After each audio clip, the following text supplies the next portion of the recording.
pizza pregame with pals, Pepsi, and pizza. A pizza pregame with pals, Pepsi, and pizza. Totally.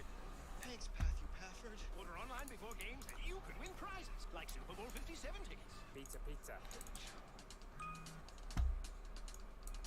New Astapro, steroid-free allergy relief that starts working in 30 minutes, while other allergy sprays take hours.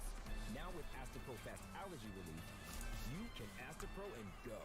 If you wake up thinking about the markets and want to make the right moves fast, get Decision Tech from Fidelity. You'll get proactive alerts from market events before they happen, and insights on every buy and sell decision. With zero commission online US stock and ETF trades. For smarter trading decisions, get Decision Tech from Fidelity. No matter where I am, NFL Plus is how I football. Kelsey reaches for a touchdown. I'm talking live, local, and primetime regular season games. Live audio from every game this season. 45-minute game replays and more. Allen over the middle to Diggs. This is the NFL at your fingertips. This is live games on your phone or tablet. This is how you football. NFL Plus. Start your FIFA today.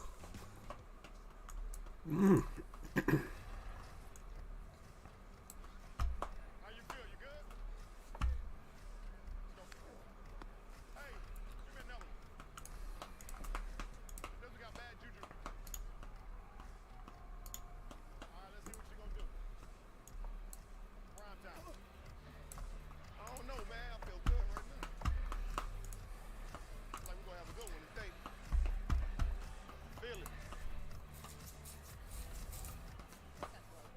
It's time now for the TNF 3-play presented by DraftKings Sportsbook. So this is where I ask you guys for a prediction on tonight's game, and fans can join in at home as well. So Sherm, we're going to start with you because you've been right every week.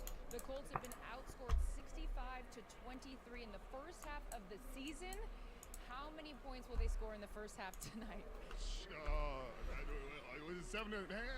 I'm at 6. I had 2 field goals. Praying for them.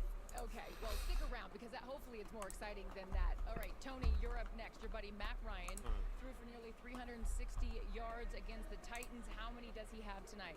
I'm going to go with 325. Remember, no Jonathan Taylor. You heard him in the interview. He's going to open it up tonight. Watch. They're going to throw the ball at least 45 times tonight. All right, Fitz, Melvin Gordon stepping into that lead role in the absence of Javonte Williams. How many rushing yards for Gordon this evening? Oh, I feel like it's risky because he's had some fumbling issues. I'm going to say he's not going to fumble today, so we're going 17 carries, 70 yards for my man Melvin.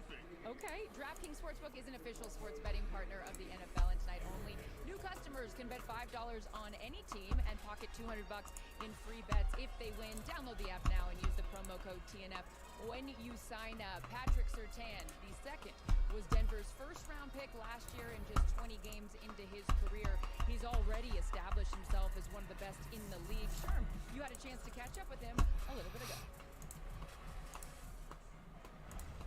Well, last week I got to see your dad. I got to talk to him and just tell him how much respect I have for your game, bro. Oh my God. Like, there are literally going to be coaches teaching the technique from your game tape. Yep. Like, but you're not like a lot of corners. You know what I mean? Myself included. You don't brag. You don't boast. You don't even seem to be considering like, hey man, who I'm going against. Like, what goes in your mind? Shoot, I just stay dialed in and stay focused. Prepare the right way throughout the week. And, you're gonna lead the results that you want. We get anything good. Hone in a lot on my technique. This guy Rivers is straight with 9-7. Certain players like your film, other players' film, and that helped me, develop more of my toolbox mode. So like you said, mention my technique and stuff. It's just all about preparation for me, staying locked in and focused. That play, I want to talk about the specific play on the comeback when you had zone eyes and then split to man, locked him, broke down on the comeback. Was that film study? Because it felt like you recognized the play and then was like, he got to be coming back because he got in your blind spot. And the way you talk, bro, I've never seen nobody do it. Yeah. So I did zone turn, I had zone eyes. then once he entered my blind spot, you don't want to be in that position where you enter your blind spot, you can't play the route. So I speed turned very quickly so I could get on his near hip. Then he broke down. I broke and gathered too and made a play on the ball. So just one of those things, you got to have a feel for it. When you do certain drills a lot, you just become accustomed to it. It's just second nature. Bro, your defense is playing really great, and you're a huge reason for that. Bro, I appreciate you taking the time to talk to me. I'll let you warm up. I don't want to take no more time, but I got your number. We got to stay in contact because you out there strapping. Appreciate that, dog. Yes, Appreciate sir. it. Love and respect, brother. Love too, bro. Really special young player, that is for sure. When I see him, I just think of the word smooth because that's what he looks like every time he plays. But you know what helps a young corner when he's out there covering? He's going to miss Randy Gregory tonight. That guy's had a ton of pressure this season already. They're going to miss him, and they're going to need somebody to step up and create that pressure. Yeah. Who's that going to be today? Baron Browning's got to stand up. They got a couple guys. Their young guy, and Nick Benito, he's got to step up as well. That was Devontae Adams that he did that on. Yes. Right? The confidence of this kid is unbelievable. With the number 2, the little towel in the back, maybe a visor sometimes. Swag alert. But okay. But he doesn't talk. He doesn't talk a lot. He doesn't make headlines with his. It's all game for him. I love that. A DB not talking a lot. That's unheard of. It's unheard of. We love defensive guys that don't talk. Yeah, there's not a lot of them. Comedy. All right, the Colts and the Broncos have similar stories as we've just outlined. High hopes and mixed results. So Russell Wilson, Matt Ryan, they all got brought in to win. Whoever wins tonight is right back in it while the loser is in trouble. Kickoff is right around the corner. It's an incredible scene here in Denver. Stay with us. Plenty more to come.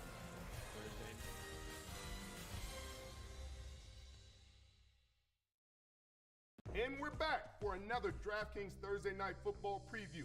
Fitz, what you got? Well, tonight we've got a mile-high matchup between the Colts and the Broncos. 2 veteran QBs at the helm.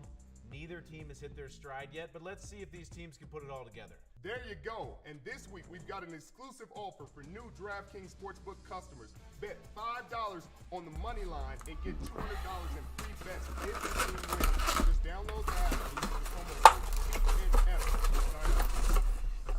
Okay, we've opened the creepy thing. Scary music goes all in time. It jumps up like, what is that? Bass scream. Ah! And you go. It's the money you could save by bundling your home and car insurance. Whoa! Money shoots out from drawers, vents from under the bed. The couple screaming. Ah! Ah! Right, what might be happy about a savings?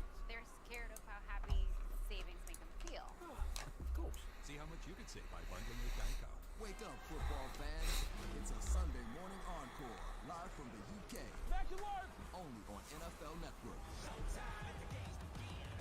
Some of the brightest stars in the game are ready to light up London. Let's go!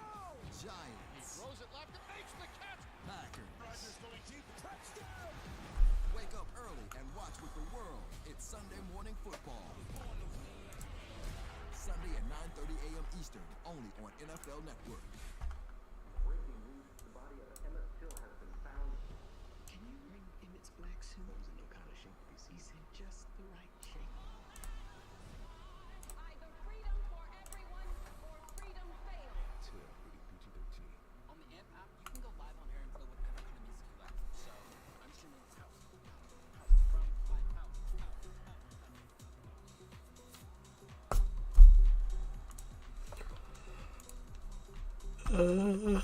The journey rolls on. Now we're in Denver, a city that might be a mile high, but one grounded in its love of this game, this team. As both teams find themselves in similar situations, looking to their veteran quarterbacks for a much-needed win. Ace King, Ace King. Thursdays are where weird and funky is fashionable, where makeup is encouraged, and dress codes are ignored.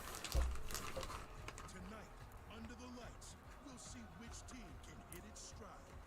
As Russell Wilson says, let's ride. Colts, Broncos. It's Thursday Night Football from Denver, Colorado.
Prime Vision with next gen stats. What the fuck is that?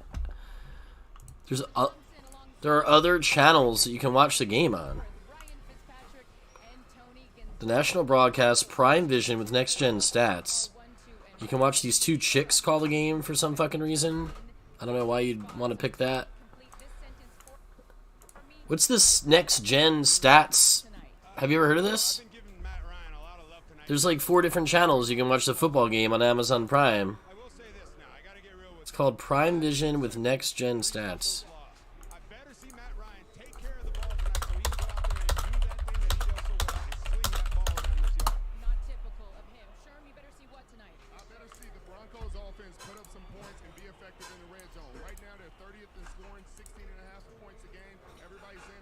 You can see real-time stats, like quarterback's average time to throw, running back's average yards after contact, receivers' yards of separation. Seems kind of cool. I better see Alec Pierce catch one 40 yards plus tonight. I better see Russell Wilson take ownership of this offense and be the franchise quarterback he came here to be. Also, a little bonus, I better see that Denver sideline yelling runner pass to help that pass. No. Pop Warner. Kickoff approaching, so let's meet the starting lineup, shall we? Matt Ryan coming off a season high in passing yards on Sunday. Whit, who does Ryan have around him outside of Alec Pierce? Well, he has no Jonathan Taylor, so it's Nyheim Hines gets the start. Expect him to make his mark in the pass game. Top wideout Michael Pittman Jr. held to just 31 yards. Lots of shifts made for this game. We said it might happen. Great. The shifts made for this game. We said it might happen. Braden Smith moves into right guard. Storm and Kramer. Why are these two chicks doing the game? He was watching Storm and Kramer over fucking Al Michaels. They've done an alternate feed since 2018. Hannah Storm, Andrea Kramer. Interesting.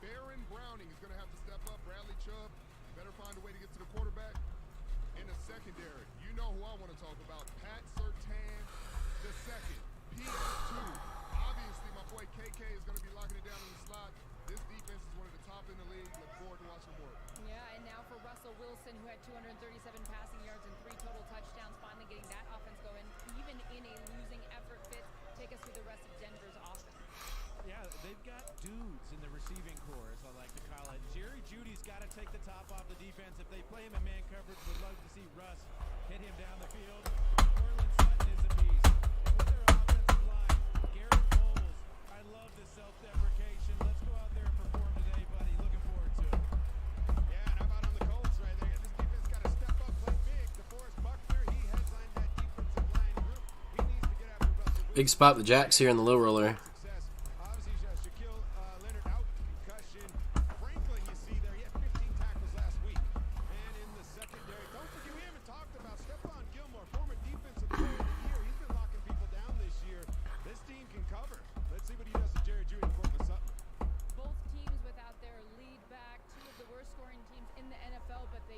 Definitely need this win tonight. We talked about it all pregame long. Plenty more to come. Can't wait for this one. It is a great scene in Denver. Matt Ryan, Russell Wilson, Al Kirk, and Kaylee have the call. It's all coming up next.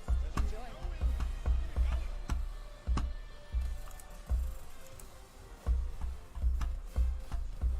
Is somebody watching me? I don't know if I can talk about this.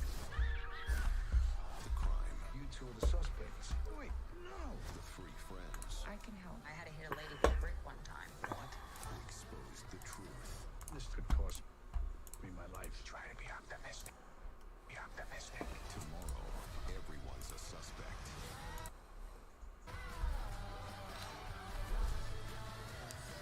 Clammy already. Truly clammy. It never gets that clammy for me. Amsterdam. Rated R. Get tickets now. This year, Prime members get holiday deals before anyone else, which means you're kind of a big deal. The Prime Early Access Sale on October 11th and 12th, only for Prime members. Autumn, the home of storytelling, presents Prime Stories.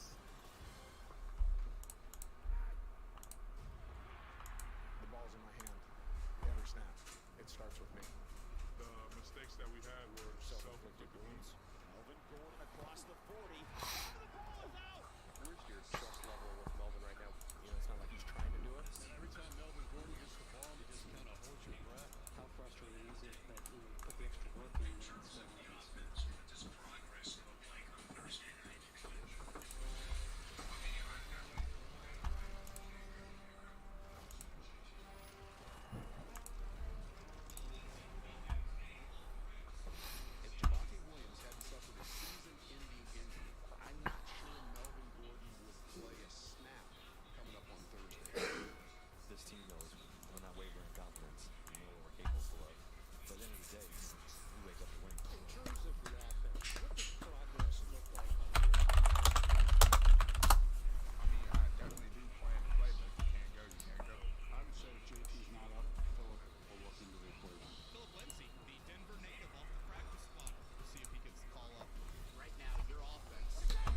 both coaches. Frank Reich is off to his typically slow season start. What did he say about it? Well, look, we know he's the comeback king both as a player and as a coach. And he said to me, there's a side of me, this is where I thrive. I feel like I have to feel uncomfortable to get the best of me. You know what's going to get the best out of him? No turnovers, ignite the run game, and that's going to be challenging with a remade, reshuffled offensive line. I feel like you could say the exact same thing about both of these teams, sort of mirror images. They struggle often on first down and second down, third and long. I think it starts with the offensive line. This is an offensive line that's going to be reshuffled a bit tonight. On the road, hostile environment. It doesn't matter who's back there running the football. If they're not clean up front, it could be a long night offensively. The Broncos are 2-2. Hasn't been pretty, but this is not a beauty contest. They've seen the good, the bad, and everything in between. How does Denver play it tonight? My gosh, you know, I think everybody thought when Russell Wilson signed on here to play, they're going to be Super Bowl tickets, and here they are floundering early. To me, this offense is still trying to find themselves. Javonte Williams obviously is down and out, and now you've got Melvin Gordon with the fumble issues in his hand. Meanwhile, you can still rely on your defense. In this environment, it's their defense that's going to have to lead the way if they're going to win it. Two teams off to uneven starts. Which gets back on track tonight? Indy and Denver. Coming up on Thursday Night Football.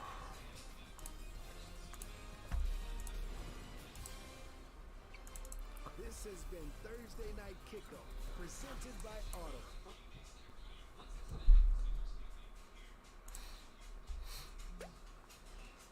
Hold up. DraftKings, you're telling me that you're boosting same-game parlays? Well, that's big time. Actually, big is big enough. We're going to need a new word. Jumbo munginous. No, tremendous. Gargantuloso. Ah, see? Pink Duck gets it. DraftKings stepped up same-game parlays. Boost your winnings up to 100% for our biggest payouts ever. Action's so good, why bet NFL anywhere else? Hello, everybody. We're in Russell's position. He's on game day snack duty. Let's listen in. Let's take our snack game from here to here. I got us. Uh-oh. How's Russell going to play this one? I'm calling him. To Think Like a Champion, a podcast where we reveal the mental strategies of elite performers so you can apply them to your own life. You called an audible. Call an audible and get in the game with originals like Think Like a Champion. And don't forget to watch Thursday Night Football on Prime Video. It's a lovely day today, so whatever you got to do. Cars built with safety in mind, even for those guys. The Volkswagen Atlas with standard front assist. This letter is for you. From what I hear, you're supposed to be the next Tom Brady. You're not the next Tom Brady. You're the next you. Compare yourself to nobody but the kid in the mirror. The one who knows that who you are today is just a piece of who you're going to become. Sincerely, Tom. You wrote it. It's a Little Caesars Pizza Pregame with Pals, Pepsi, and pizza. A pizza pregame with Pals, Pepsi, and pizza. Totally. Thanks, Matthew. Order online before games and you can win prizes like Super Bowl 57 tickets. Pizza. Prime Video, the new home of Thursday Night Football, welcomes you to the following presentation of the National Football League.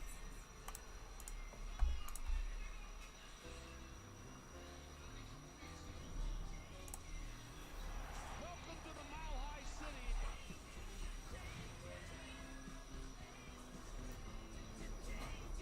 Drop back, foot fired, touchdown! And Bryant shot a laser in there to the rookie.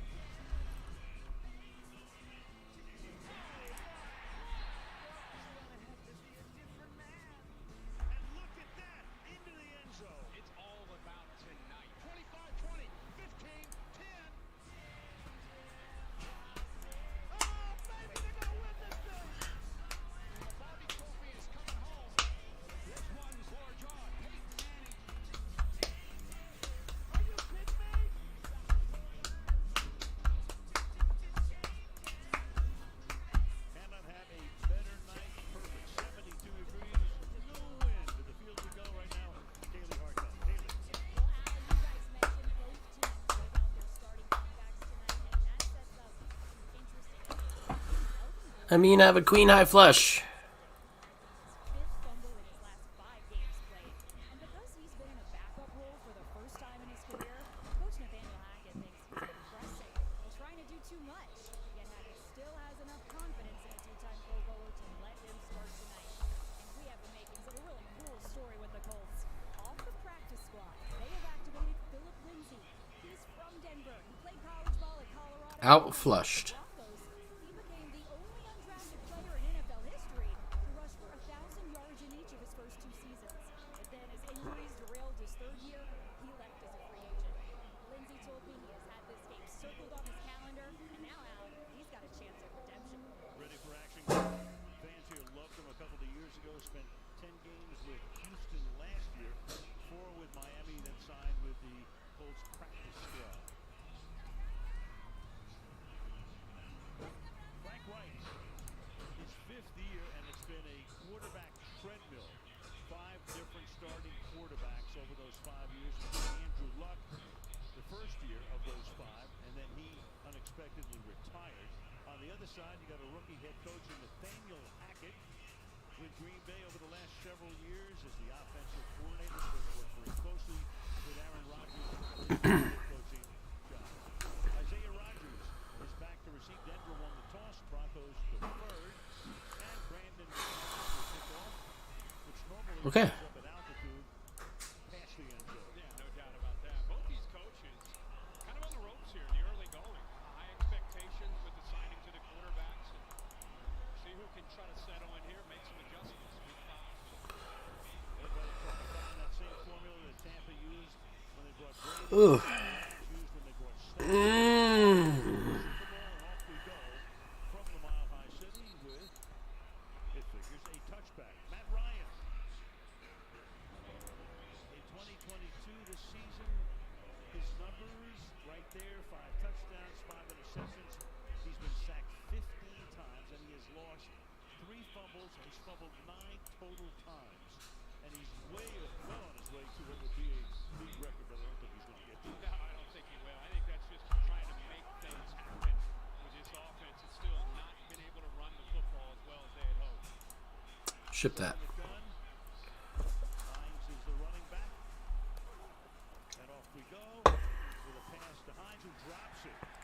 So a very inglorious and inauspicious start for the Colts. They use Hines basically, Kirk was talking about at the top, as a receiving back on 3rd down, but tonight he's going to be a key man. Yeah, I mean, that's his bread and butter right there. He gets out into the front, catches the ball, and I'm sure he's anxious. A big opportunity for him to be the showcase back with Jonathan Taylor. This stats channel is kind of cool. They show the receivers' routes and shit. Showing all these stats from last week for the season. It looks like a fucking Madden game. Oh my god, that's so cool.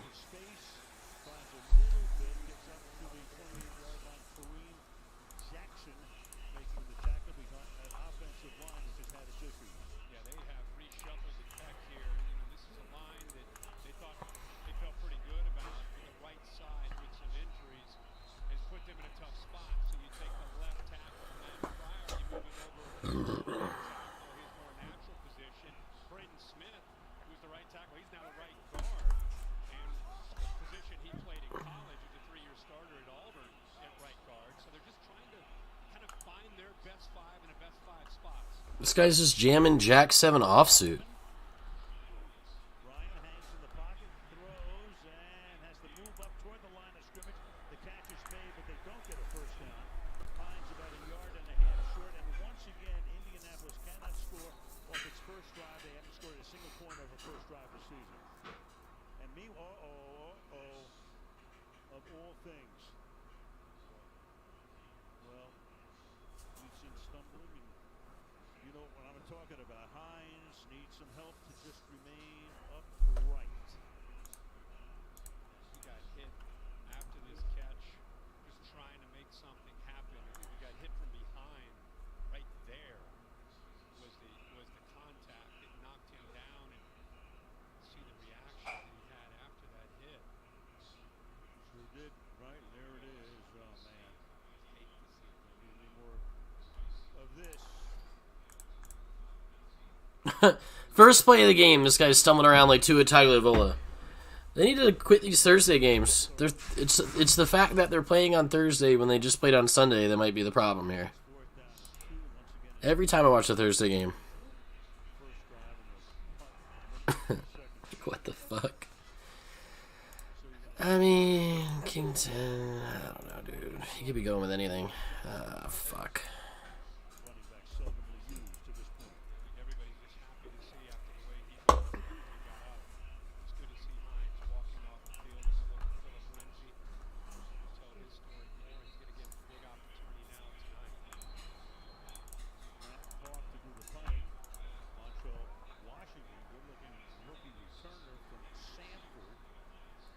That bounce, and it takes a good Denver bounce and bounces all the way back to the 35-yard line. Russell Wilson, 10 years in Seattle with a ton of success, won 2 Super Bowls, won 1, lost 1. 4 TDs, 1 pick, pass rating a little below the league average right now. Like Ryan, he's been sacked a lot, but that's been the case throughout his career. 12 sacks this season. Yeah, and I think it's one thing to remember. You got a new head coach who's a play caller, so you got a new play caller.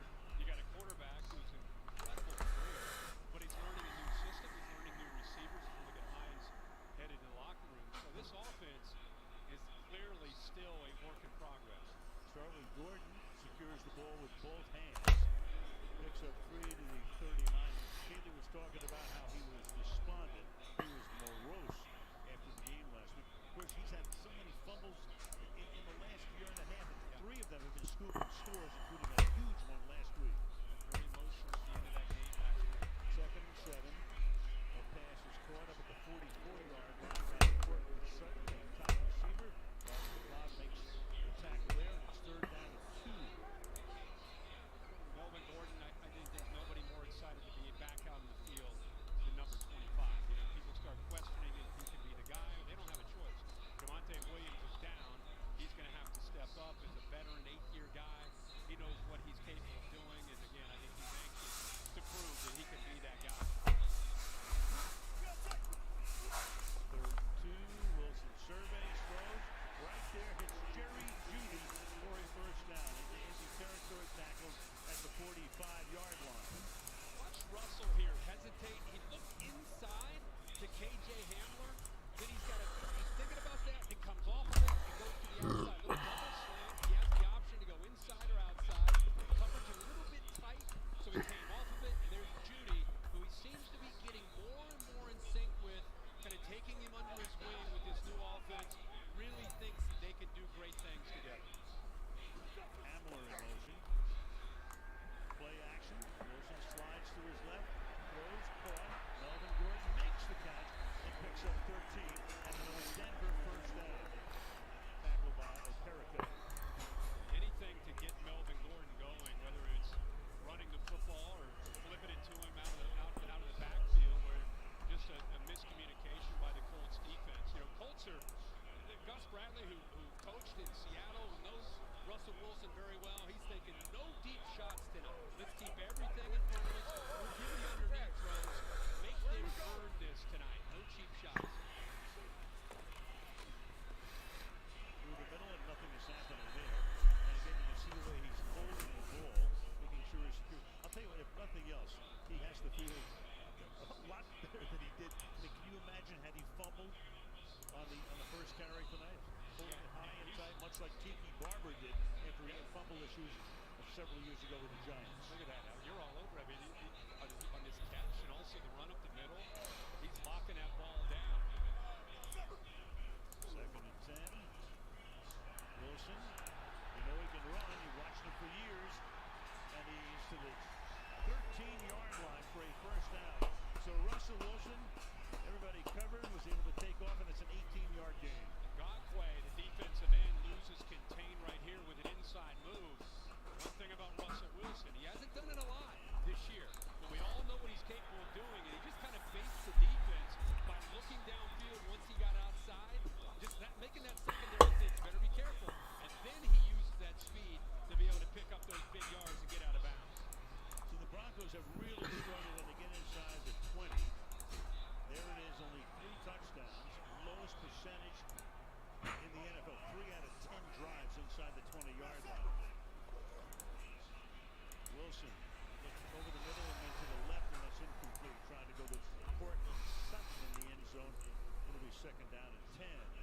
think this is the entire ballgame. I mean, Gus Bradley, again, I think he's willingly with his scheme to give up some yards underneath. If you're going to run the ball, so be it. It's going to come down to the execution in the red zone. You just showed with the graphic that Russell Wilson in this offense, dead last in the NFL. The Colts will take their chances in this area, try to lock it down, force the Broncos into field goal. Little flip back to Gordon. To the outside he goes. Nothing doing there. The Colts are right there. The throw for once Kenny Moore comes up from the secondary to take him down. It's a 3rd down and 12 after a loss of 2. Kenny Moore does a nice job of keeping contained. I'll tell you, Zaire Franklin, a linebacker who has stepped in for Shaq Leonard, also doing a good job. He's right there, 23 in the foreground. Kenny Moore keeps it contained, and there's 44, making it tough again on this Broncos offense in the red area. Gordon is out. They bring Mike Boone in, former Viking. He flanks Wilson. 3 receivers set to the left. Russ looks that way, fires, and it's incomplete in the end zone, intended for Jerry Jeudy, who was well covered that time by Zaire Franklin. So once again, the inside the 20 and bogged down. Give them a different look. There's usually a 1-high defense. This time they go to a 2-high. It puts a lot of pressure on Franklin to be able to run with that inside receiver, Jerry Jeudy. And you can see the speed and how quickly he gets down that seam down the middle. Russell sees it right away. The safety split, makes the throw, but pretty good coverage there by the big linebacker. 33-yard attempt now coming up for Brandon McManus. He's the last of the Broncos in the Super Bowl championship team in 2015. Right down the middle. And the first drive is paid off with a field goal to make it 3-0 Denver early.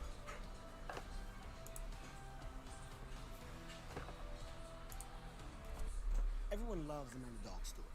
You know why? Because it fills you with hope, makes you believe, right? Hold on now. Did you say any team? So now I can bet the overdog for underdog odds? Team Overdog, where you at? Let me hear you. Download the DraftKings Sportsbook app. Bet just $5 to win $200 if your team wins. Action's so good, why bet NFL anywhere else?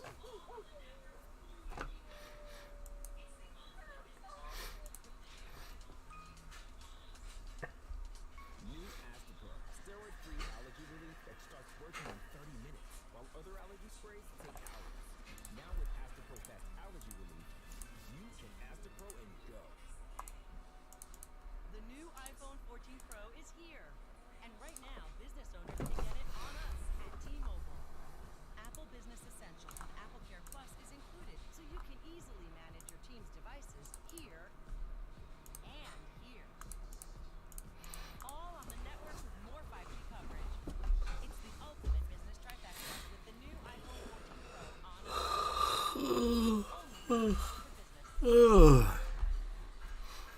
You don't come to Vegas for one game, one fight, or one team. Because the game is just the beginning. The greatest arena on earth. You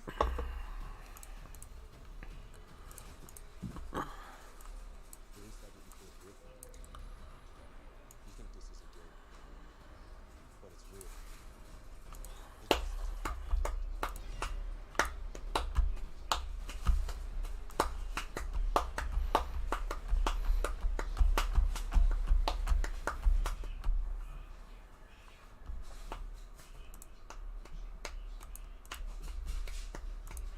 We saw last drive the Denver Broncos ended with a field goal. But as we come into the map,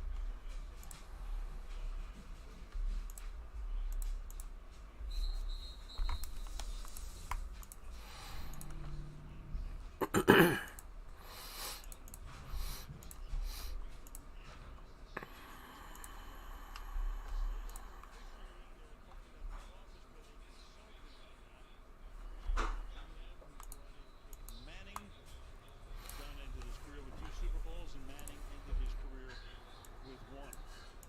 Who was your favorite Bond? You going to go Sean Connery, or who's your favorite James Bond? Connery. Yeah. More to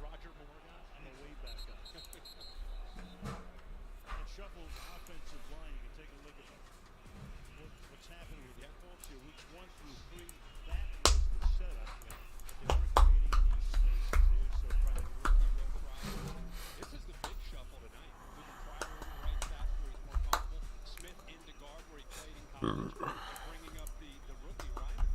See if this works out. This is the second series. Keep in mind, they're trying to communicate. You got a rookie left tackle on the road. Offense is still trying to quit self-destructing and stay ahead of the chains. Deion Jackson's not a running back. That rookie's going to see a lot of trouble at a certain point tonight. Even the catch is made here, and that's Deion Jackson spinning away. And the guy who was the number 3 back, of course, behind, you're talking about, one of the best in the league, and Jonathan Taylor and Hines, who we'll get a report on as soon as we can, picks up a first down on a gain of 21. Matt Ryan, here's a guy that's been criticized for taking sacks and fumbling the ball. This time waits as long as he can with that new offensive line in the pocket to finally check it down to Deion Jackson. And Deion Jackson makes some plays makes a nice play after the catch. Jackson's second year, 14th game in the NFL, first catch played at Duke. Keep it on the ground, give it to him again. Still a start for him tonight. Takes it across the 50-yard line, second down and 5. Comes in tonight with just 2 carries on the season, and he's a guy that's more physical of all the backs they have. About 220 pounds. Lower his shoulder. Now we get a chance to see Philip Lindsay making his homecoming, elevated from that practice squad. Oh, God. Friends in this stadium here to watch 2,000-yard seasons here. Was a major crowd favorite, hometown boy.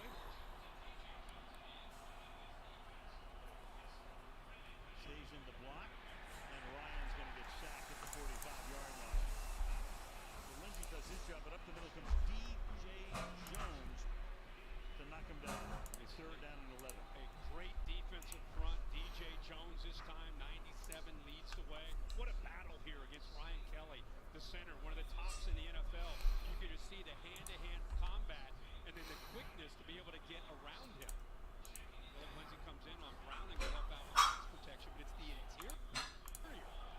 Draymond Jones and D.J. Jones in the inside of this defense is... And he can only get back to the 49. Early in this game on Matt Ryan, taking away his shots that he wants to take. And how many times already have we seen him checking it down? He has to check it down because his receivers that he wants to try to get the ball downfield is taken away by good coverage. Marshall Washington, the rookie, is back there. Hawks' first punt was only 31 yards. Spun back toward the Indian side of the field. This time it's angled and caught at the 14-yard line there.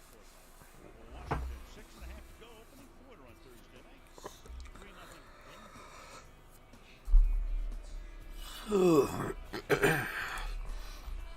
My bias is your interests. I report to you and for you. Back to the places where things matter. Why they matter. It is about common cause and concern. That is a nation.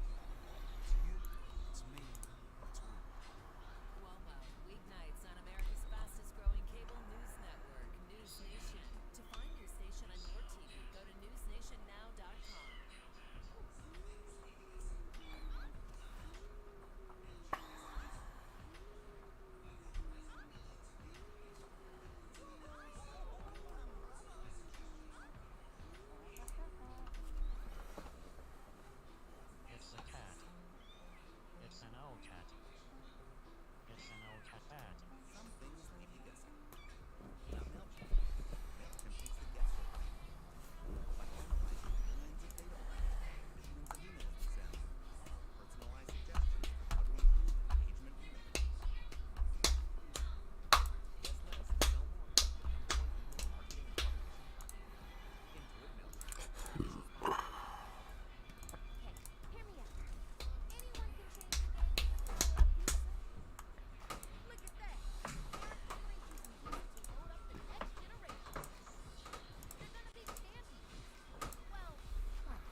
course, is the mascot here for the Denver Broncos.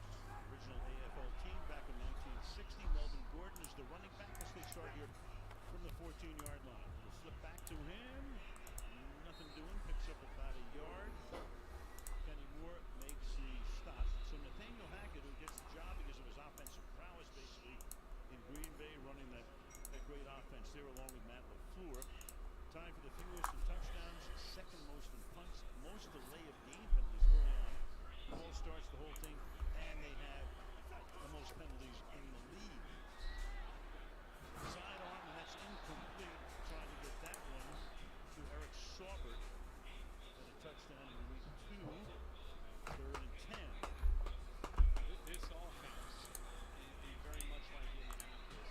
It's very easy to point the finger at the play calling and the coach, point at the quarterback. This is a collective effort. Everybody is still trying to understand where they're going to go. 8 weeks from now, 5 weeks from now, it's going to be a different offense. And they're right in the process of developing who they're going to become and creating that identity. And there's growing pains along the way in creating that chemistry and rhythm. They've opened a few weeks, 3rd and 10. Wilson under pressure, and down he goes. The off sack, Russell Wilson. Yannick Ngakoue picked up as a free agent from the league, and it's a very quick 3 and out. I think this is the difference with the Colts right now is they can now. And Ngakoue has a different kind of twitch and a different kind of off the edge. I think it's really helped Quiddy Pay on the other side. So they're pressuring quarterbacks much better. They actually brought pressure from the second level. It's not my name, but thanks for the luck anyway.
Maybe I should have river raised that guy.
Let's go.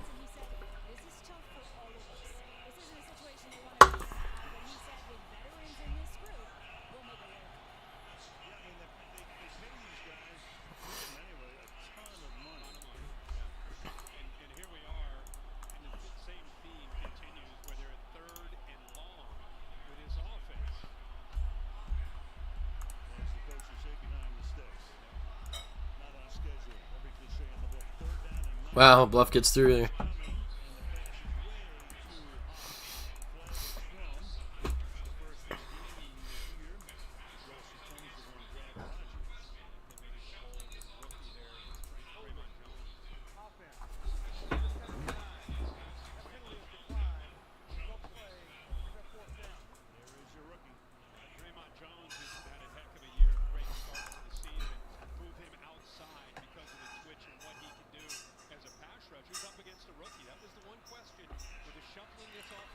Ollie, chill out, bro. Hey. Hey. Oliver.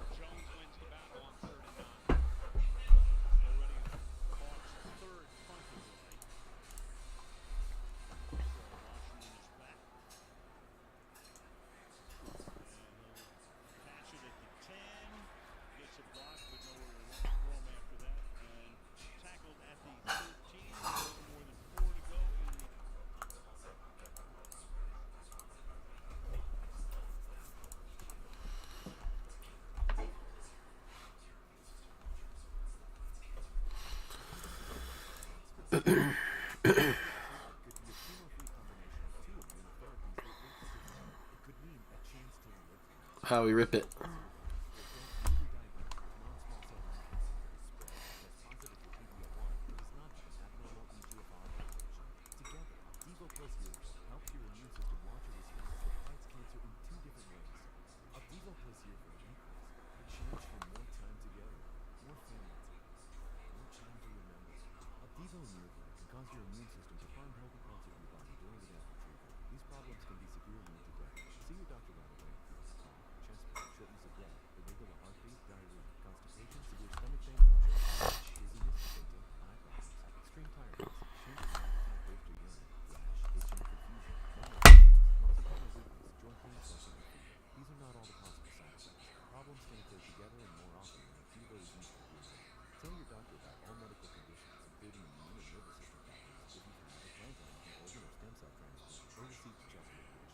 Here's to a chance to live.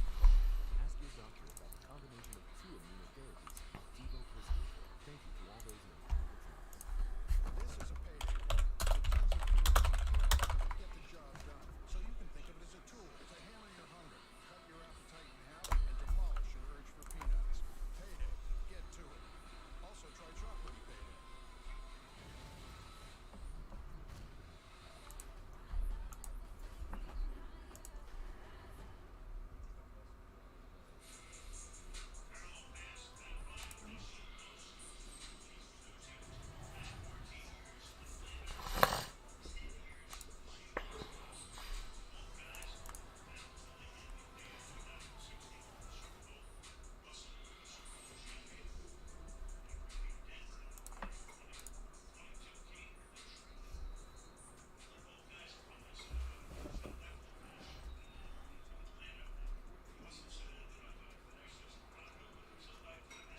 Ollie, stop being weird. Go downstairs if you want to, or stay up here. Like, fucking stop being weird, though. Indianapolis now, its fourth drive, starting from the 32-yard line. They have run 10 plays for 33 yards. Can they get something going? You've got Lindsay in the game right now. As the running back.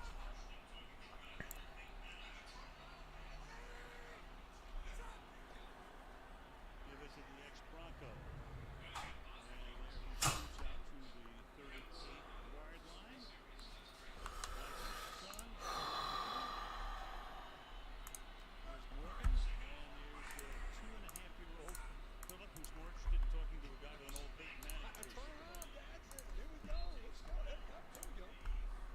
Where is it? Well, you got positive yards on 1st and 10. We haven't seen yet in their first 3 series, so that's great. Puts up 6. 2nd and 4.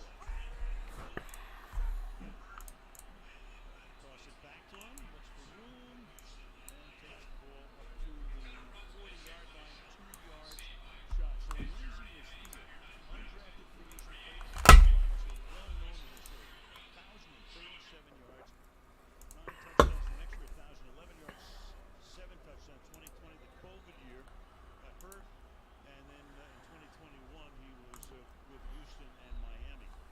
He kind of runs with a chip on his shoulder. You can see by his journey. You know, anytime you're an undrafted free agent, you make the Pro Bowl, and the rest of your career, you're out to show everybody that they were wrong. 3 tight ends in this set here. Ryan on the run throws, and that's caught and across the 50, but a flag is down. Jelani Woods, a really good-looking rookie out of Virginia. But Brad Rogers will tell us about it. That was a 3rd and 2. Offense. Number 79. 10-yard penalty. 3rd down. Raymond, and there goes your first down. We just saw a holding call earlier from Ryman. Now it's Baron Browning he's going up against.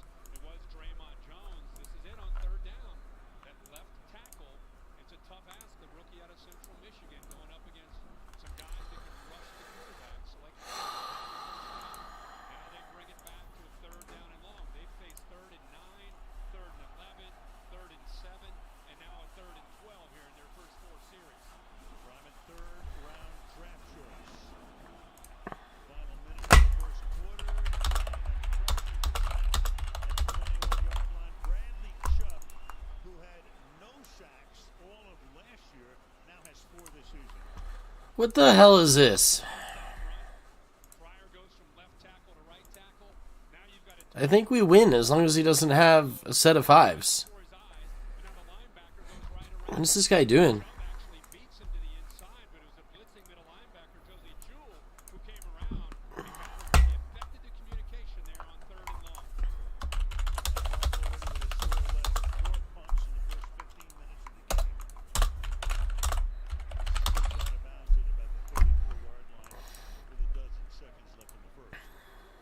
Bradley Chubb can't get after the quarterback, and he's smiling because right now they're exactly what they want to see. Get Matt Ryan in this offense, an obvious situation, and attack the offensive line in the pass protection.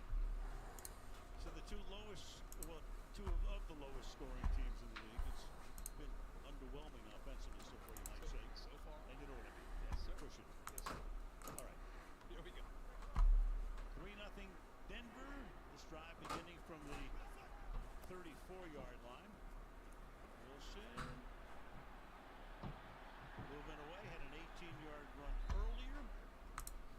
Steps out of bounds up at the 40-yard line. So the ball will wind it, and that's going to take us to the 2nd quarter. So end of 1, it is Denver 3, Indianapolis nothing. Thursday Night Football continues after these messages.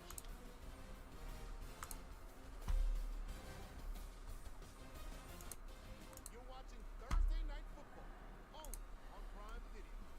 These used cars look the same, but CarMax can show how damage history affects the value. Here's damage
for Jenny, who gets it all done.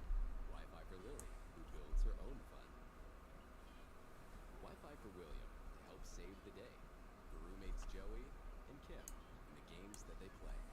Wi-Fi that works way out here, just for Lou. For Tia and Leah, and all their guests too.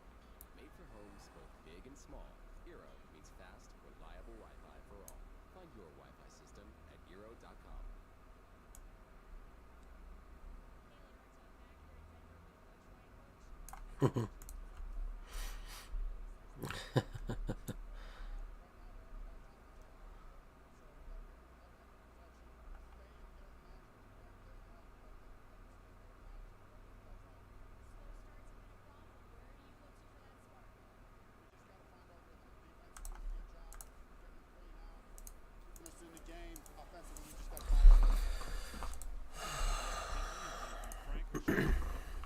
This is my life.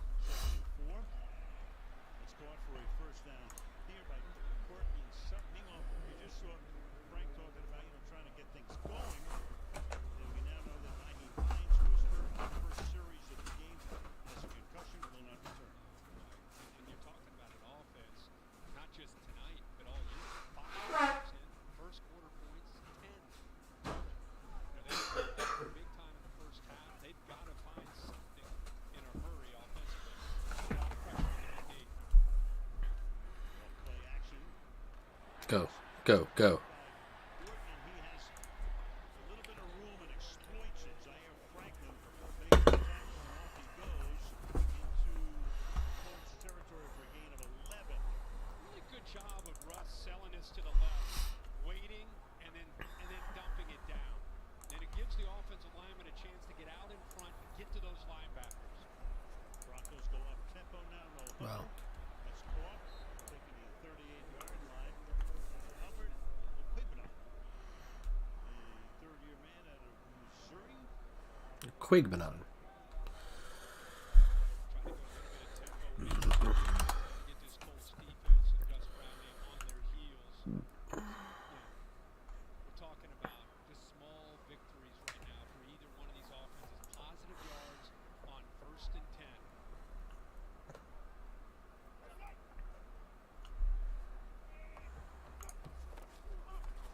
On a 2nd and 5, Gordon securing that ball. About a yard shy, 3rd down 1. All the fumbles, that we heard about coming into this game, and in the pregame, he's heard about it all week. It's a short week, and it's carried over into the game. How to put that ball up high where he can take care of it. A lot of times getting that other hand on it when he can, but high pointing the ball, protecting the football, a major priority for Melvin Gordon in his 8th year after the fumbles he's had in this early part of the season. Went to Wisconsin. He was a freshman when Wilson, after playing at North Carolina State, was a senior. He spent the 1 year with the Badgers. 3rd and 1. And he's able to break a tackle, as he has done so often throughout his career, to the 29. Those Colts are trying to tackle that football as much as they're trying to tackle Melvin Gordon.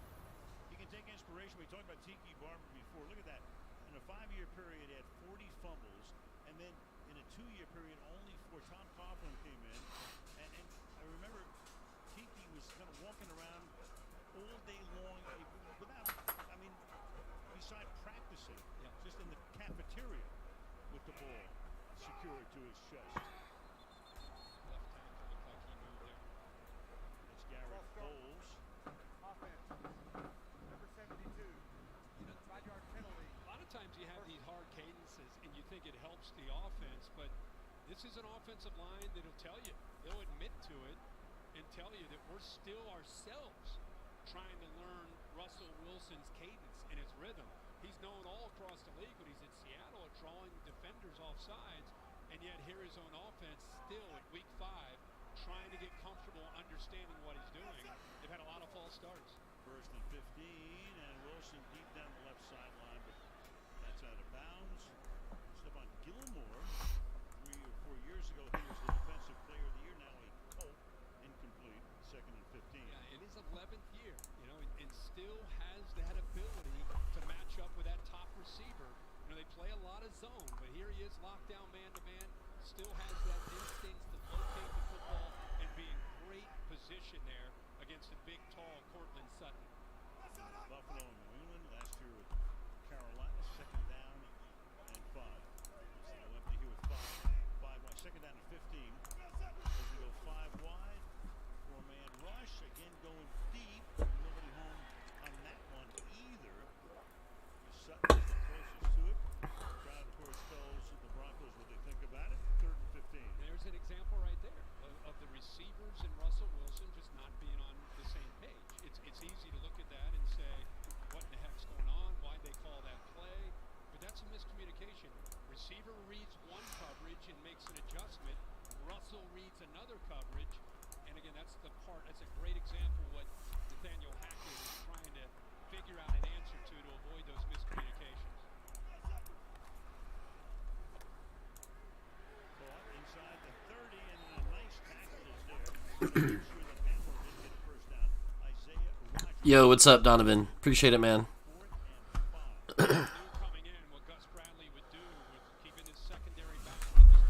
We need fantasy points from Melvin Gordon.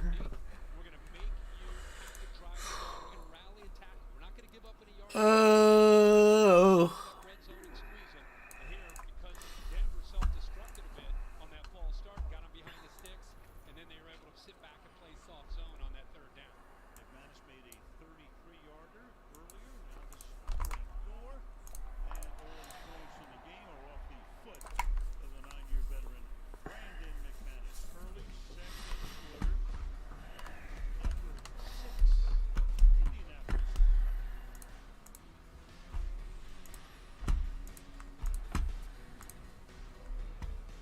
Ship it.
Paris Campbell to jump on it before two Broncos are right there, and they pick up that first down.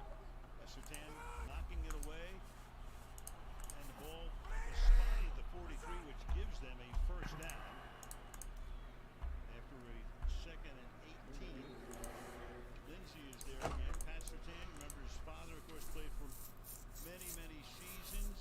He was a great player.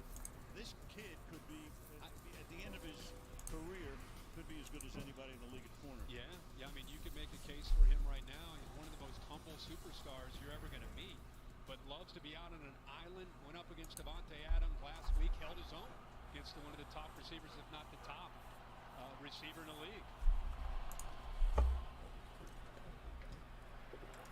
Lindsey breaks away. Shades of his rookie season here. Forced out by Jackson. And that's good for a gain of 16 and a first down. We know about what Quentin Nelson can do when he comes around. Watch this open up when he comes around. That is a great matchup with Chubb against Nelson. I'll tell you, this Lindsey, he runs hard. That's what he's been known for. He's going to run through those arm tackles, fired up to be back home. Like Mike told us on the Zoom, listen, we may go gain of 1, gain of 2, gain of 1. We've got to be patient. May not be pretty. We've got to be patient with this scheme against this, with our running game. Here's Jackson. Checking with Caleb.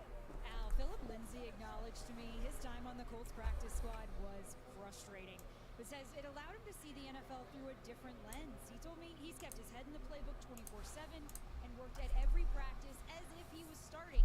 Lindsey said he came to understand that these experiences, the highs and the lows, are what make you a veteran in this league, Al. Yeah, sure. The highs, of course, came in those first 2 seasons, over 1,000 yards in each. But then injuries and whatnot, bouncing around, and Ruby's found a home here now. 2nd and 9. Ryan, good protection this time. Throws. Pecked off at the 15-yard line by Stearns. Out to the 37. He goes. Matt Ryan's done.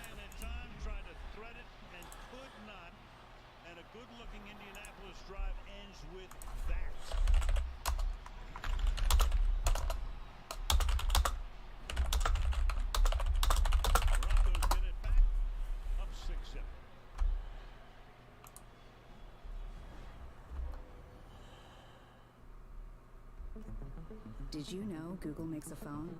Sure, it's beautiful, but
Dude.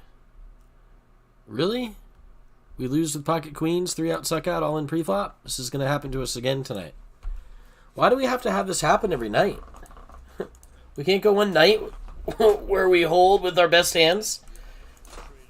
We can't go on a hot streak with the best hands we can possibly be dealt. It's too tough.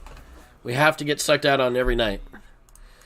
I mean, we're not playing very many hands here, and we're not getting queens or better very often, and then when we do, we lose every time. Shit is fucking out of control ridiculous. It's really, really out of control at this point.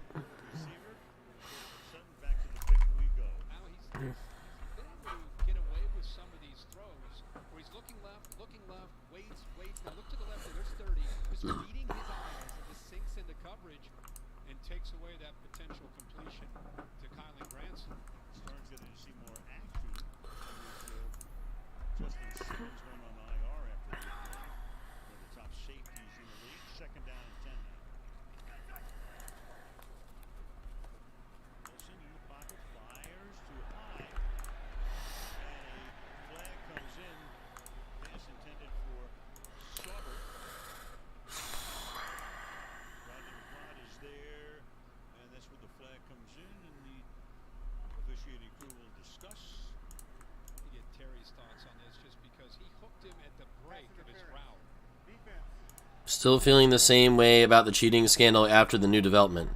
What does some guy taking money off of somebody's stack and stealing have to do with the initial accusations of somebody cheating in the hand?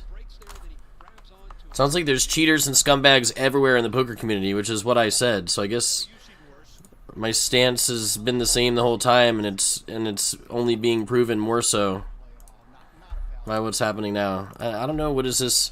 What are you, like Oprah Winfrey? Am I a poker celebrity who needs to be interviewed? Are you still feeling the same way about it? Yeah, the exact same way. Why wouldn't I? I'm not really trying to keep up with this story either, dude. It's not interesting. Like, who cares? There's a bunch of scumbags that cheat in poker. A producer of the show took money off their stack. Yeah, that would be stealing. So that guy's fired. He's a thief. What does that have to do with the hand between her and Garrett? Why do people keep asking me about this? Like it's the most interesting thing they've ever heard of. It's a room filled with scumbags trying to make money off of somebody else and trying to do the hookers and the blow. I talked to all about this last night.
In Las Vegas, it is always on.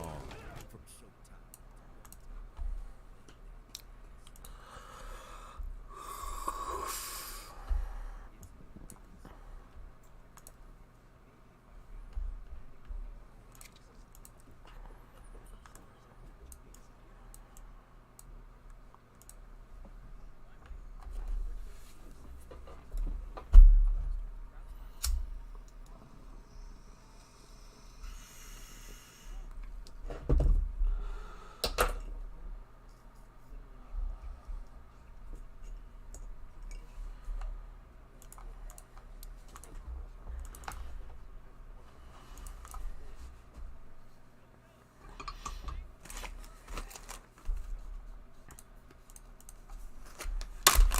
Bye, ball.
I love Al Michaels' teaser on the Lord of the Rings show.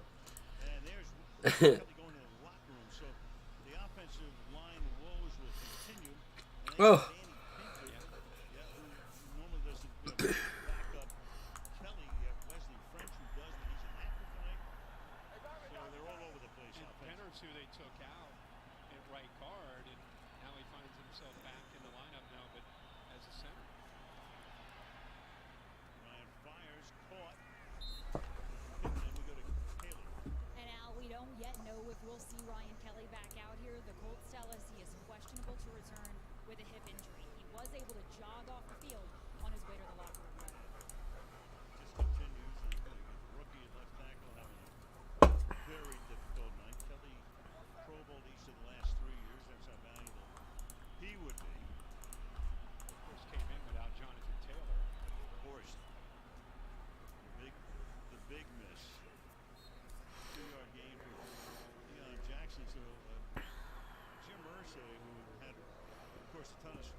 I just don't get it. Like, you're the Colts. You just traded for Matt Ryan. Jonathan Taylor's hurt. Nyheim Hines got knocked out of the game first play of the game. Why don't you just fucking drop back and throw it every time? Matt Ryan went to the fucking Super Bowl. Why don't you let him throw it 60 times tonight? Why do they keep handing it off to Deion Jackson? What the fuck are they thinking? Try again with Ryan. Yeah, it's 2nd and 8. They should throw it. They should throw it every fucking time. They're down 6-0. They have 0 points. Man, they can't do shit. Denver's going to win this game like 10-0. 12-0 or something.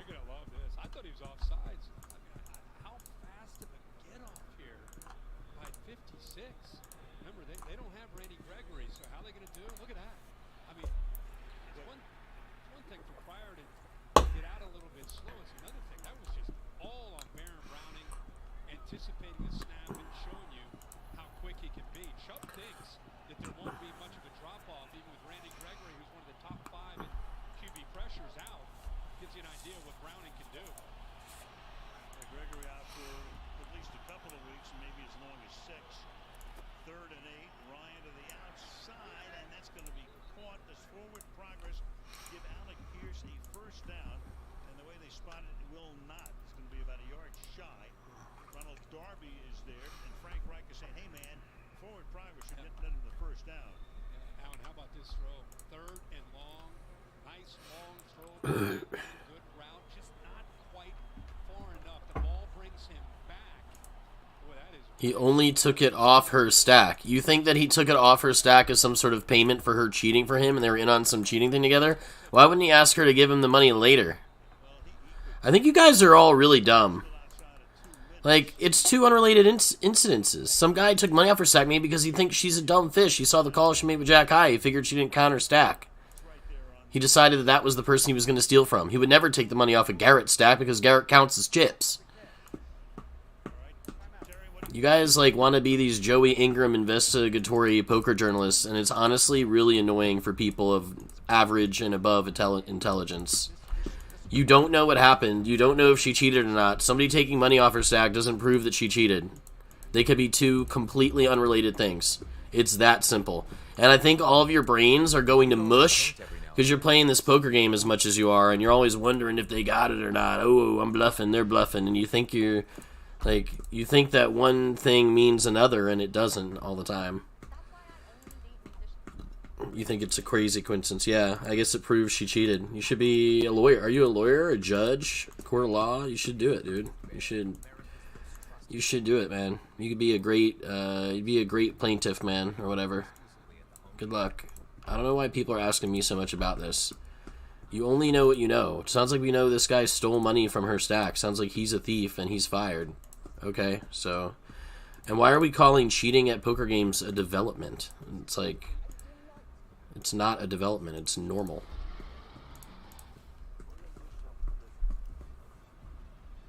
And the fact she's chosen not to press charges on him. I mean, sounds like there's some weird hanky-panky stuff going on at this HCL poker game. What the truth is, how are we going to know, man?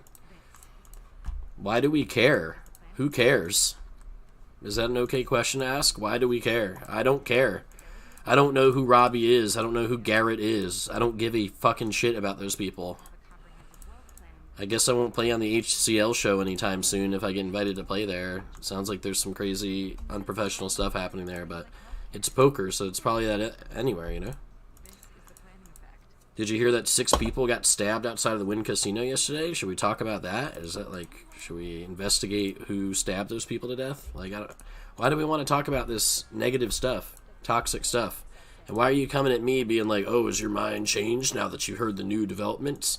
Like, trying to put me in my place on my opinion on a story like it's something to be talked about or worried about at all. Like, why? Can you explain this to me? This is just like your source of entertainment, poker stuff? It doesn't need to be like an episode of The Fucking View every time a poker player steals from another poker player. Like, it's not that crazy.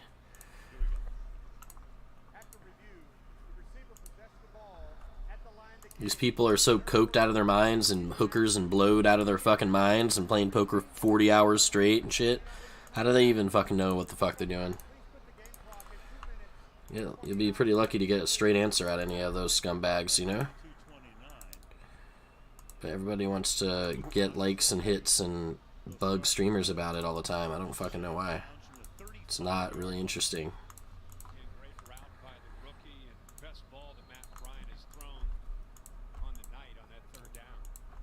I think the likelihood that she's a dumb fish or she made a mistake or she made some ESP play that no one understands and she got shy about it is, and then some guy later on stole from her, is a much more normal, likely thing to have gone down than her wearing some sort of vibrating device, cheating in the middle of the hand, playing the hand in a way that would make it super obvious to everyone that she's cheating if she was cheating. And then at the end of the show, giving the money back, even though you're supposed to be stealing it, and then having some other guy on the show take money out of your stack on camera and get caught because you're cheating? I don't know. Why is... Hello, little one. That story doesn't make any sense at all. The story you're trying to sell to me about they're in cahoots, but like that could be true, you know? It sounds like we don't have all the information. Sounds like we don't know what happened. We're not them. We weren't there. We don't know, you know? So, like, why do we care to fucking speculate? Like, it's not my money that was stolen. I wasn't the one at the game who played the hand. I wasn't the one who had chips taken out of my stack. Why do we care about it? It doesn't even involve us. I would care if I had my money taken from me, or if I was playing on the show all the time, or if I was a part of the crew, or if I was like in some sort of position to give two shits about it. What's up, Whale? Thanks, man. You know, we're playing poker. We're just kind of playing our hands the way we want to play them type shit, you know? Nothing fancy today.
Denver on top. 2 minutes. All 3 timeouts are in their pocket. Lindsay is the back.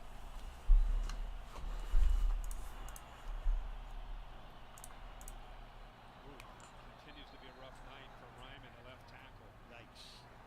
False start. Offense. Number 79. 5-yard penalty. 2nd down.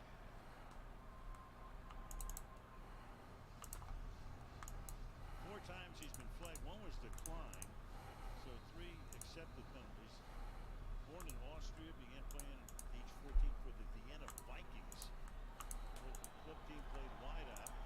Winds up here in this unenviable task of trying to protect Ryan's blind side as a rookie. 2nd and 8. Ryan fires, caught. Pittman across the 50. Forward to the 44-yard line. Come to the line, even though they have a ton of time here with all the timeouts in their pocket. 1st down. Great separation there by Pittman, getting away from the nickel there. Williams ran away from him on that shallow cross. And that's a little behind, but caught by Pierce. No, they say no now. Almost was able to hold on behind him. Brian talking about Pierce glowingly the other day. Yeah, I think he feels they're close, you know, in getting into sync. I think he feels comfortable with Pittman, and I think he's close with Alec Pierce. We've seen him go to him tonight. Pierce has so much upside at 6'3", 211. Brian in the pocket. Throws, and that is along the sideline with Harris Campbell. The officials will check and confer and say no, he's out of bounds. So Campbell able to hold on. Darby is there for the coverage. Incomplete. 3rd down and 10. Great job of working back to the ball to give Paris Campbell a chance. He comes all the way back to this football, and Campbell tries to get both. Oh, the heel. There's the heel. Toe heel, the toe heel thing, yeah. Yeah. The right foot's good. The left foot was, and then that heel came down. And that's Darby who was covering on the play. Ronald Darby, the 8-year veteran. 3rd down and 10. Damari Mathis, a rookie, now comes in to supplant him.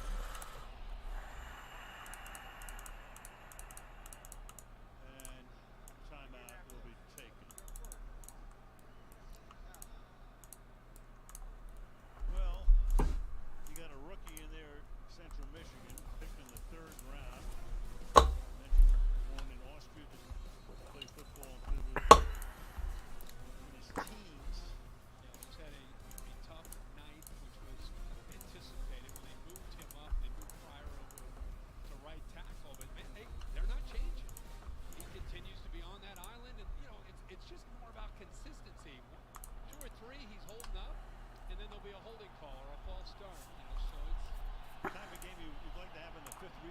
CBS on Sunday. 3rd and 10 from the 44-yard line. Ryan. Flag is down again, and the catch is made at the 26. Ashton Doolin. He had a free play there. It looked like Baron Browning, who had that quick jump earlier for the sack. This time, I think he got caught leaning. Defense, number 56. Penalty has declined. The result of the play is a first down. Funny because the Colts started to back up as if the penalty was on. They're just so used to it. Yeah, right. It's just like, oh, here we go again. But instead, they catch Browning. And again, he's trying to get that great jump. Colts hit a big completion there. This drive began back at their own 15. They had one good drive. The last drive was a good one, ended in an interception. This is the 10th play of the drive. It is caught and backing up forward progress with Pittman close to a first down. Urgency here, right? I mean, they're a minute away from taking the lead in this first half. So you saw Ryan say, hey, we have plenty of time. Let's hold it. At the 2 timeouts. At the 15. They've given up on the forward progress. They've gone from their own 15 to the Denver 15. Ryan nearly gets sacked and then does get sacked. God, Matt Ryan is dog shit. Meanwhile, now you got ball coming out. Yeah, it looked like the ball came out when Jewell and Jones hit him. Fumble recovered by another player of the offense. The ball is brought back to the fumbling spot. They're bringing it back to the spot where he did fumble. They're calling it a fumble. Their second. 32nd And timeout. timeout taken here. That's 2nd and 28. Pocket just collapses. Again, there's the rookie wanting it to show. Jewell blitzes. He gets in there. Browning has a chance. Eventually, they chase him down with Jewell linebackers and Jones. His body looks like he's still hit up. I don't know if he ever hit the ground there before the ball came out. So Ryan with his, he's had his 10th fumble. At least this one is retained by the Colts.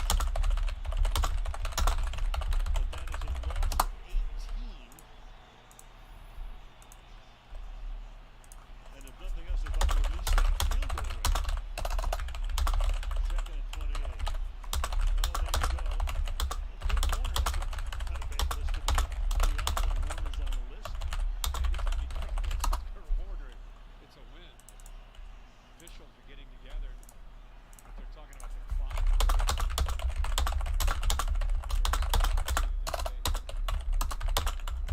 Clock operator, please put 30 seconds on the game clock, please. 30 seconds. Another 11.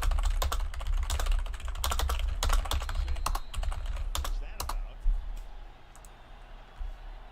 Normally they put more time back on the clock. 2nd and 28.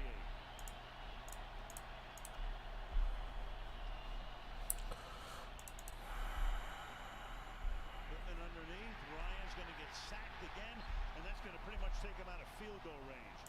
There is Baron Browning. You know him well. He played for the Buckeyes. Timeout taken here. It's going to be 3rd and 38.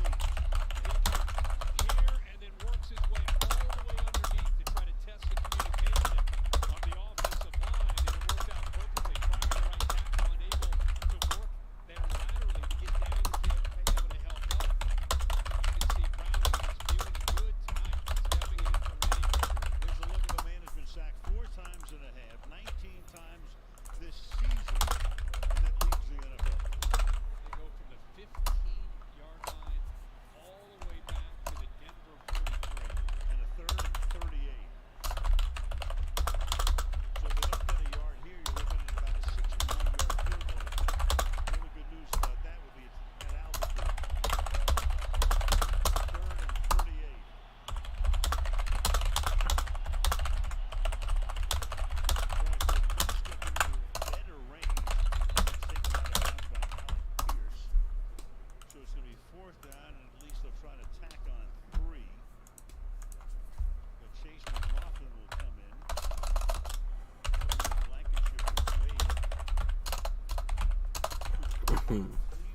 If you don't want to get cheated, then don't play poker.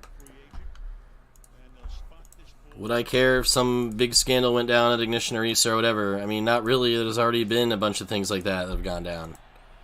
Like, there's been a million things on ECR and Ignition everywhere else. People max late reg, timing down. There's people on Skype right now cheating.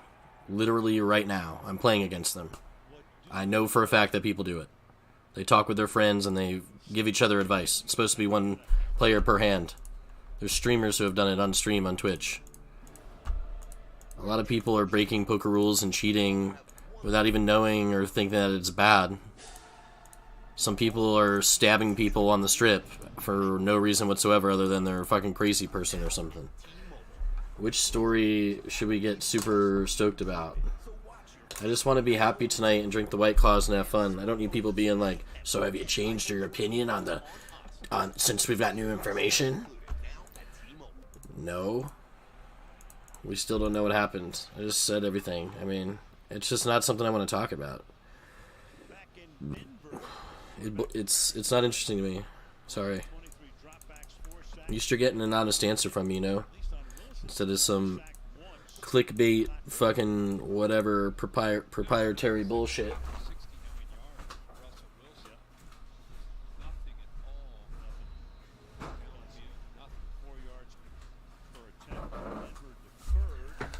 All these shows are made to entertain you and shit, and like, whatever, man. I guess they got y'all hooked for the next episode. I don't know.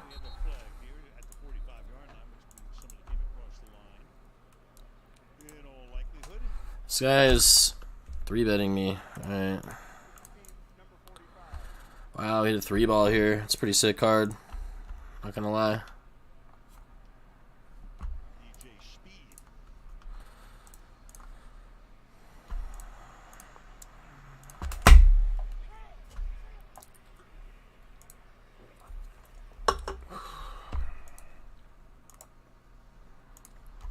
Pocket aces, pretty nice hand too.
Something happened, and he's very fortunate that his team recovered it.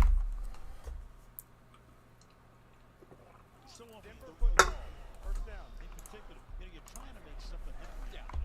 Bounce off guys, and the next thing you know, look out. Yeah, he's a great return man as a young player, but it's been a quiet first half. I mean, you get it, but think about the time when we are here at the end of the half, trying to make something happen, potentially backfires, gives the Colts an easy field goal there to tie this game up. Dallas Flowers, 33, came in and got it loose. A kneel down will end this first half. And we go to the half with this baby a 6-3 game. Coming up after the break, we're going to spend halftime show with Carissa and the gang.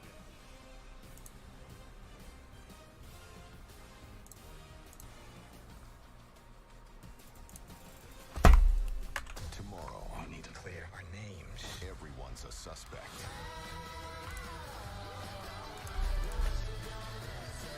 Clammy already. truly clammy.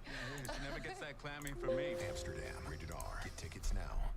This book has helped me reach so many young homeowners who have become their parents. Hey, what's the lowest you'll go on one of these mugs? Well, remember, no haggling in stores. Ah, yeah. Chapter 6, yep. They may have read the book, but they still have a long way to go. I was hoping to get your John Hancock on there.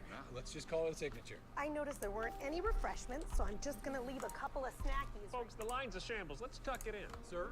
Come on. Come on. Okay. Oh, right. Progressive can't protect you from becoming your parents, but we can protect your home and auto when you bundle with us. Okay, we don't need a line monitor. The game might be over, but the action doesn't stop there. On the TNF Postgame show, our desk breaks down all of the key plays, and we welcome the star of the game, the TNF Postgame show, tonight only on Prime Video. This is the planning effect.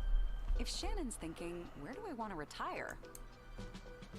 She'll get some help from Fidelity to envision a plan for the future. Fidelity's one-on-one financial coaching helps Shannon measure her progress and know her next steps. Plus, Shannon's professionally managed IRA has a strategy based on her comfort level with risk and reward, which leaves Shannon feeling so good she can enjoy more of what's right in front of her. That's the planning effect from Fidelity. I was thinking, you and I have come to a little arrangement. What you call a team up. Great catch. Touchdown.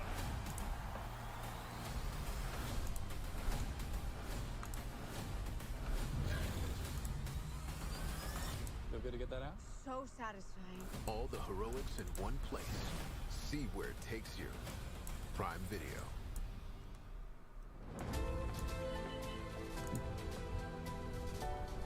Hey, Mercedes, change the lighting to blue. Okay, I'm changing the color. Perfect. The all-new, all-electric EQS SUV from Mercedes-Benz.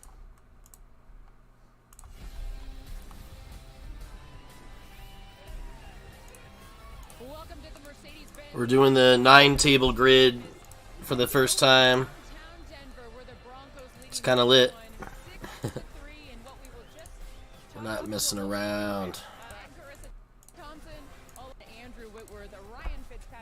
We're not messing around. We got the fucking 7 tables going.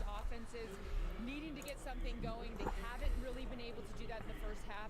Fitz, when you look at this Broncos team in particular, what do you need to see from them?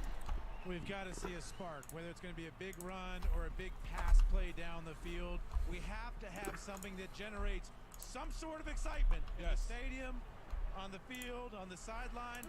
So we had 2 opportunities in the first half to do it. We had the one that I'm going to show right here. Jerry Jeudy, the speedster, gets on top of the safety. Look at the corner. The corner on the backside is not over there. He has that whole half of the field to throw it. He doesn't throw it to the sideline. He throws it down the field. Missed opportunity. And this is what I like to call Green Light Thursday. He's got the green light to audible to Cortland Sutton here. The safety's on the right hash. Miscommunication. I like that matchup. Cortland Sutton going deep on a linebacker. I think it's a good matchup. We've got a miscommunication. Let's chalk it up to being new. But if that's the Green Light Thursday special play, we've got to be on the same page. Like, what are we doing? I'm like Broncos country. Score. Like, we can't keep going through this. We talked about it in the pregame. This is awful football. We got 6-3. 6-3. Thank goodness, because this would be bad. Now it's a little bit of Nate Hackett. It's a little bit of Russell. Like, Russell, you know what you do well. You get out of the pocket. You make stuff happen. You ran for 18 yards. Keep running.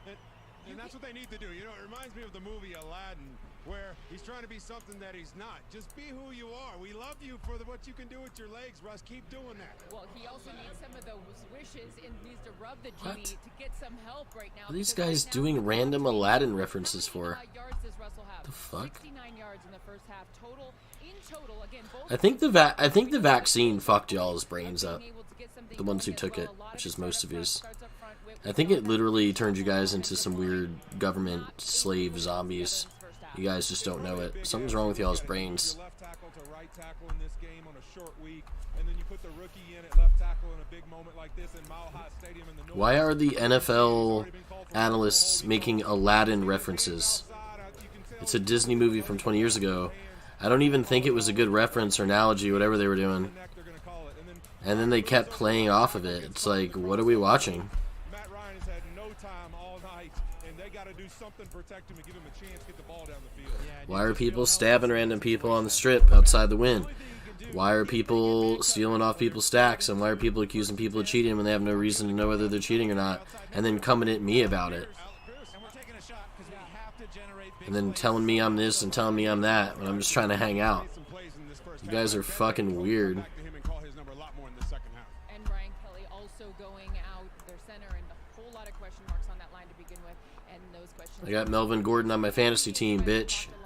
2 of them starting. Protocols and of course the continuing investigation into Tua's situation and the changes that will follow because of it. So then early in We only got 4 points in the first half out of him. involving Colts running back Naheem Hines on the 3rd play from scrimmage here. So Hines has been ruled out for the rest of the game with a concussion.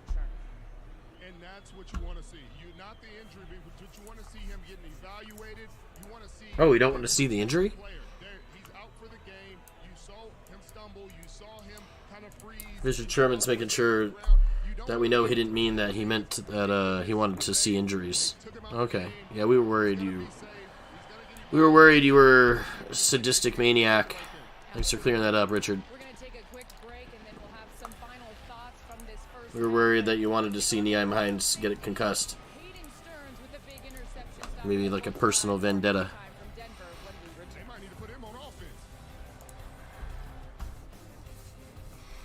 What is this fucking shit? I guess I followed. It's a cat. It's an old cat. It's an old cat bat. Some things leave you guessing, but not MailChimp. MailChimp takes the guesswork out of email marketing by analyzing millions of data points from the billions of emails we send to offer personalized suggestions for how to improve engagement and revenue. Guess less and sell more with the #1 email marketing and automation platform. Intuit MailChimp, official sponsor of the NFL. Time now for the electric moments presented by Mercedes-Benz. First quarter, Broncos facing a 3rd and 10. Yannick Ngakoue looking to make a play, get off the field. Ngakoue gets shipped, bounces out wide, redirects it, and finds his way to Wilson. 2nd sack of the year for him, and you know who likes it, the guy who unfortunately has to sit this one out. Shaquille Leonard tweeting, Yannick, good stop, D. All right, you guys, 2nd half action underway as we talked about all pregame. These offenses looking to get things going. You also said in this game, Tony, that you wanted to see Matt Ryan take care of the football. He's taken 4 sacks tonight, 19 total on the season. Matt Ryan is putrid, stinky, diarrhea dog shit.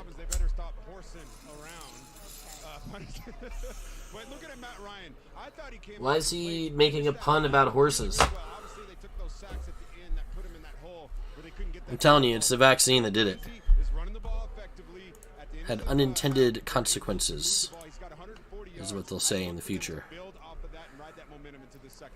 and I think on the other side, you look at the Broncos. I mean, outside of Russell Wilson scrambling twice, they're averaging under 2 yards. These people were dumb, but then after they took the vaccine, they got even dumber, if you can imagine.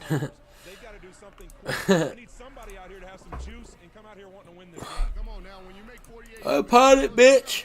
Oh.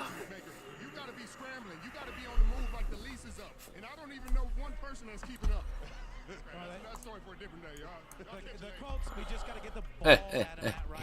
Let's get some playmakers. Let's get him in. He showed some juice. He broke some tackles. Get the ball out of his hand. Get it into playmakers' hands. Please, let's see what can happen other than getting sacked. Is this the best we could fucking do, man? Andrew Whitworth, fucking Richard Sherman, Ryan Fitzpatrick, and Tony Gonzalez, and this broad? I can't stand this shit.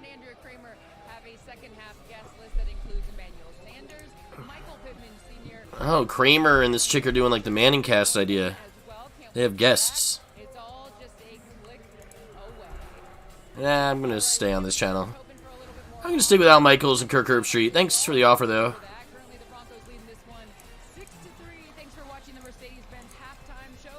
I'd like to watch the superior announcing team, please, regardless of anyone's gender. I work hard for my money. I like to watch the best announcing team possible, and that's going to be Al Michaels' team. Ace Queen.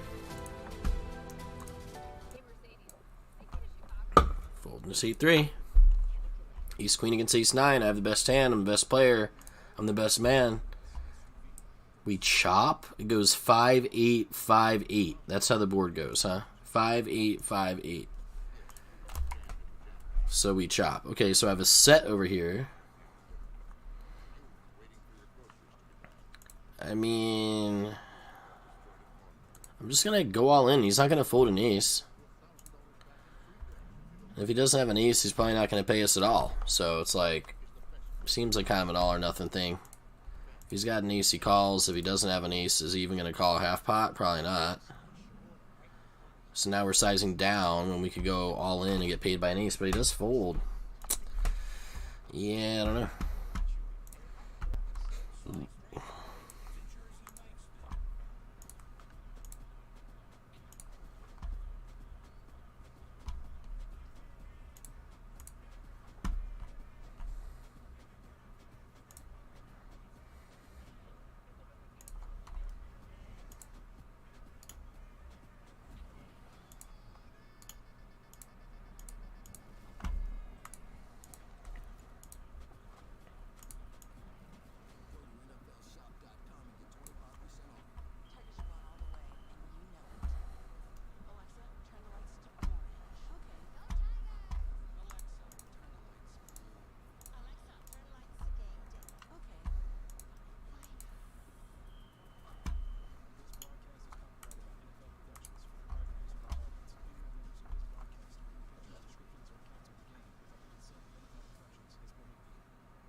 These fucking football players on the Colts and Broncos team are getting paid millions to suck this bad on Thursday night television. Isn't it fucking crazy? They get to just perform like ball sack and they still get their game checks, huh? You're throwing the ball to the wrong team, Matt Ryan. Holy shit, man. Poor Matt Ryan. He should have just retired after that Super Bowl.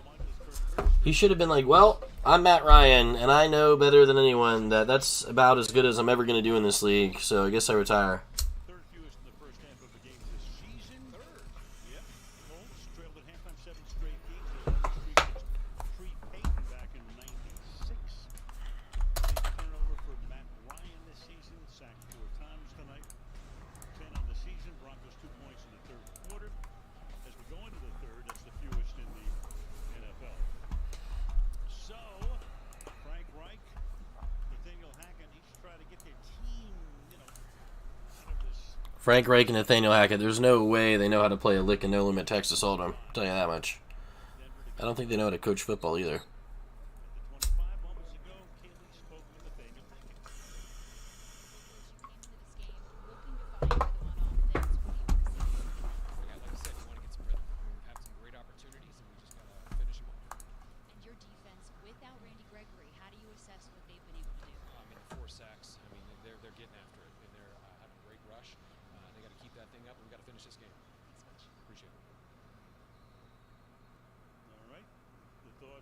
They gotta keep that thing up.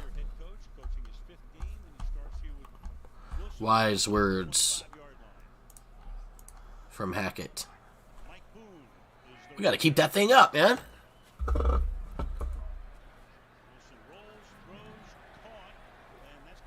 We gotta keep him up and finish him off.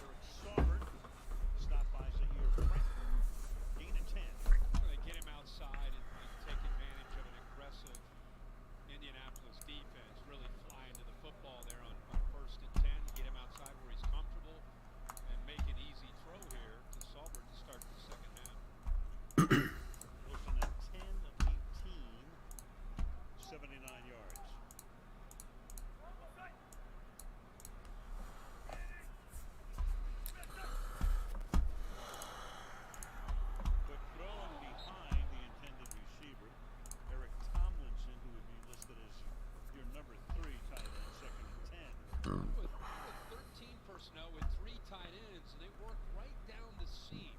Try to get the matchup that they want, the coverage that they want. Works out perfectly. See the corner work outside, safety's in the middle. You got the seam right there, and the ball's just thrown behind Tomlinson. You had a big gain there.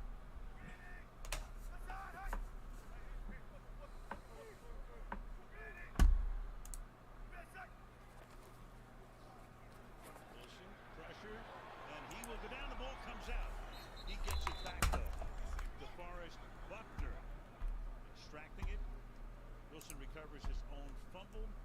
And that will set up a 3rd and 18. Cushenberry works to the left, creating a one-on-one to the right, which is a mismatch with Buckner at his length, 6'7", 295. He's able to use that extension to get away from the guard, and you set it out, ball on the ground. Wilson lucky to get that ball back. So Ryan fumbled. They kept possession before the half. Wilson fumbles. They keep possession here. He's under pressure again.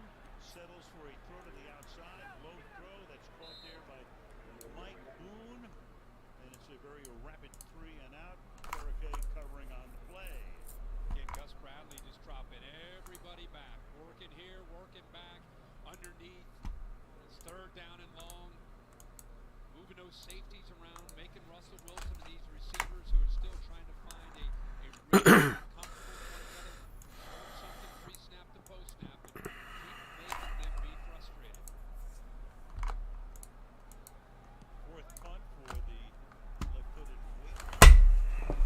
Turn from the 21 by Isaiah Rodgers. Spilled up at the 35-yard line. It has been one frustrating night in Denver, even though they have the lead.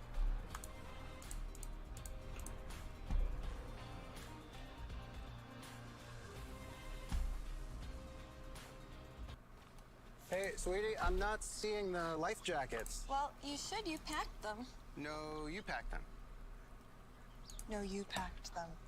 You said I won't forget to pack the I life won't forget jackets. to pack the life jacket. I'm sorry, I have to challenge that. Well, you do have one left. I love how the commercials are like 10 to 15 times louder than the actual show you're watching. Like, how is that okay? We just lost the flip ace queen against eights. Now we got ace queen against eights again. We lose the flip again. Wow.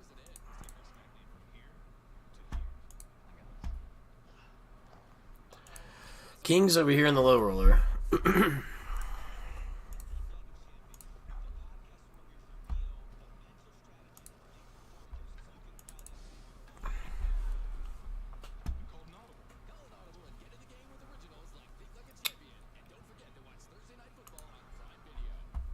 Not gonna get him to fold a fucking 9.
only gave up a third-round draft to get Ryan. Yep.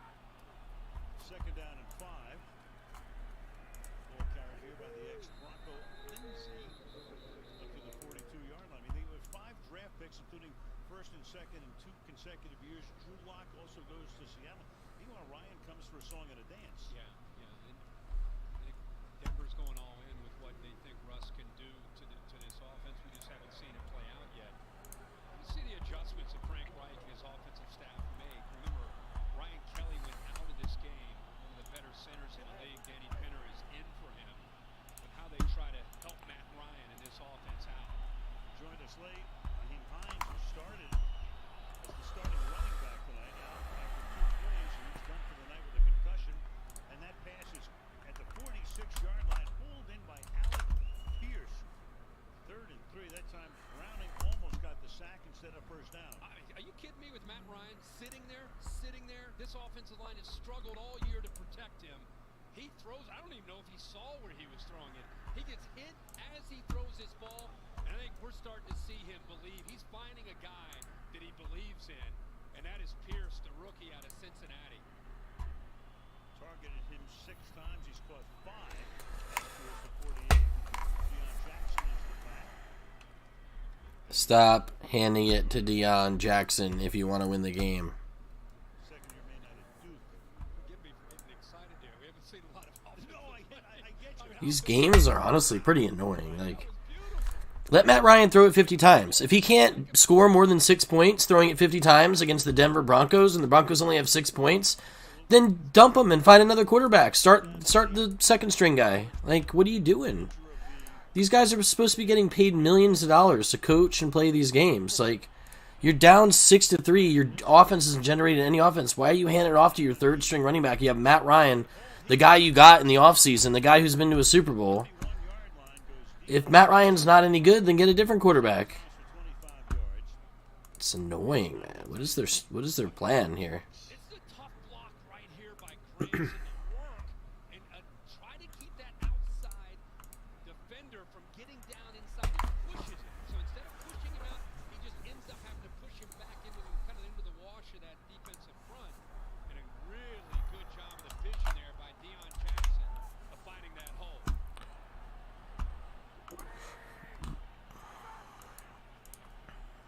They're handing it off again.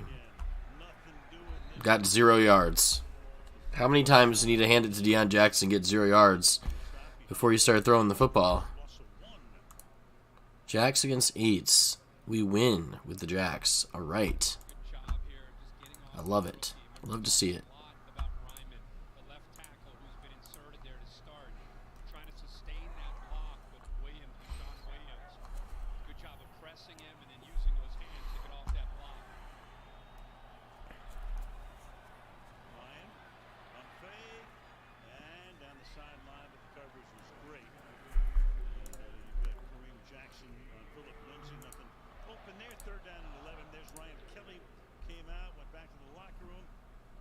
Injury, so he's still on the bench, and Pinter's still in there at center.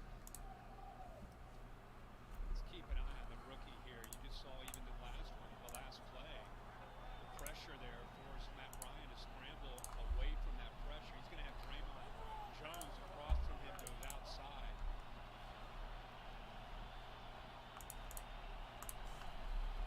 Thanks, Yoakum. Good luck to you too if you're playing.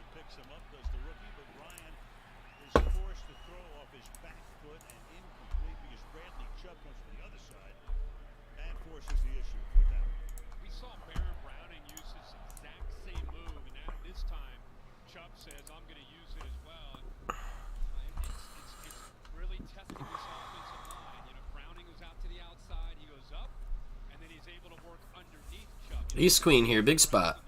Oh, buddy. East Queen, big spot.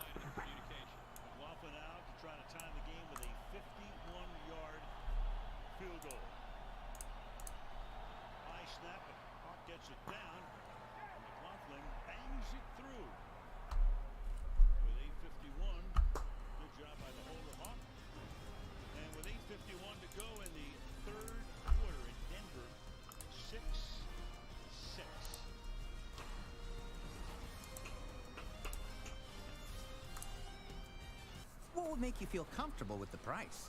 Well, no one made me feel more comfortable than my kindergarten teacher, Miss Jane. Try saying, show me the Carfax value.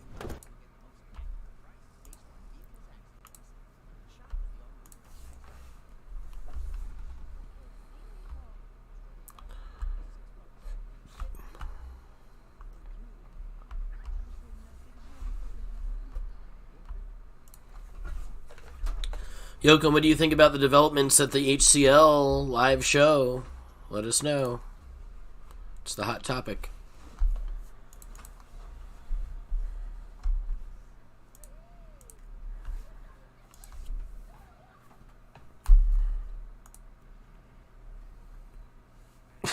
Besides that, no, Solo. What do you? Solo. What do you think about it? You didn't tell us yet. Your opinion on the matter. It's super important.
Got wiped off the map? Damn.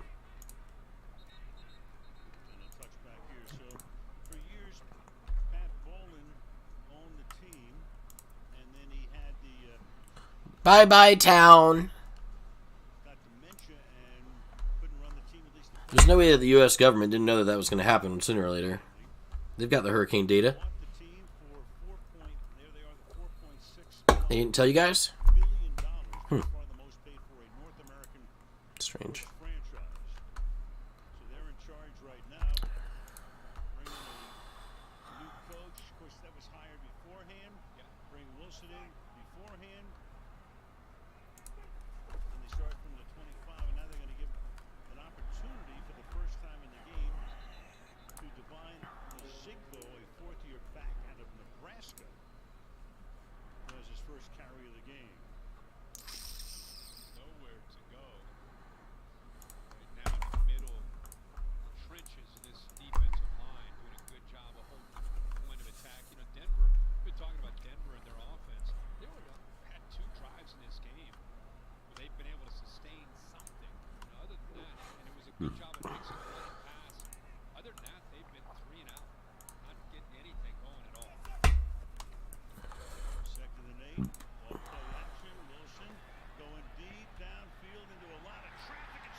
The two Broncos players caught the ball at like the same time. That's a really funny play. I don't usually... Sometimes you see a receiver and a DB catching the same ball, or two DBs catching the same ball, but both wide receivers in the same spot catching the same ball is kind of weird. It's because he hung the ball up in the air so fucking much. Oh, the ref got wiped.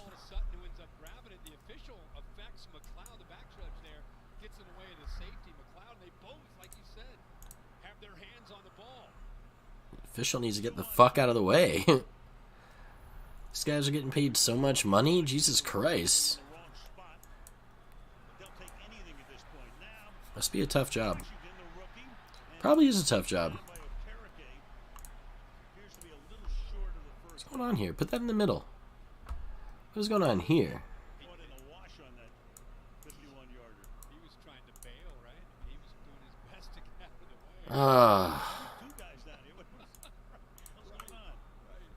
Oh, come on, dude. 7-8 suited here.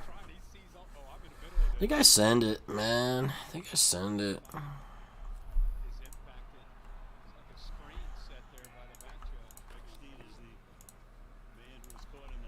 Yeah, back judge probably has money on the fucking game. That should be proof of it. Oh, the back judge got in the way of that play. It must mean he's cheating. Don't you think that means that he's cheating? He must have money on the game. Why did the back judge get in the way? He doesn't know what the back judge in the NFL doesn't know where the back judge is supposed to be? Well, it was filmed on TV and we see it there, so there's no way. It's just too strange of a coincidence. What do you guys think? Oh, do you think the new developments on the back judge getting in the way of that play has changed your mind at all? Will you guys let me know? Oh, ha ha ha ha. Look at him being so defensive. Like, you guys are fucking weird, man. Poker conspiracy theories. Grrr! I'm bored out of my fucking skull living in 2022, volume 2. Now we're all fucking investigatory journalists. Jesus Christ. I guess I'm gambling with Ace King, man. Damn it to hell.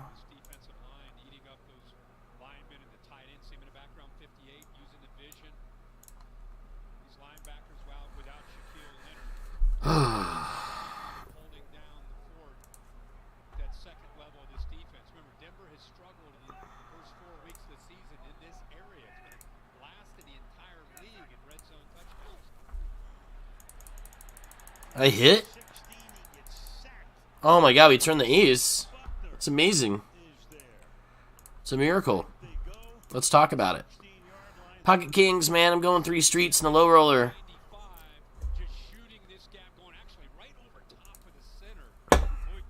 Final 70 players.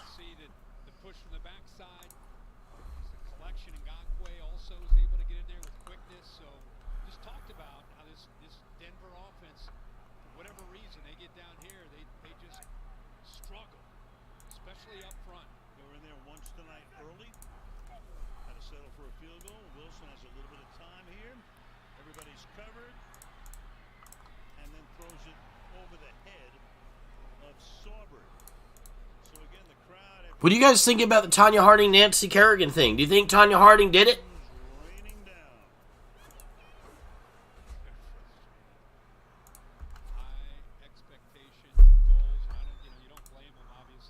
So was it just that one guy on the grassy knoll, or were there others involved, or what's the whole motivation there with that one, too?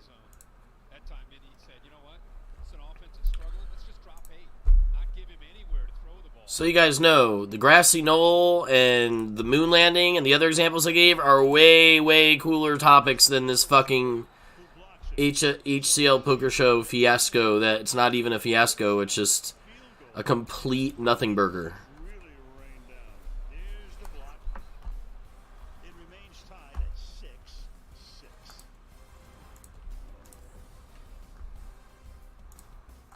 We'll make a new bet around every 2 seconds. It's like when people are like, oh my god, Breaking Bad is the best show ever. It's like, not really. I mean, it's good, but you're ruining the goodness of it by calling it that good. It's definitely not that good. Why would you ever say that it was as good as that? Like, it's not that good of a show. We are bluffing with our muffing. Folding.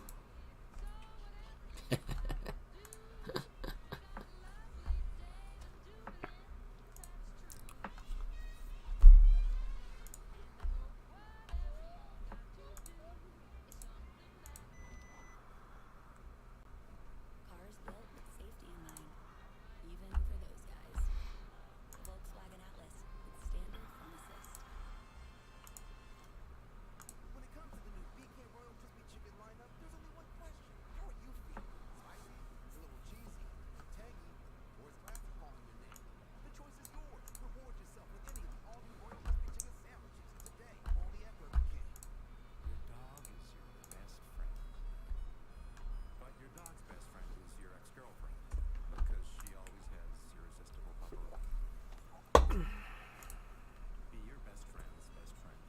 Papa Roach.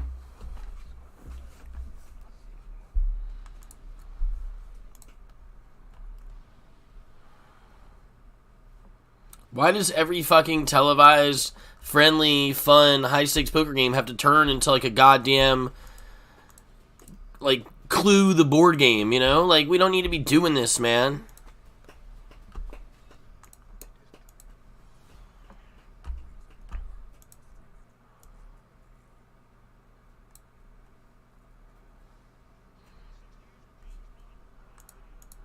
Bond films.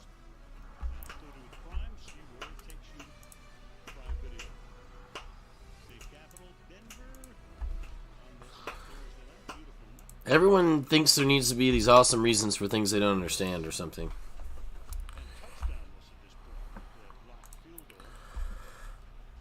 They don't want to say that the game's filled with a bunch of predatory scumbag cheaty fucks because then they don't want to play and they want to play, so they're not going to say that. But it's true. I'm one of them. I drank frog poison too. Well, guys, another injury to add to this list for the Colts offense tonight. We just learned wide receiver Ashton is questionable to return to this game with a foot injury out. Thank you, already. Kelly is questionable. Hines is, you know, I'm only half kidding, but sometimes a game can be, at least at this point, so bad it's almost good. You know what I'm saying? No. Okay, you don't. You know, no, I'm not feeling that. Just over here. You know, if a game is like sort of bad, it's not. It's a horrible game, Al Michaels.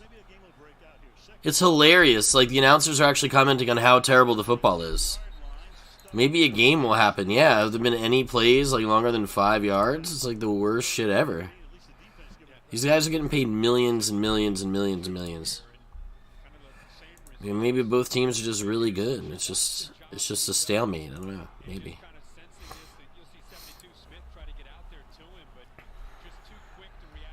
It's like a damn stalemate.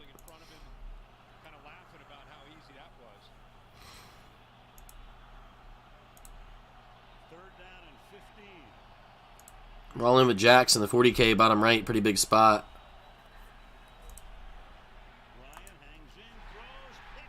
Ryan's picked again. Holy shit. He sucks. Pocket sixes here. What is this? We're close to the money. Wow. I think I might fold with two people jamming. It's hard for him to have an underpair.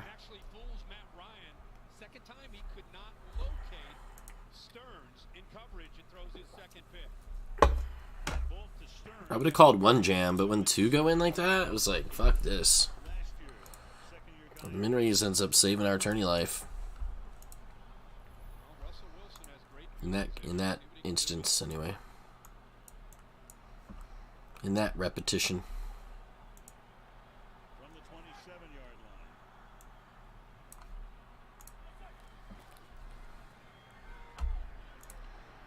I guess we won here in the lower right. I didn't see what transpired after we jammed.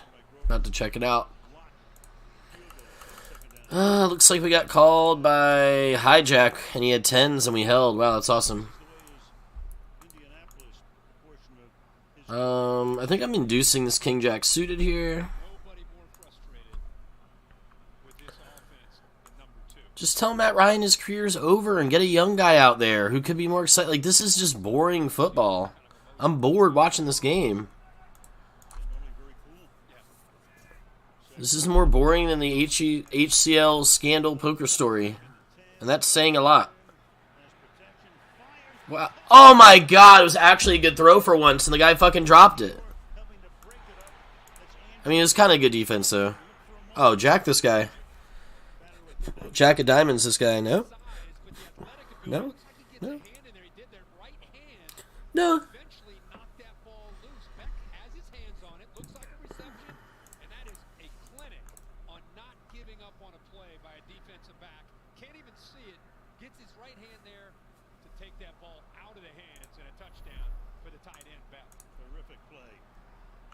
I mean, Broncos have a good defense, and the Colts aren't too shabby either, so I don't mind a low-scoring game, but obviously these offenses are just still like, come on, man. Oh, fuck. I mean, is this really a thing where, like, Russell Wilson knew DK Metcalf or, you know what I mean? Like, DK Metcalf is kind of a new player. See, that's the thing that's weird. Everyone's making all these excuses for these quarterbacks this year that have switched teams, you know? Like Baker Mayfield to the Panthers, Matt Ryan to the Colts, Russell Wilson to the Broncos. And they're, like, making all these excuses for these teams. They're like, oh, well, they got to get on the same page. Oh, this is a new players to throw into. They got to get the timing with the receiver. It's like, but Russell Wilson was with the Seahawks for a while. He wasn't always throwing to Tyler Lockett. Yeah, DK Metcalf was a new player. They didn't have DK Metcalf before that. Before that, they had somebody else. I forget who. Actually, do forget who. Shit, man. I'm definitely trying to manually click on this. Where's the fucking turbo? I'm missing a fucking table. Jesus Christ, there it is. Why does it keep disappearing? Oh, because when I'm trying to move that in, it thinks I'm swapping them, but I was really just trying to move it in. I think. Anyway, we got it up. Everyone's like, oh, they got to get on the same page, these receivers and the routes. Well, Tom Brady went to the Buccaneers. Matt Stafford went to the Rams. I mean, they had to get maybe, like, they practiced. Like, I don't know, like, how long does it take for you to take a little off the throw, put a little bit on the throw, or take a little bit off the throw compared to the last fucking receiver you were throwing to? Like, I feel like they're just making excuses for these guys. There's no excuse. They should be completing these passes. I think they're just bad quarterbacks. I think a lot of these quarterbacks had success early on. A lot of them use their legs, and they can't use their legs anymore to run like they used to. They're getting older, like Russell Wilson and other people, and that was their big weapon. That was the big threat. That's what made the defenses have problems, and that's what gave them wide open throws. And they were on cheaper contracts, and they had better teams around them when they were younger, and now they're older, and they're the ones getting paid millions and millions and millions, and the rest of their teams suck. And they're not that good anyway. And how about NFL defenses probably have adjusted to them over the years? They're not, you know, when you're new to the league is like, oh shit, how do we play against this guy? But then after a while, the defense starts fucking dominating you. Unless you're an elite fucking quarterback like Aaron Rodgers or Tom Brady or something. I don't know, fucking Mahomes is a young guy. He's getting it done. He doesn't get it. I want to say Josh Allen's good too, but Josh Allen does use his legs a lot. So if Josh Allen didn't have his legs, would he be able to be throwing the ball like Tom Brady all over the place? I'm not so sure. Maybe, but I kind of don't think so. Mahomes is like out there doing crazy fucking wizard shit. He's doing like some Brett Favre ninja behind the back pass bullshit. But this Broncos-Colts game, it's just miserable. It's like, are these teams even trying to win? Like, why are they fucking so bad? I guess I gotta send this ace-jack, man. Jeez Louise.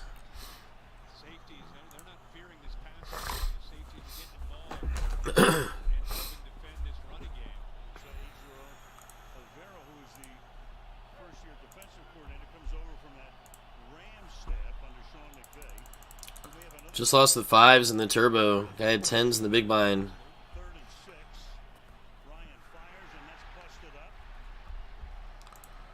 Pocket 10s here in the crazy 8s. I'm just going to go all in.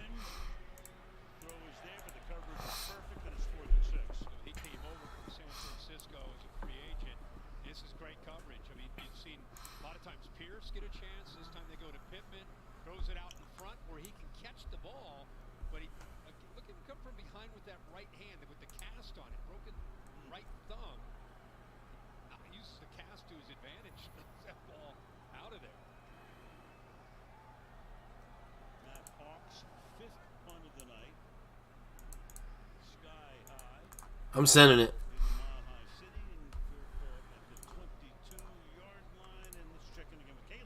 Al, the NFL was spotlighting cancer awareness this week, and at halftime here, does and got introduced just like Broncos players. This Fight Like a Bronco initiative was launched after the team's assistant turf manager, Luke Kellerman, was diagnosed with cancer in 2015. He lost his battle in 2017, but his legacy lives on through this campaign now. Yeah, what a great moment for those people. That's a great thrill. You're running out of the field. Oh, yeah. Crowd salutes you. Broncos have it now at the 22-yard line. Little fake toss. Pressure. Pass caught. Goes once again to that tight end. That's Saubert. Been in a lot of the action tonight. Saubert has now been targeted 6 times. Ace Jack against 10 Jack. It's a 10. Jack's against King 10. And he does not hit a king. Meanwhile, Russell Wilson, this time he's under pressure. They've been able to roll him out on 1st and 10 with some success that time. Colts expecting it. Good job of looking backside quickly to find Saubert, who's settled into that zone. Flip to the outside behind Judy, makes the catch. Makes the most of it, picking up the first down for Denver. You know, I feel like if the Broncos are ever going to go where they want to go with this offense, it's really going to be the development of Jerry Jeudy. You know, Sutton is good. You know, you have Tim Patrick, who's out with an ACL, who's a leader. But I think Peyton would tell I mean, I guess I'm going to bluff. This Jack 8 suited. continue to grow with Russell Wilson and develop chemistry. But Jeudy is a difference maker if they can get into sync with one another. He has Ace Jack. Okay. Final half minute of the third. Wilson fires and it's batted back. Second down and 10. That's DeForest Buckner all over the place in the second half. Is he having a night? And we knew coming in he probably was, whether it's penetrating or, again, 6'7" in the middle. I don't think there's anybody else in the league at 6'7" that's in the middle. And look what he can do to a smaller quarterback. You try to throw over top of that, Russell Wilson. List him at 5'11". I don't know how you go over top of DeForest Buckner. He's had a heck of a career, 2 times into the Pro Bowl out of Oregon, a great career in college. First came over from the 49ers. Bluffing in the lower right.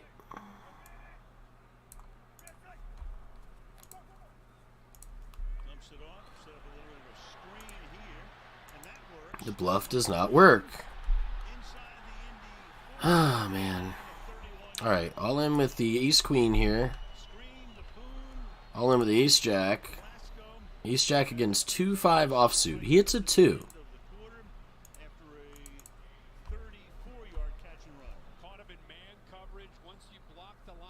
On the bubble, he calls me with a 2-5 offsuit.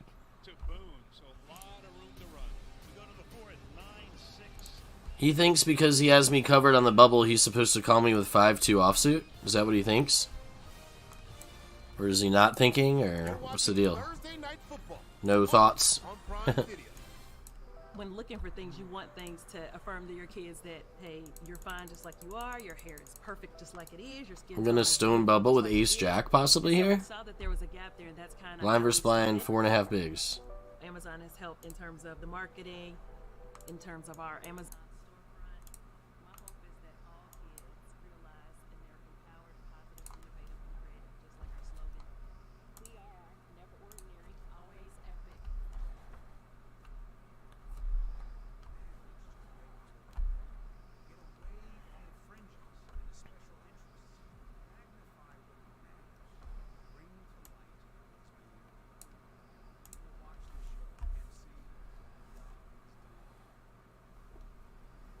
Updates on the scandal? Man, there's so much going on.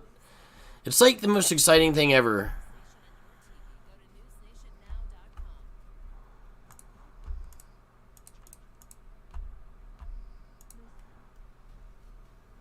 It's more exciting than the time that cop kneed on that bro's neck. There's a lot of clicking going on in these HCL show articles.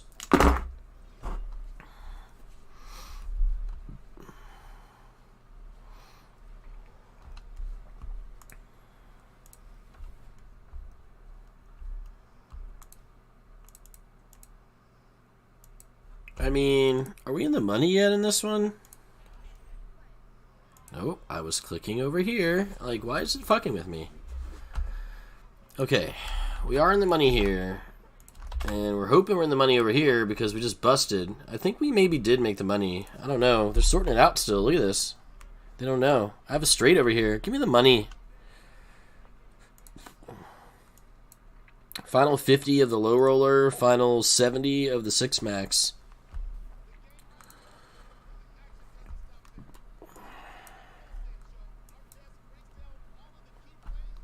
What the fuck is taking so long over here? Did I cash or not?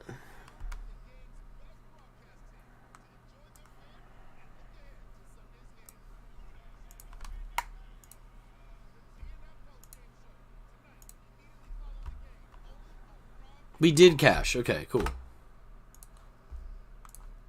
Cashing's fun.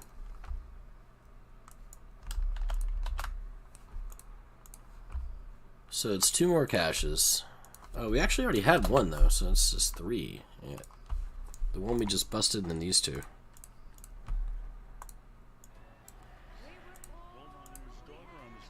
Let's keep it up. Just like Hackett said. Let's go get him!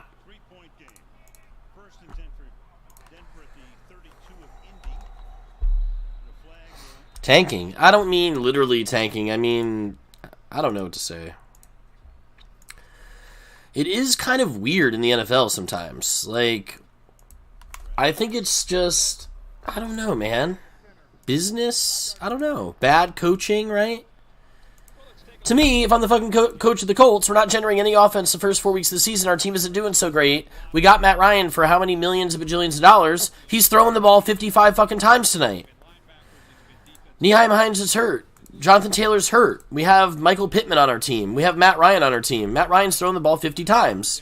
They're like going out there and handing the ball off to like their backup running back, mate. You know, it's like, what do you guys, like, what the fuck is wrong with you guys? It's just terrible coaching, I think. I don't know. Can the coaches just be that fucking bad? I think so. They're a bunch of like football guys. Like, a lot of these football players are football smart in terms of like football stuff, right? Like, things that football players know. I don't know hardly any of it. You know? They know what to tell the linemen. They know what to tell the receivers. They know what to coach them. They know how to get that shit going with the football stuff. But when it comes to like actually being smart with like when to call a timeout or things like, hey, we're down 6-3, our offense has been sucking ass, maybe we should fucking have Matt throw it 3, like, I don't know, like, they're just dumb, you know what I mean? They're dumb when it comes to like logical strategy, game management, right? There's like levels to this. There's a lot of different things going on in a football game. It's like a physical game, it's a macho game for good reason, you know, meatheads belong, but also there's a lot of like chess math type stuff going on, and a lot of these meathead bros aren't so great at the chess stuff. Like, get Matt Ryan fucking on the bench and just admit that you made a bad investment. That's what I was saying, business too. I think sometimes they invest in the players, you know, and they're not, I don't know, who knows the pressure they're getting from the owners and from the general manager and from the fans and from whoever, and really they just need to do the best thing for the team. And like, to me, both these teams are being kind of stupid tonight because it's 9-6. You have weapons on your team. You need to do something different. What you're doing is not working. Another player hurt in the Thursday game. There's so many injuries in these Thursday games.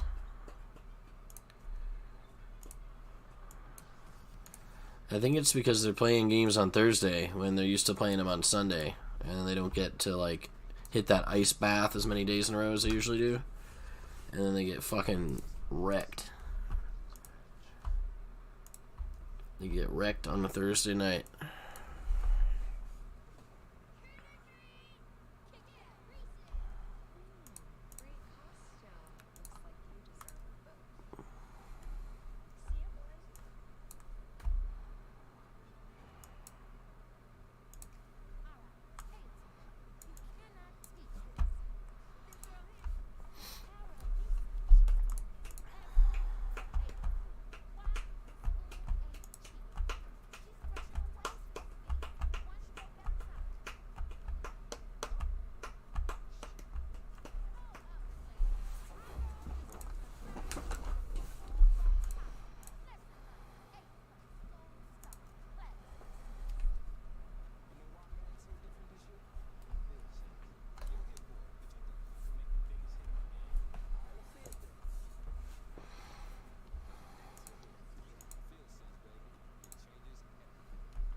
Let him bluff.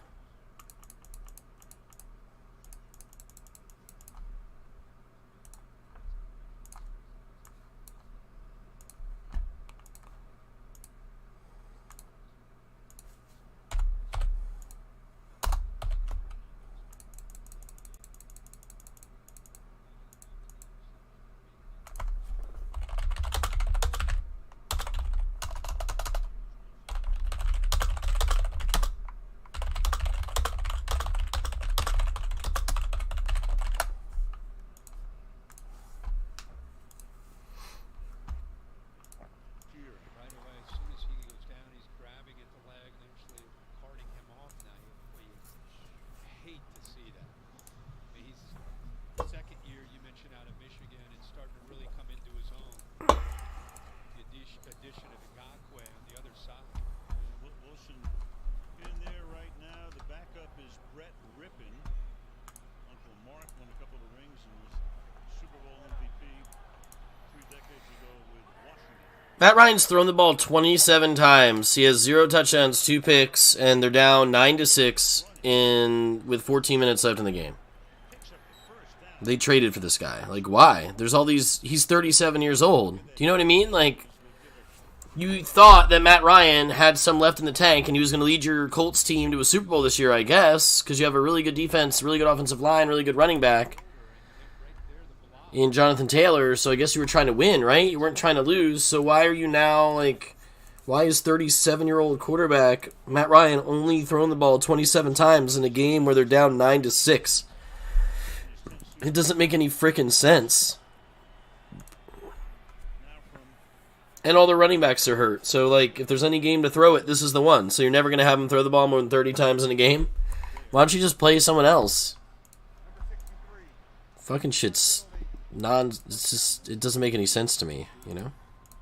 But, like, whatever. I think I've reached the point where I've watched this game for so many years now that I think I'm better at coaching the game than 90% of these fucking head coaches, at least when it comes to the logical, when to call a timeout, when to challenge and not challenge. Of course, if you're the coach on the sideline, I'm sure it's a whole different perspective than, like, a fan of the game like us watching the game on TV and being able to see all the camera angles, whatever else. But sometimes these coaches do things you're like, that's just not smart. Like, what are you doing? This is a strategy football game, and the owners don't fucking know. None of them fucking know what they're supposed to know.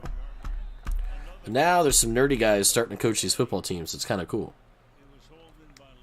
Some of these owners, some of the whatever... They started realizing the nerd stuff is good stuff.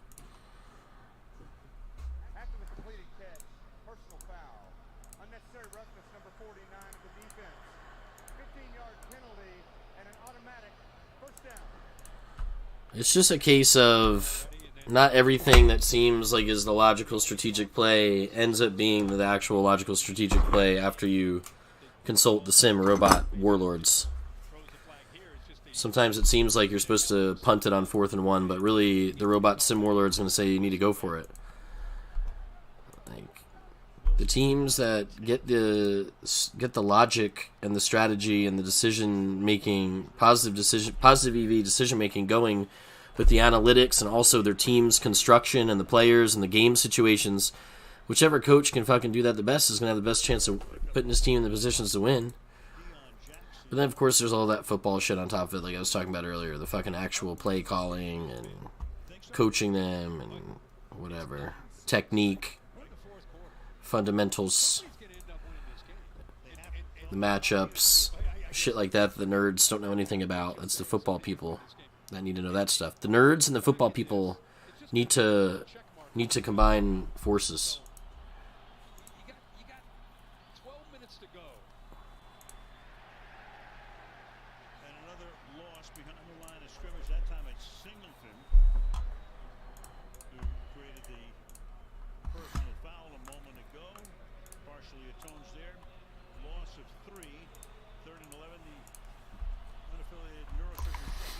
There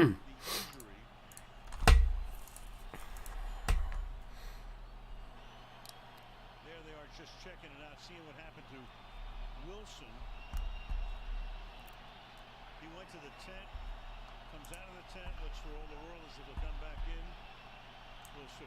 3rd and 10. Ryan sacked 45, and that probably takes him out of field goal range.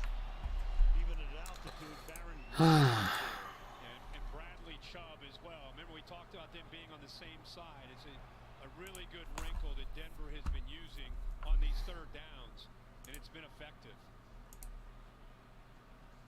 Chubb's usually on the outside. He's on the inside, and Browning's been winning out here. The two of them together, and the line slides right, but still you got to block him. Even on the backside, Draymond Jones with the spin move. All 3 of them collapse that pocket on Matt Ryan. Yeah, they're just shitty teams, shitty coaches. Frank Reich's a quarterback from the damn early 90s. Like, he doesn't know what the fuck he's doing. I mean, he does. He knows more than what the fuck he's doing. I'm saying it's like certain things, you know? That's the thing that's fucked. It's like, these coaches might be amazing at, like, play calling and, like, the roster construction and, like, getting them motivated and, like, the stuff they do in practice and the technique and the fundamentals and stuff like that.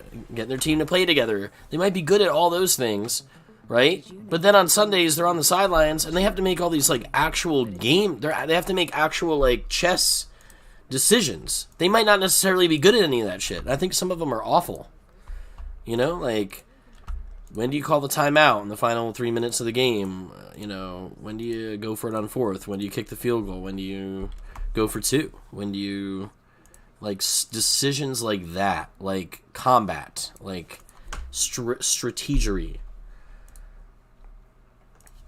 Do you run the clock out? Do you throw to the sideline? Do you spike it? Do you... All those, like, little, like, nuanced decisions are very mathy and don't have much to do with some guy who played football his whole life.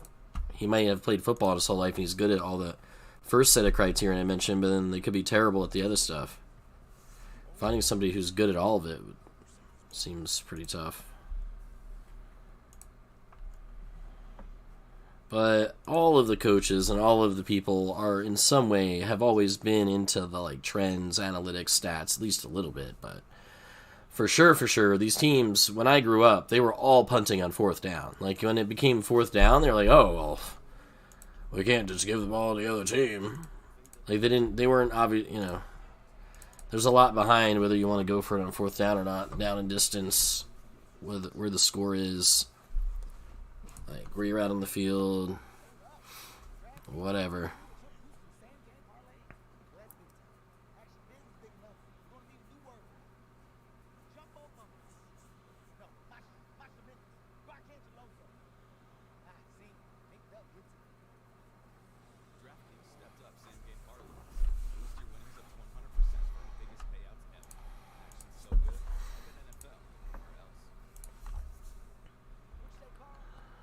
I started Melvin Gordon on 2 of my teams, man. I definitely didn't have to do it, but I knew he was going to get the full volume, and the other running backs on my rosters, I wasn't sure about it. He's disappointing me right now. He only has 40 yards. 2 catches and 40 yards with no Javonte Williams. Ah, man. It's going to hurt me with fantasy football this week, man. Felt like the best decision at the time, though. Maybe he gets us a late touchdown here, somehow, some way. Maybe we get a touchdown in this fucking game. Maybe it's Melvin Gordon. Pocket Jacks here in the final 40 players of the 7.5K low roller.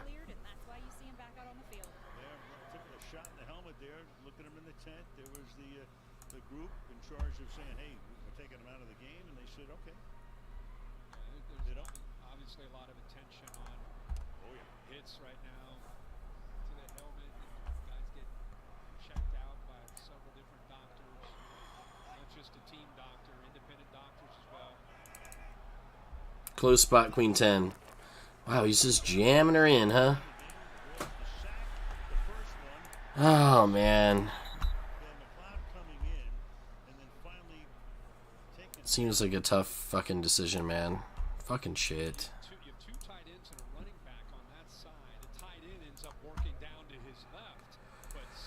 Oh, man.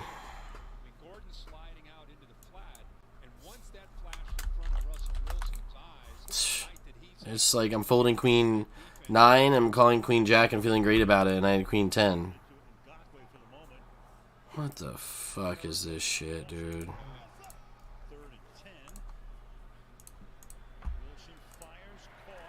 He has me out-kicked. Damn. Tonight has been the second favorite target. Sutton's been targeted 8 times. Crowd, of course, booing, but here you are in a 4th and 2. 9 minutes to go. And you know, you just clear it. A simple, easy route, easy read for Russell Wilson. You're up 9-6. At this point, with 9 minutes to go, your defense playing pretty well against Matt Ryan. You should 1,000,000% punt it. If you're the Broncos here, yeah, the Colts haven't been doing anything. Oh, God. Indianapolis drifts over. Flowers catches at the 20. Down the sideline he goes for about a 9-yard run back. 8:33 left in the 4th. It's been that kind of a night in Denver, even though they lead.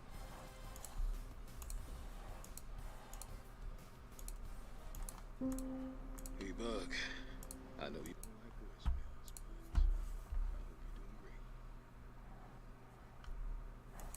I wish I was with you. You are so brave. Just keep getting out there.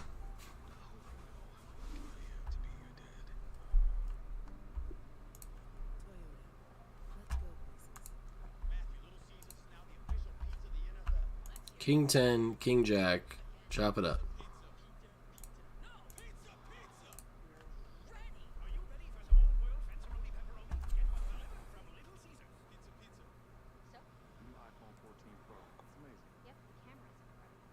Sports betting course. Dude, I'm terrible at sports betting.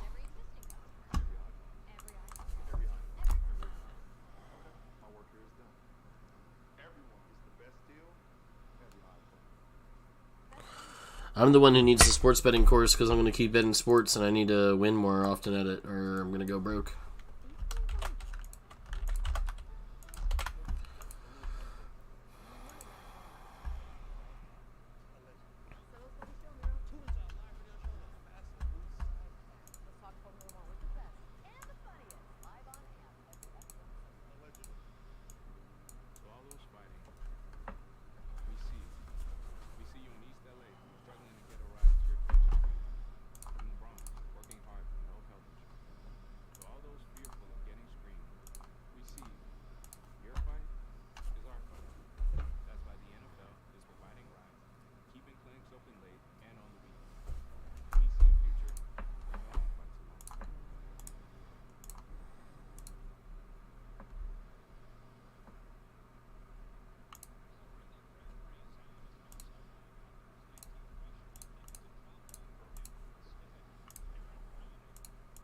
Able to step up and emerge, just a relentless approach on the outside. He and Bradley Chubb together have been in that backfield all night when Matt Ryan has dropped back to throw. You know, he's a middle linebacker, outside linebacker type of guy off the ball in college at Ohio State. See what he can do when he's able to pressure that quarterback. Trying to earn more playing time even after Gregory comes back. Meanwhile, Indy starts from the 29-yard line. Got a flag. Got a free play here, but still, pass is short and incomplete. Go to Mo Alley Cox with a big day last Sunday against Tennessee, but tonight haven't gone to him, but once or twice. Yeah. 6 for 85 with 2 touchdowns. Defense, number 56.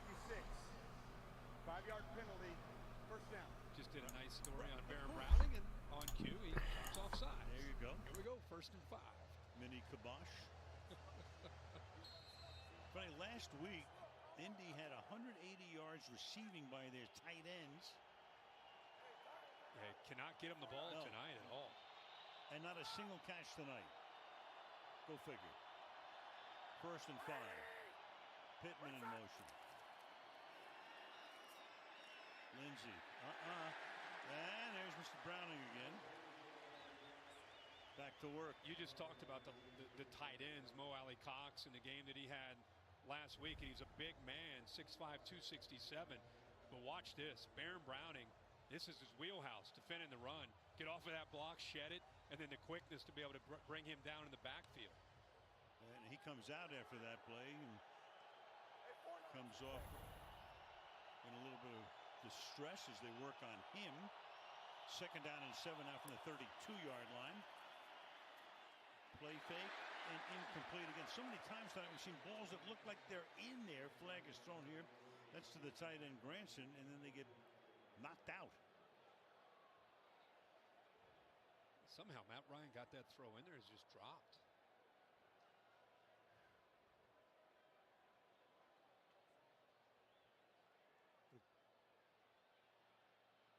It's like able to come back anyway. Yeah. Ineligible man downfield offense, number 72. 5-yard penalty, 2nd down. Some of Ryan's receivers tonight have the hands of a sturgeon. Boom, boom. Looky here. There's Browning, and what are they going to do with him right now? Yeah. They take him back to the locker room. Replaced by Jonathan Kongbo, number 90. Ryan. Best thing that could happen in this game for me is the Colts go down and tie it up 9-9 with a field goal, and then Gordon like runs the ball a few more times and shit in the 4th quarter, and then we get overtime, and we get more fantasy points from Melvin Gordon.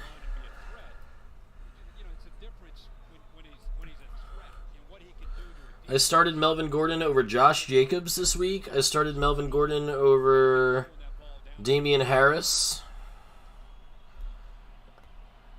Because Damian Harris shares with Stevenson. I think the Patriots might just beat the shit out of the Lions. They don't need to run the ball. Or they get the shit beat out of them. They don't need to run the ball. I don't know. I don't think Harris is like a main guy, necessarily. I mean, he kind of is. But Gordon obviously was going to get all the touches tonight. Oh my god. Neither of these teams can complete a first down. It's like...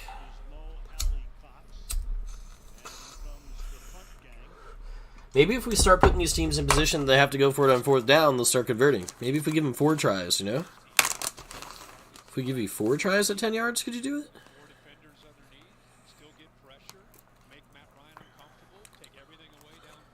Like, if I was Matt Ryan, I would just, like, retire after this game and be like, sorry, you guys, I thought I still could play. How bad can you be? Like, fuck.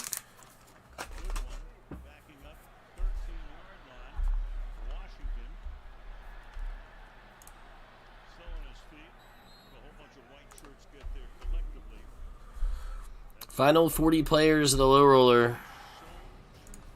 Next week in Chicago, the Bears and Justin Fields hosting the Washington Commanders on Thursday Night Football. You've done these episodes before, haven't you, the Bears? I've done maybe 1 or 2 college games. You like it there? I do. I mean, there's so much. You go to Chicago, the Bears. I don't care whether it's good or bad. It's Chicago Bears. It just sounds right. You like the hotel there? Yes. We're okay there. We're okay. Yes, All right. yes, That's we are. big. That's a win. There you go. That sums it up right there. 12 tuning in. Yeah. I thought we'd get over 12. Of course, we're not done yet. I was thinking in that 15 to 20 range. Oh, we have plenty more to go. Yeah. 5 field goals from the 15. Gordon, go. Go, go, go. Don't fumble it now. He almost fumbled. Yeah. 17-yard rush. Come on, Melvin Gordon. He just got me another 2 points right there. Come on, Gordon. Boy. My boy. He'll follow Hammer right underneath that. KJ Hamler, not the biggest guy, but all he has to do is get in the way and just try Are these tournaments over yet so I can play some more video games? to the backside. Cam Fleming, a nice job of open that up, just kind of creating that opening by getting a good push inside. Between that and Hamler, a rare big hole opens up for Melvin Gordon. Up to that moment, he had 10 carries for 23 yards, 17 there. Here he goes again. Takes a couple of Colts with him to the 30. Kaylee, what you know? Well, guys, when the Broncos defense gets back out here, they likely won't have Baron Browning. He's questionable to return with a wrist injury. He's been taken to the X-ray room. Ace King suited in the low roller tune-up.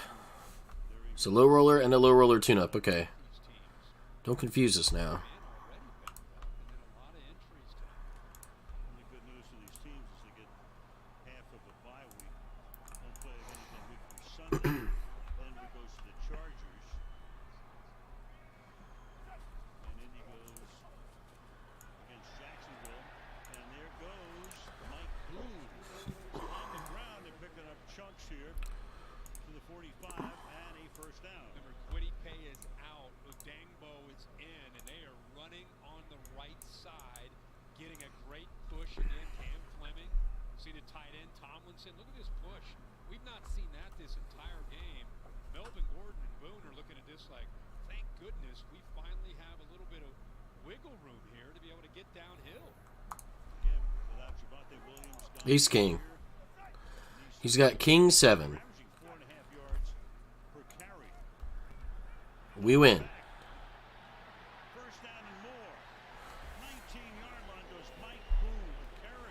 Give it back to fucking Gordon. Fuck Mike Boone.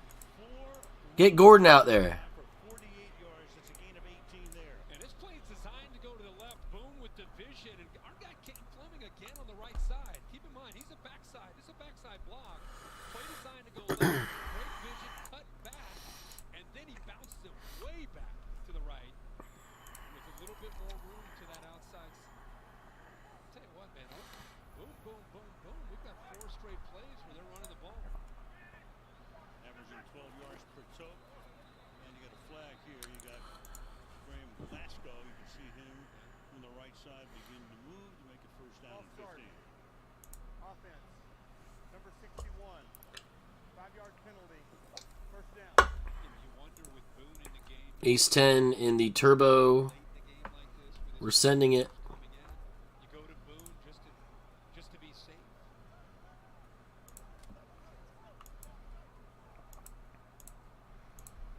Ty Wheatley, running back scope. First and 15. Inside handoff here. Needed about 3 or 4 from Mike Boone. Clock under 4 minutes right now. Wow, I just rivered 4 is full. It doesn't work over here with the ace hand.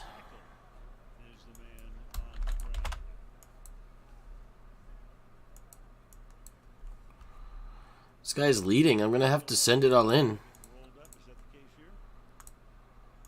I got 4 is full.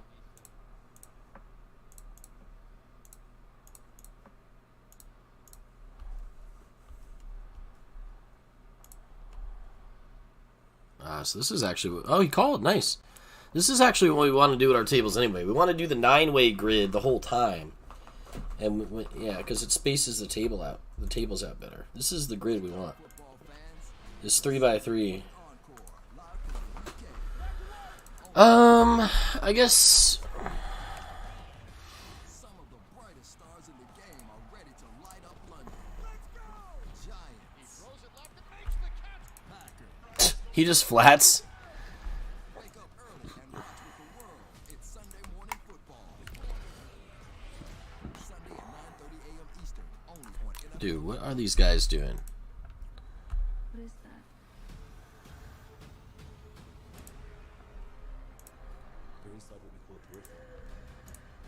Let's go. He has the king queen. The other guy has 4s. Damn. Woo!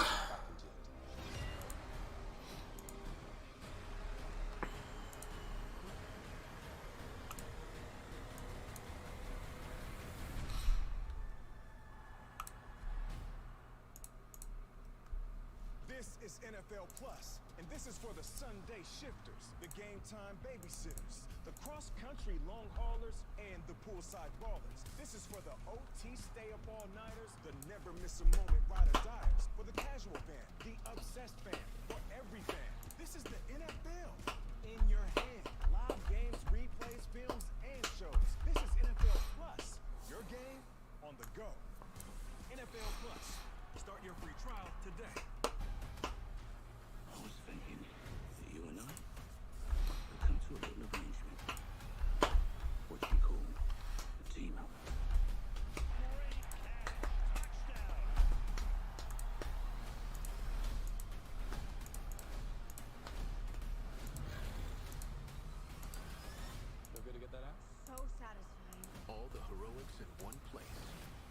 where it takes you. Prime Video. Well, they've already lost their star running back, Williams. He's gone for the year. Bowles, well, we have no idea how long he'd be out, but never a good sign, obviously. And a lot of pain, a lot of frustration. Bringing the card out for the left tackle. The veteran, the anchor up there, the leader. Ace-Jack suited loses to Queen, 3 suited. This team, you know, these guys, not only these injuries, but we're talking about the true alphas of this franchise. You see how frustrated he is. Calvin Anderson will come in to replace him. Meanwhile, we have the standings in the South. Jags are 2-2, so are the Titans. Indy, of course, is 1-2-1 coming in. Texans are 3-1. AFC West KC 3-1. Their only loss was to Indianapolis. Chargers and Denver are 2-2, and the Raiders win the other day, so they go to 1-3. Are you thinking what I'm thinking? That How did Mahomes? right of special teams. I know, but I'm just saying. Right, exactly right. But that's how crazy the league is. Right. Kansas City goes to Indianapolis and should blow them out. So Calvin Anderson, 5 starts in his career. It's interesting, Will. I don't know, how do you clean up at betting horses? Successful on the ground and take the ball to the 35. So they're clearly within McManus's field goal range, and Indianapolis will take its first timeout. This is the best push this offensive line has provided the entire night. So there it is. You came for some history tonight. We'll bring you some. Never been a game in which each starting quarterback had 4 or more Pro Bowl selections. Ryan and Wilson, of course.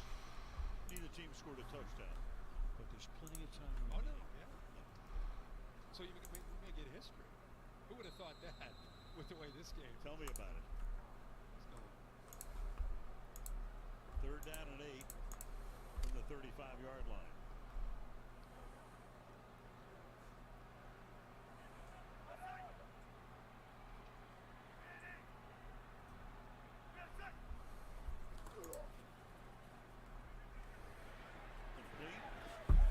Making an easier field goal attempt ever. Cortland Sutton's taken out of bounds, 4th down. And with 3:10 left, you know, you're thinking they stop him and then they push him out of bounds, and now you're wondering, okay, they going to go for this, or are you going to give the ball back to Matt Ryan after a field goal attempt? Yeah, you got 4th and 2. With the way the Colts offense has looked, right. Why not, right? Oh my god, he has aces. So the crowd likes the fact that the Broncos will at least line up. Holy fucking shit, man. We'll see if they like it after the snap and completion of the play. Wilson fires over the hill. Yes, they do convert. First down, and that'll take more time off the clock. Saubert makes the catch there. So the tight end with his 5th catch of the game.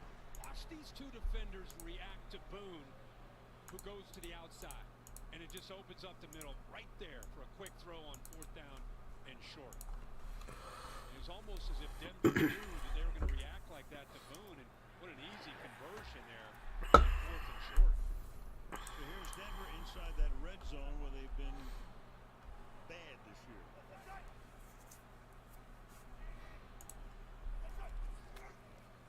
To the outside goes the pass. And try to Such a sick stiff arm. Gilmore does. Sutton makes the Let Gordon get some junk touchdown for me somehow, please. Are they not going to hand the ball to Gordon because they're afraid he's going to fumble it? Please, give me some junk touchdown to Melvin Gordon. Throws Gilmore to the sidelines, but give 5 credit for holding on. Stiff arm Gilmore. Wait, what? timeout, taken 2nd timeout. Why are people booing? That's not a reason to boo, you guys. ACR's rigged? Oh yeah, you didn't know that? I mean, if you're worried about what's going on at the HCL poker show, what do you think's going on online with all the stable Skype fucking stream teams? The backer, whatever stables.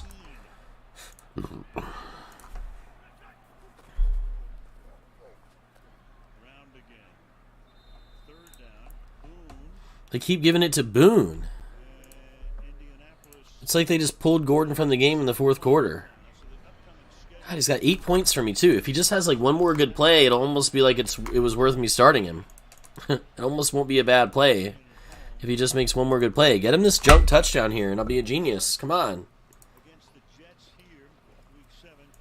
All right, Ace Jack cutoff. We're all in. Final four tables. We just ran into fucking aces. Blind versus blind.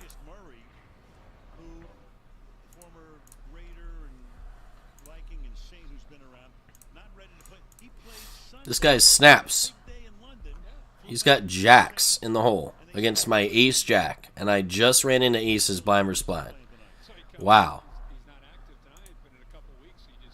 Don't make it easy on me now, you know? Don't make it easy on me. Holy shit.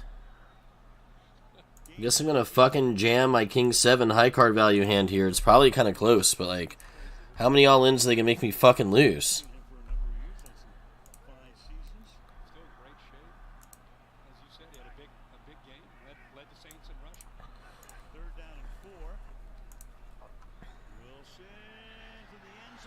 He threw a fucking pick! Why didn't they run it? It's so dumb. Oh yeah, King 7, Ace King. Oh yeah, we're just out, I guess. Okay. Well, hey, it was real trying, you know? Just had to lose 3 all-ins in a row real quick there. No big deal. We're used to it. We're used to getting teased in here.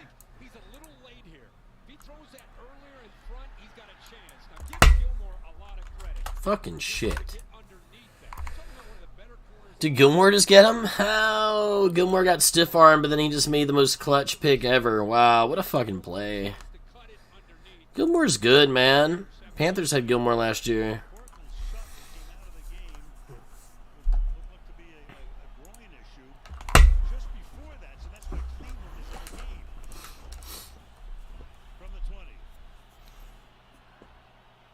Please give me a field goal in overtime and more Melvin Gordon points. He about threw a pick right back. He caught it? What? How the fuck did he catch that? Holy shit. Pierce is snagging him. The ball hung up in the air. Oh, he hit him.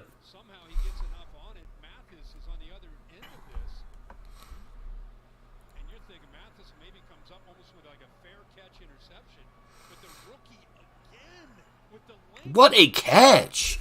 Holy shit!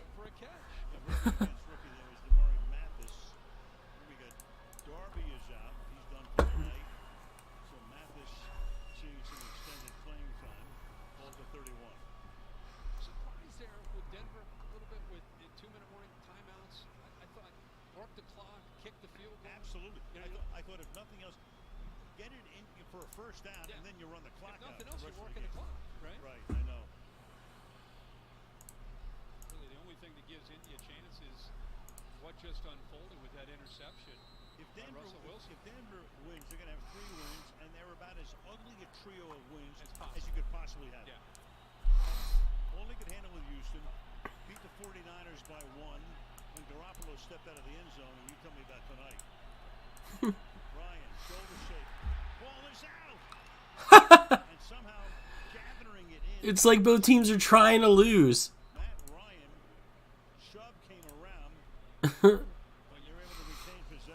So you think with Chubb rushing, you got a tight end and a running back. Don't you think you'd want to use a big lineman there? Instead, they had the tight end, Branson, in the back, Jackson, and he olays both of them to put pressure on Ryan. Second down and 11. Colts have no timeouts. Ryan deep drop, pressured again, goes and going to the ground, and does he haul it in? He does. Pierce. Ball a little underthrown. Pierce comes back, makes the grab. Letting the ace jack go. And that's his third catch. You put a little check mark by an appreciation by Pierce. This Pierce guy for the Colts is making some sick catches.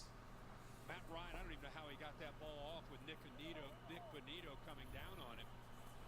Incredible effort by Ryan and also, again, the rookie Pierce.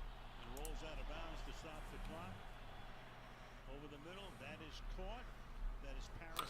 This is what the Colts should have been doing the entire game. If I was the coach of the Colts, I would have said, Matt Ryan, I hope your arm's loose. Nyheim Hines just got hurt first play of the game, man. And we have no Jonathan Taylor, so you're up. This is why we got you. You're throwing the ball a lot today. Finally, they start letting him throw the ball, and he's getting into a rhythm now. With 2 minutes left in the fucking game. He actually has good wide receivers out there.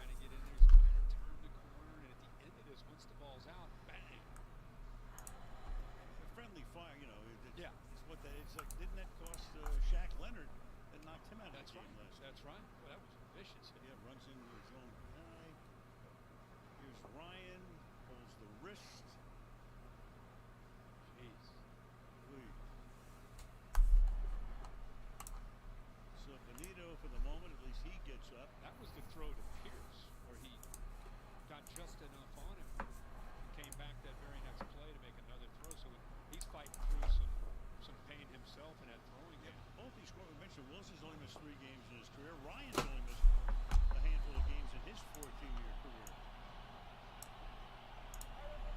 So Browning and Bonito are both out. The 2 backers get a first down from the 43. Ryan fires, caught. He loves his rookie Pierce again. Jeez. This is where 15-year veteran under center, as ugly as it's been tonight, at least the experience. He understands this situation better than anybody. Ryan gets it away quickly, and that is pulled in. Broncos say. Imagine if they had Matt Ryan in the 2-minute drill the whole fucking game, like I would have had him in. How many points they'd have right now? Probably more than 6. Like, you gotta change it up, bruh. You gotta get something going. What's the Colts' offense's identity? Being as fucking boring and plain as possible?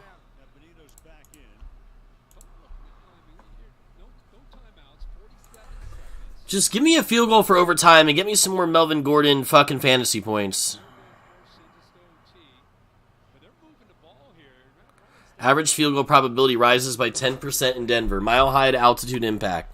Compared to all other NFL stadiums and distances between 45 and 55 yards. That's such a good stat. I love this channel on Amazon Prime that shows you the next-gen stat. It's Prime Vision with next-gen stats is what it's called. Yeah, it is true about Denver Stadium. The thin air causes the ball to get more distance. Long field goals are hit more often in Denver Stadium. Fun fact for you science football football nerds out there. This channel is lit. Oh, Pocket Kings, yeah. Well, I guess I limp. Going back to the previous play, this is a 5-yard gain, and now they've got a first down for the moment of the looks like Brad Rogers is ready to tell us something. They're still in a conference. And after all that, it's a first and 10 with 47 seconds. Hold on. That's what I thought. I was saying, wait a second. It can't be first down. It's second down. It's second down and 1. Second and 1. And they have no timeouts? They ran it. Well, that's interesting. They need to spike it. Spike it. Spike it. They're going to run another play.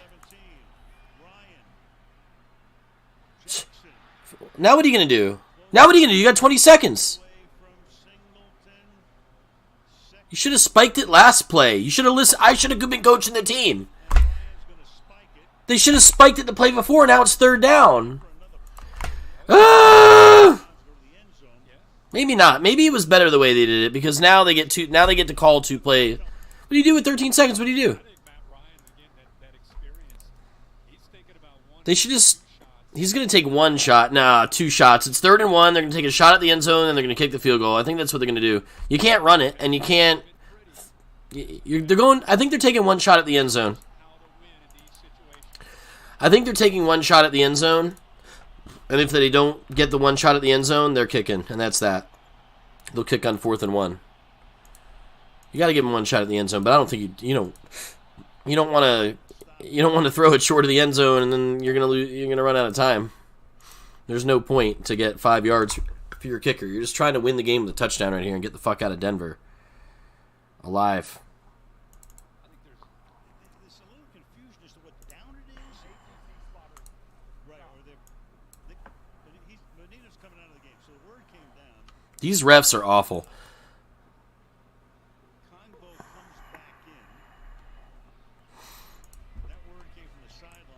These refs don't know what the fuck they're doing. 1 shot at the end zone. Do not get sacked. Matt Ryan, remember the Super Bowl? Do not get sacked. Do not throw a pick. Do not throw it short of the end zone. There's a lot of things you cannot do right now. If you do any of those things, you lose the game when you could just tie it and send it to overtime. You have to take a shot at the end zone. It can't be short of the end zone. You can't throw a pick. You can't get sacked. You can't fumble it. Okay? Matt Ryan, you can do this? Oh, a penalty. What? How do you call delay a game on them right after you just fucking... What? You didn't tell him, you just paused the game. The refs are awful. They just escorted a player off the field, and then they didn't reset the play clock for the Colts. The refs are awful.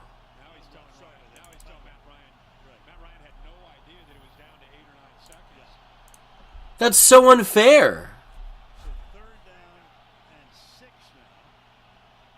Fuck this. I would just kick the field goal now. Yeah. Better throw it. He knew that he was fucked, and they were... Now it's a field goal 5 yards further back than it should be. This shit is ridiculous, man. These refs did one of the Panthers games this year, this crew. This crew sucks, man. This guy's a bonehead, this head ref. He shouldn't be a head ref. He looks like a guy who doesn't have control of the fucking game the whole way. They don't know what the down and distance is right now. They escorted a player off the field, and then they gave Matt Ryan 7 seconds to snap the ball. Why? Why didn't you reset the clock for him? That shit seems really weird. Refs have money on the game. It's got to be the reason. How many coincidences can there be? Before there's foul play. You consider foul play. Terry, tell us. It's an administrative stop. Okay. Play clock was under 10. And then they had an administrative stop. It only goes back to 10. Wow. So Matt Ryan should have known that. Well, it wasn't Matt Ryan's first administrative stop. Notify him or not. It's Matt Ryan's fault. Who gives a fuck? Matt Ryan's been in the league for 15 years. Notified or not, he knows what an administrative stop is. It's Matt Ryan's fault. It's Matt Ryan and Frank Reich's fault. It's not the. I'm not mad at the refs anymore.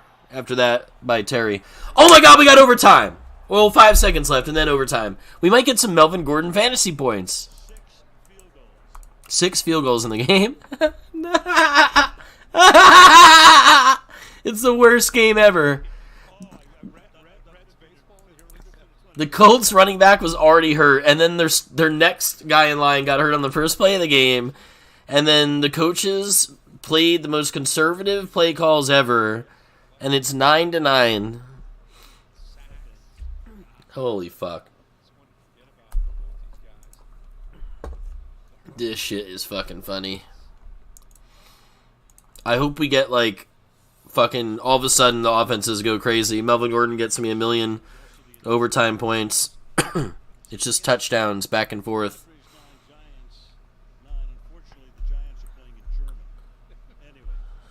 Are people leaving the game? The Broncos fans aren't bailing. The announcers are so dumb.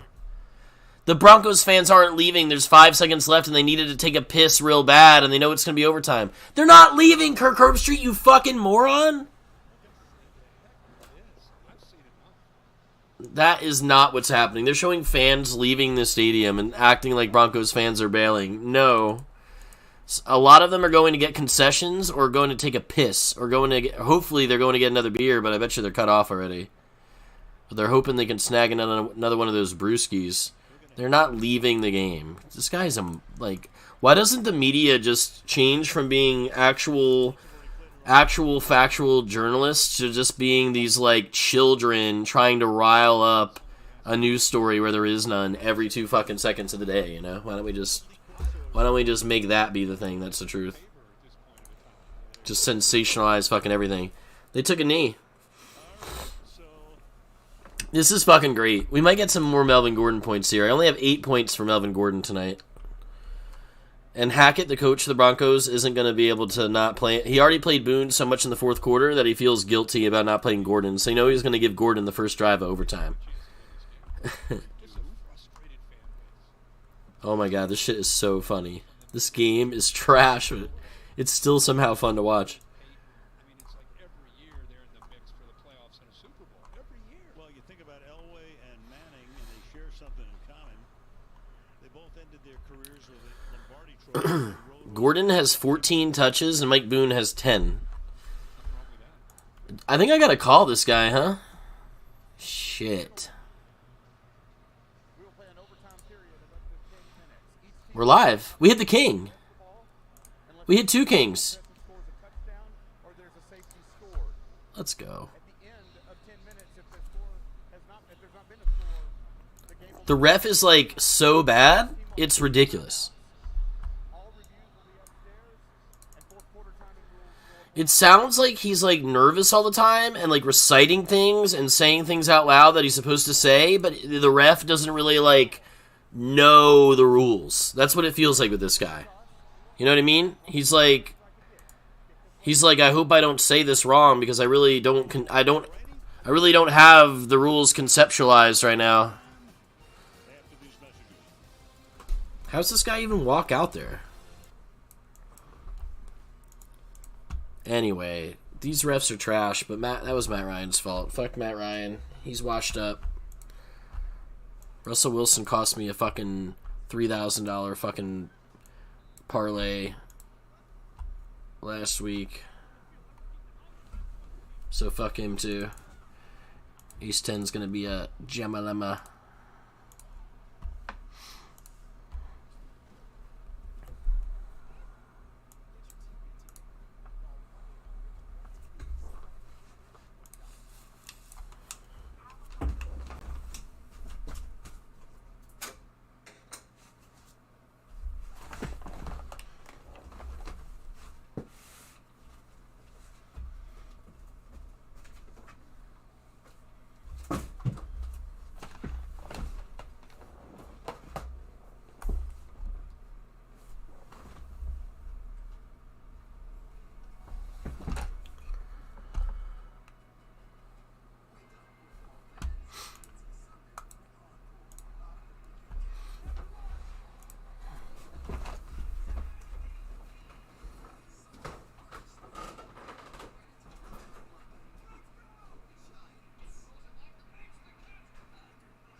Yeah, all Bronco had to, all they had to do was run the ball that time, and he let Russell Wilson throw it. It's like he listened to all the criticism.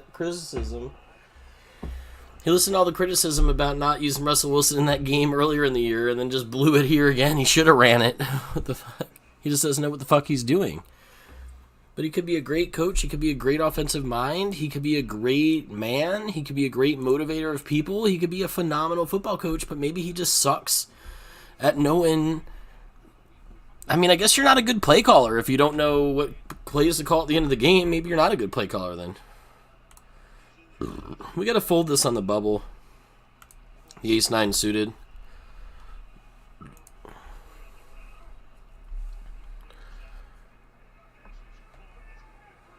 No, the Colts got the ball in overtime though. We need Melvin Gordon for the Broncos to score.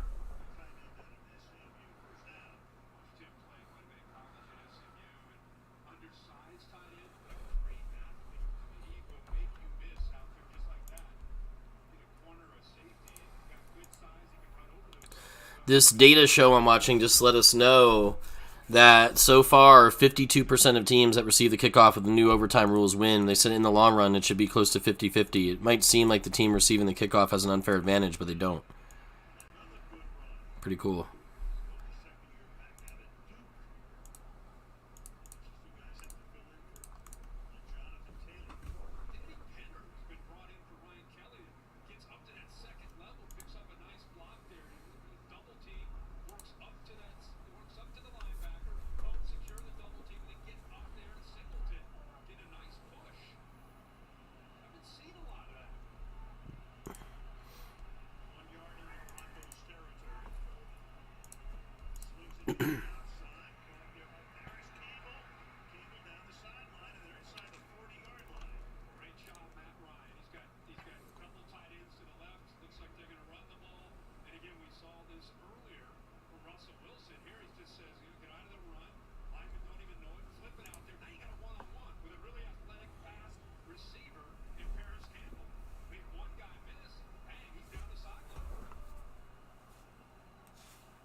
Time to win the 40K? Yeah, it feels like it. Only one buy-in again tonight.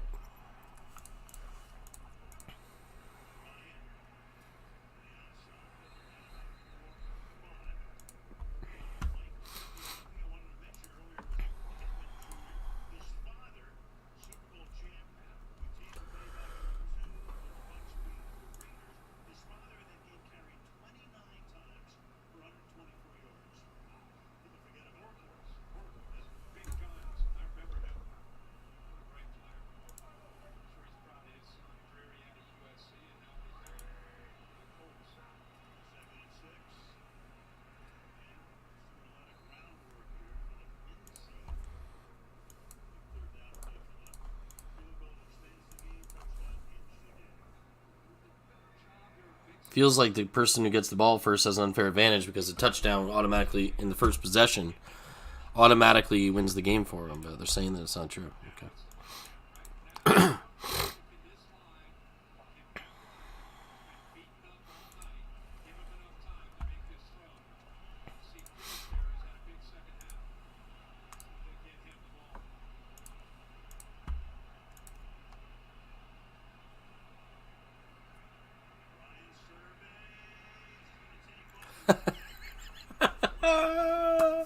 Matt Ryan trying to get the first down running on that 3rd and 4 was hilarious. He looked like he was running in place. I need Melvin Gordon points, baby. Come on. This guy's been playing a lot of hands. Open limps 8-6. Let's gamble against this fucking guy, right? This guy's nuts. King 6 suited's got to get jammed against a guy who's playing like fucking out of his mind bad.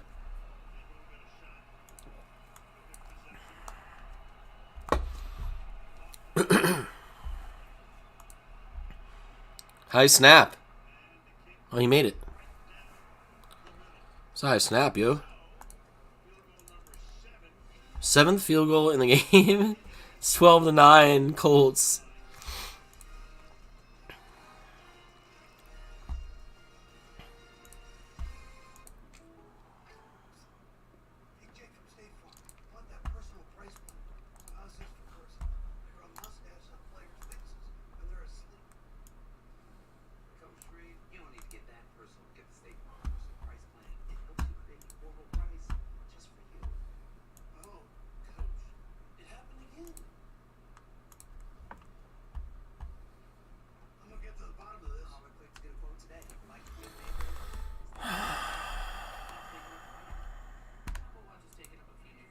I think you just go all in.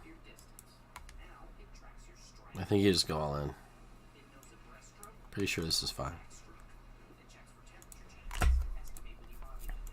I don't know. Oh, fuck.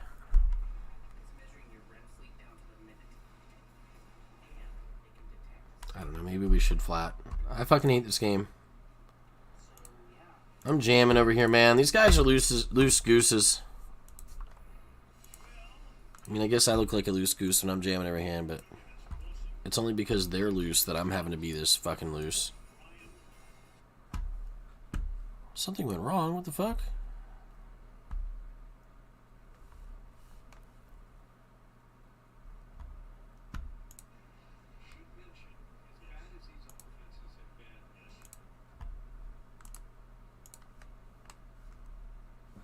Play it. Why is the fucking...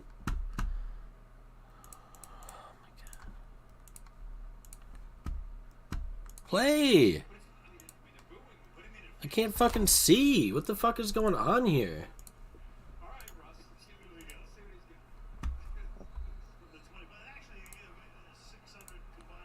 Okay, now the picture's better. What the fuck happened there? Give me some Melvin Gordon fantasy points, babe.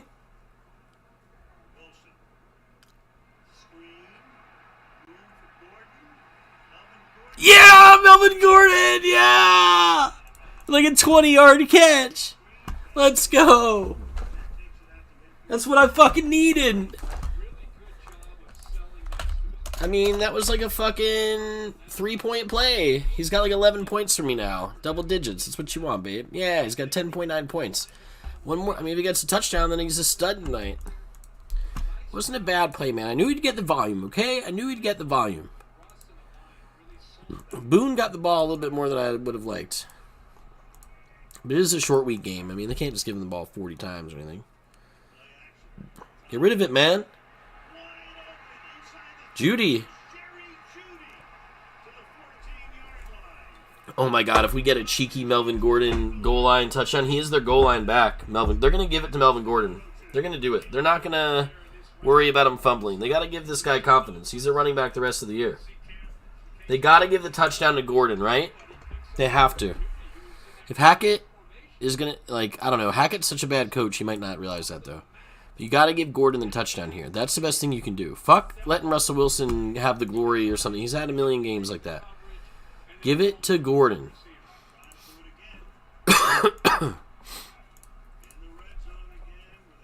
It's Gordon again.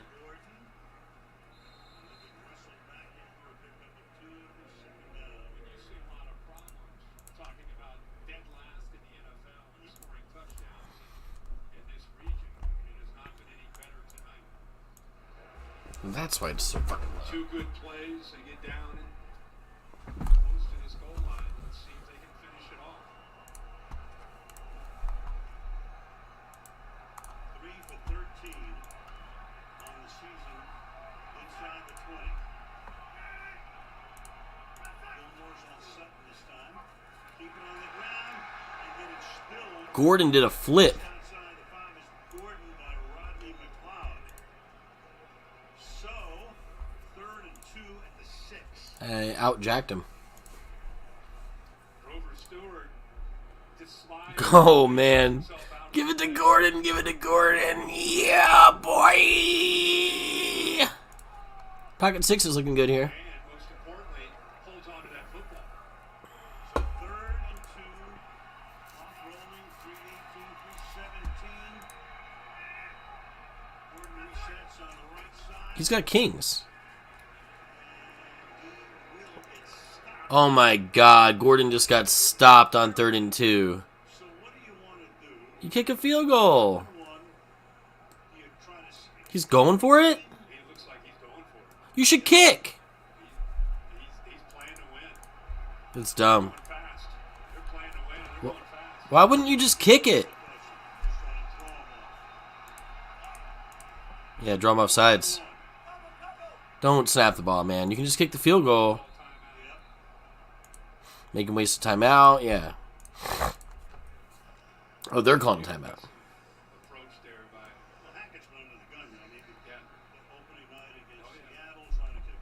You just need to make the best analytical play, but no one wants to talk analytics. I don't know what the answer is. I'm a poker player, not a fucking football guy. But I think you just kick. I mean, you're in a division race, a tie. Well, they're at home. You go for the tie at home, you go for the win at the road, right? That's what you do in basketball. Sure. And I think you can see Coach Rosberg there, his face. I think if you're going to go for it, and Russell Wilson hurries to the line. The thing is that how often do you convert a 4th and 1? It's not 100% of the time, so you're going to lose this game a percentage of the time here, when if you kick the field goal, it's really good for you to not lose. You want to win, though. I mean, fuck. It's a tough one. Leave it to the football analytics experts. I don't know the answers, okay? They're actually going to go for this 4th and 1. I hope Melvin Gordon scores a touchdown. Now Colts are calling timeout. Yeah. Or, okay, Colts called it first, now Denver's calling it. So why'd Denver call it now? It's like the case of two old fart coaches not knowing what the fuck they're doing. That's what we're watching. I guess I jammed the 2s here. Let's go, baby. Pocket 2s. We like this hand, right? Come on, King 10. We need a fresh stack. You should kick the field goal. And then play defense. And then win with a field goal at the end. You have time. If they didn't waste their timeouts, they're acting like this is the whole game. I would have kicked the field goal and then said to Matt Ryan, you're not going to do it again, old fart. And we would have played defense and then gotten the ball back with like a minute left, and we would have tried to get Russell Wilson to get us some field goal position while the game's tied. Now they're risking losing the game. They should have kicked a field goal. We're here to win it. Yeah. Well, I guess you can just say that out loud a bunch of times. Doesn't make you any fucking smarter. Analytics-wise, Sonny Jim.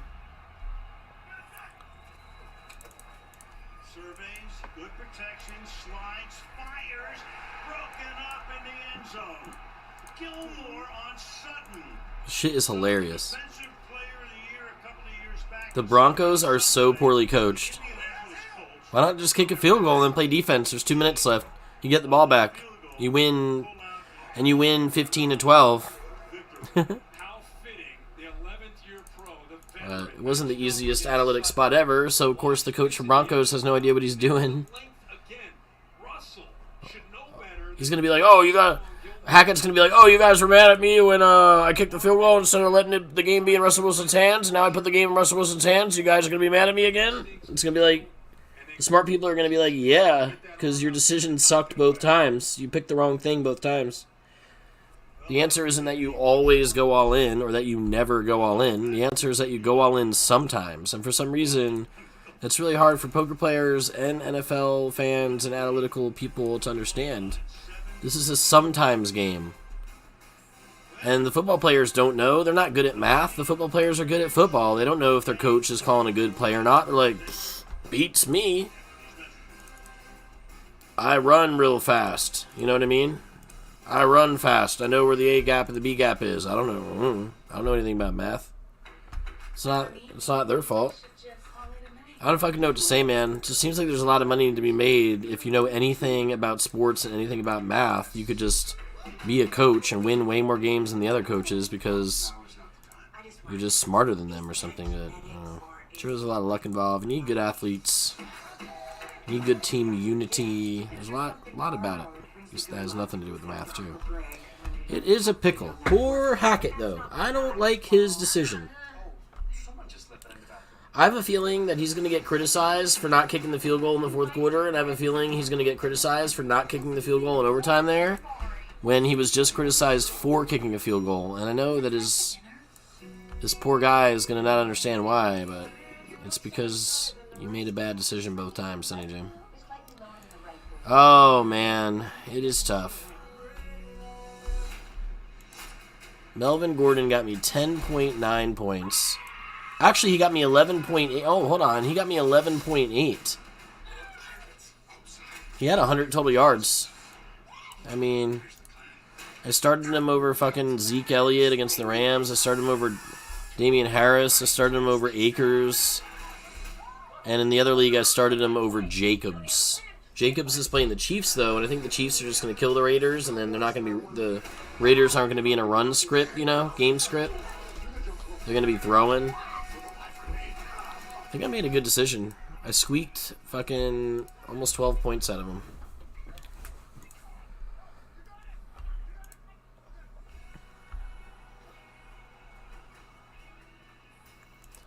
Feels like it was a really, really, really poorly coached game. Like, fucking, holy shit. What's Ben McAdoo got to say?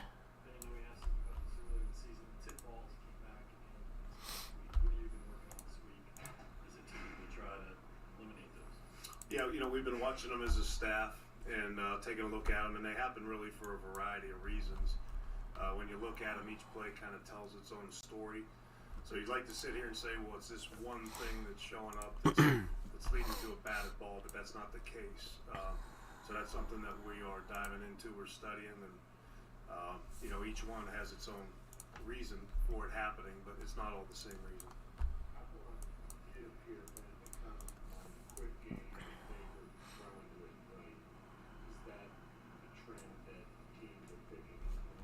I think, once things start to happen in this league, like tip balls or for anything that starts to happen in this league that shows up and it's repetitive, other teams try to incorporate it. It's a copycat league. So, what you're seeing a little bit is teams are rushing, and then once they feel that they're blocked or they're stopped or they're stymied on whether it's on the edge or it's on the interior, they'll stop and they'll put their hands up and jump. And the line's been doing a good job of driving out and trying to pull their hand, doing their technique there. I don't want to get too specific with that, but, with teams, they try to take what other teams have done to be successful at it and incorporate it into their own arsenal right there, and that's what we're going to have to battle as we move forward. You're already getting around 53 snaps a game, and then you have 5 like last week or when you batted down. I mean, just how big of an impact do the batted passes have? Well, when you have 52 plays a game, every play really is a little more impactful than if you have 72 plays a game, right? So we just need to, whether it's the batted balls, whatever the case may be, we need to have more productive plays and get those out of our game. But we're going to have to work on it. It's easier said than done. Then how would you describe Matt's weekly influence on the offense? As far as? The way you two collaborate each week in coordinating the team. Yeah, Matt is he's the head coach of the football team, right? He's not, per se an offensive guy or a defensive guy or a special teams guy. He's the head coach of the team. And, from my vantage point, I think he does a great job of it, making himself available to all 3 coordinators. And, we're always communicating on things that we can do to help ourselves be successful, whether it's personnel or whether it's schematics or, whatever the case may be, run-pass ratio, all those things. Do you guys have like a set time on like a Tuesday when you formulate the game plan, or is it just a collaborative process? Well, I mean, there are ebbs and flows in each week, right? And each day in this league. So you're, sometimes you're not necessarily, checking boxes, but you're always working together. We spend a lot of time around each other, right? So we're here a lot, you know what I mean? So, we're always around each other. We have plenty of opportunities to meet, whether it's just a full staff meeting or just he and I one-on-one. Maybe your level of satisfaction with the catch percentages of the receivers and your tight end. Well, when you look at it, I was brought in here to make an impact, right? And it hasn't happened yet. Now, that doesn't mean we're discouraged or, we're 4 games in, right? So we got another game this week, and we're excited at the opportunity that we have this week, and we have a tremendous opponent coming in here this week. And we're just going to keep working at it and throwing effort at it. And, I think we have a tremendous locker room and a tremendous coaching staff, and we're just going to keep plowing away and plugging at it. But if anything, I'm motivated and I'm excited, to keep working with these guys and get this thing to improve. Just as far as catch percentage, yeah, I mean, we need to be better in the passing game. And the first thing I do is look at myself. Hey, I got to call it a little bit better, right? We got to throw it a little bit better. We got to catch it a little bit better. We got to block them a little bit better. It's not just one thing. You know, when you're struggling, you can look at it and try to point fingers. You know, it's the quarterback. You know, I mean, we all know that in this league, when you have success, the quarterback probably gets a little too much success. And when you're not having success, he gets a little too much blame, right? So I think, you know, we're all in this together, and if we can keep from pointing fingers at each other and just work at pointing fingers at what we need to fix, we'll be better. In some cases, guys really want to make an impact. Sometimes, I guess, maybe a little overzealous, trying to do too much, or maybe panic sets in for some guys. Do you see any of that? Here's what I see. I see, you know, we have a high character locker room. We have a lot of guys who it's important to. They care. They want to play well for each other. And you know, when it doesn't go well, sometimes you want to press and do a little bit too much instead of letting the game come to you.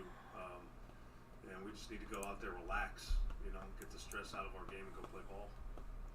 Something that you do on an ongoing basis, you know, in practice each week to help guys deal with that, because obviously there's levels to it. You know, you got your younger guys that may not. Yeah, I mean, the position coaches. Pocket Kings and the 40K that Whale said we're doing. They have people available for them to talk to. We love Pocket Kings. But they have resources available. Ben, y'all have been doing this for a very long time, obviously, just like in this position. What experiences do you lean on when you are trying to get this offense in the right place, considering the lack of success the offense has had? Yeah, I think that there are flashes, whether it's in a game or whether it's in practice, of it looking really good, right? And then there are flashes where it doesn't look the way we want it to look. And in this league, you have to keep working to minimize the flashes of the things that don't look the way you don't want them to look. And you do that with consistency. It takes time, right? Sometimes it doesn't come as quickly as you want it to come. I hate to say it, but sometimes things, you know, get a little tougher before they get better. And when you fight through those tough times, you know, there's usually something productive and good that comes out the back end. We want it to happen faster than it's been happening. Do you think you put the key offensive players you have at your disposal in positions to succeed, or is that something you keep going back to the drawing board each week? Well, that's something we look at every week changes, right? So we look at them. I mean, is DJ? You got to be fucking kidding me on this run out. We give him Christian enough opportunity. You know, we look at that each and every week, and that's one of the first. He rivered 2 pair queens and tens. I guess we got about as most as we could out of him. No reason to be upset. Calm down, ship. Look at each week going into the game and then coming out of the game, and how can we improve? How about what's happening on the quarterback? It's just You don't need to do any more than what you're doing, mate. Just calm down and just take your time and breathe and just be you, and you're gonna win all the money. Sit back and point fingers at Baker and say, "Oh, Baker's doing this and Baker's doing that." And that's the reason why we're not successful.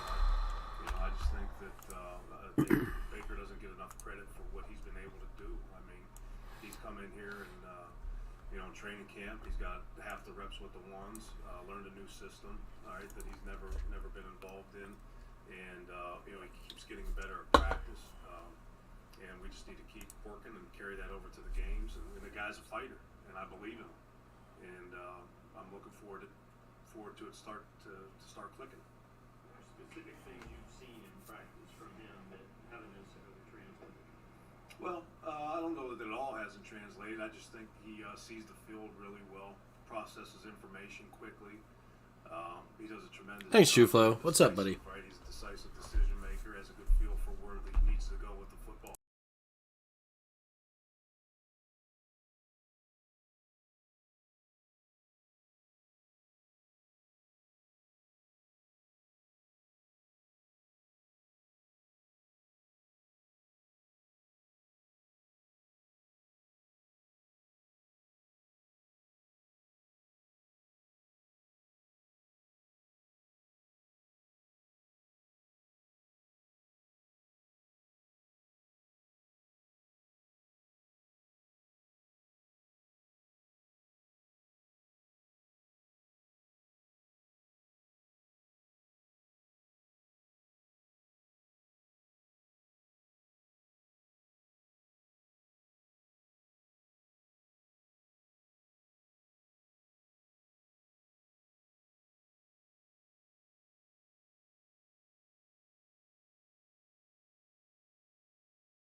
There's a combination of things you can do, whether you try to help, whether you try to spit the ball out, whether you try to run the ball. So there are things you can do to change it up. But he is a good player, and he's not the only one, right?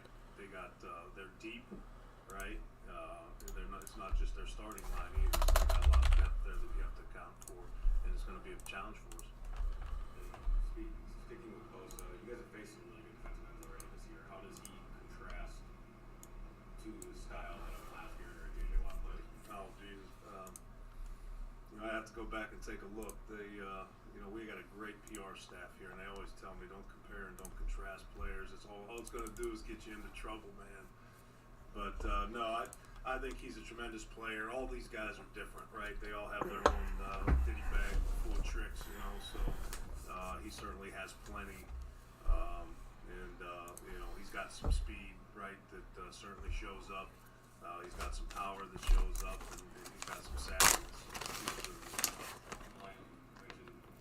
Neutralizing by helping that means perhaps tight ends or running backs, focusing on the tight ends. Ace King and the Crazy Eights. Production as far as in terms of fantasy football, or in terms of having them block more effectively or make plays in the passing game.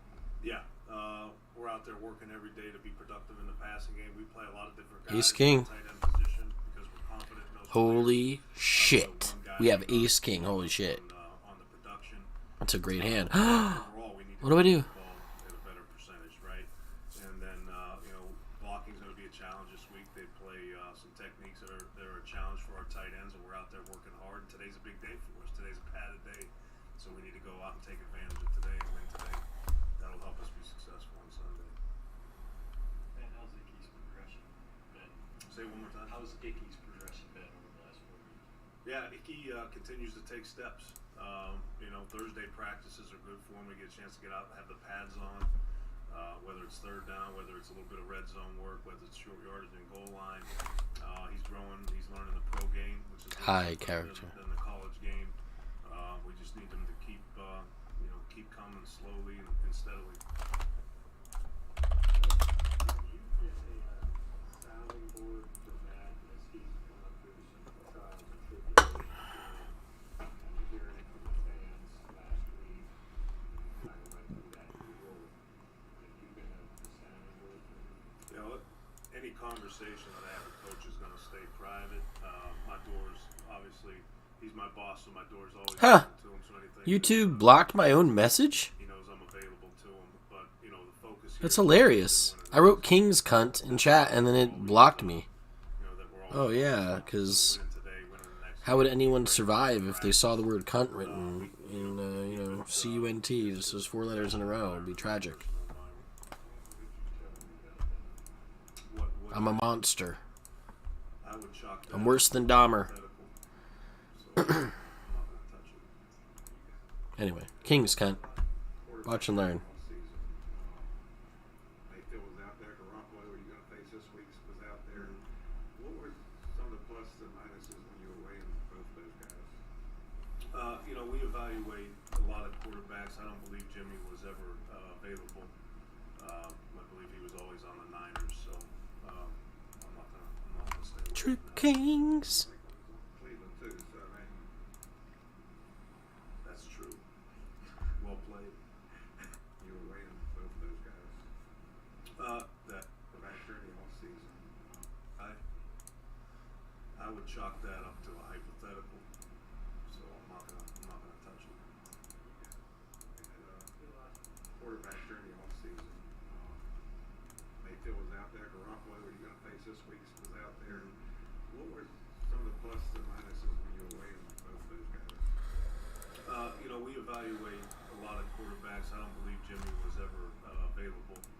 I believe he was always on the Niners, so I'm not gonna stay away from that. Cleveland too, so I mean, That's true. Well played. All right, thank you.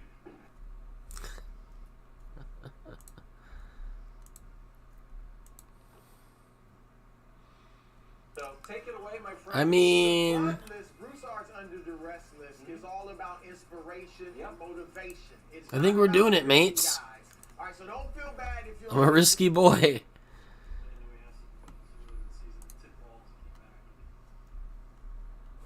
I'm a risky boy. It's basically what it comes down to for me. And for the viewers. I'm a risky player, bruh.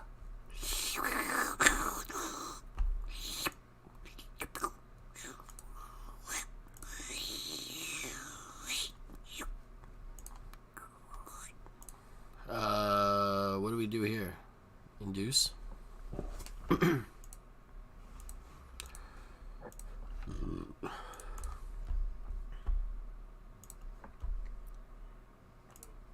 Okay.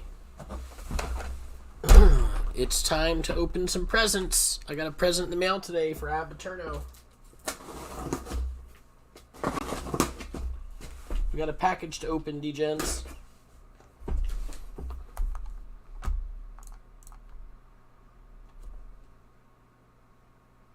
Rip it. Ugh.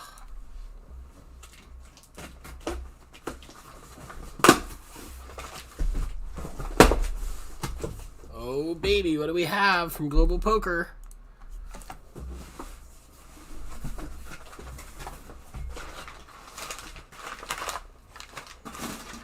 Ollie, none of this is for you. I earned this. Oh, shit. We got another fucking hat. It's like my 5th hat from Global Poker. I never wear hats. What are you going to do? I don't have a head for hats. Oh, shit. We got the red Global Poker hoodie. This is pretty cool. I don't think I've ever gotten a hoodie from them before. And, I guess a t-shirt? Hell yeah, dude. I could use another t-shirt. Look at this. Boom. Global Poker. Very simple. We got the red and the red and the red. It looks like this time. Oh my god, it's a box within a box.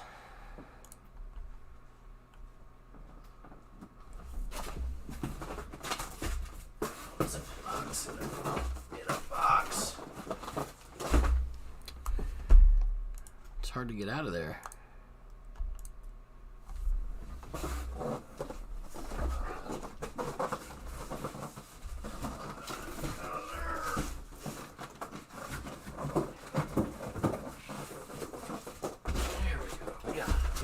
We got it. We got it. Alright.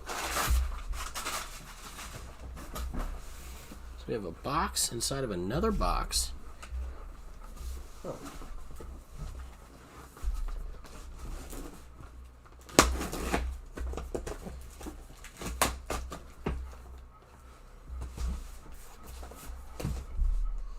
Ollie, I get presents because I'm a poker god.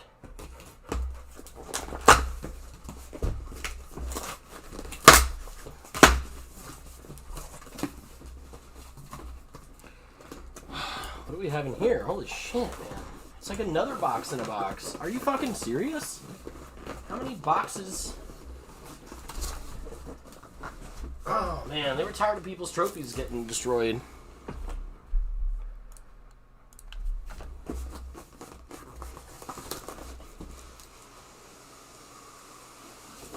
It's seriously a box within another box. Okay. I think we're getting to the nitty-gritty now.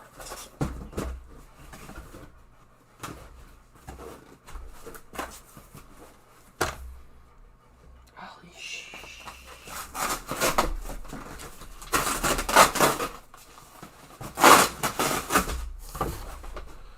Oh my god, we've got it. Holy shit.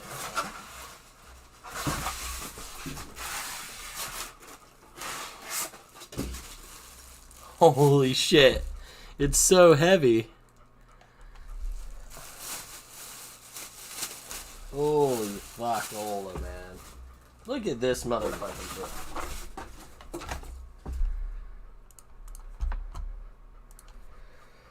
Holy crap.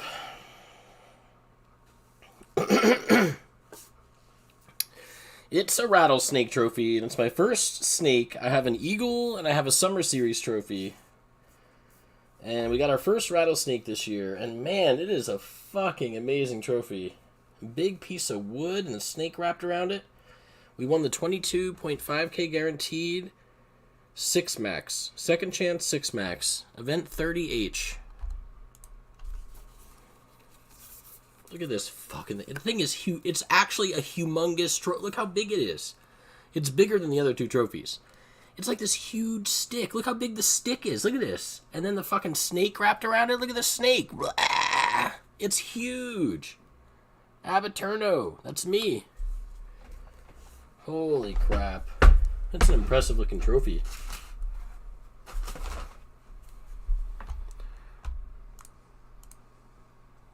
Reminds me of days where we used to win tournaments.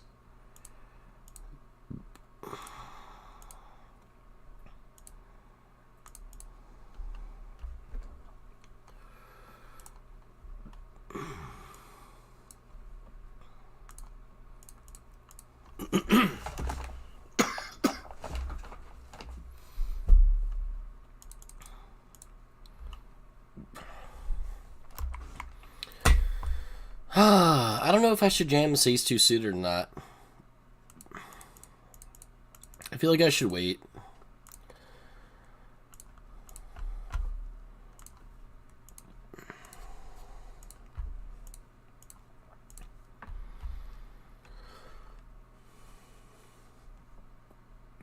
The Rattlesnake trophy is pretty fucking impressive.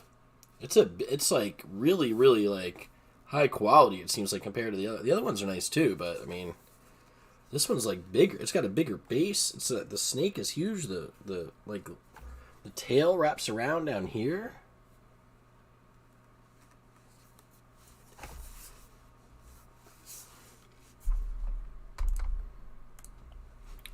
I'm putting it on the trophy mantle.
All in on the button of the NBA thing.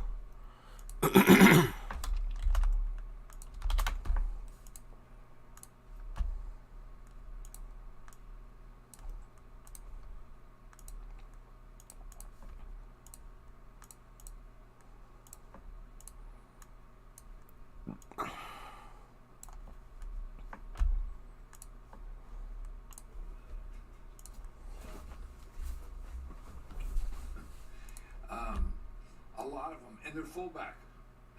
Those guys are all over the place. You don't know where they're going to be. And you know, obviously they're tied in. You know, those 3 guys, you don't know where they're going to be. They do a lot of different things for them. And they're just all 3 really tough to defend. And I think Kittle's getting healthy. Thanks, Global Poker. Fucking dope apparel. Dope trophy. It's fucking sick.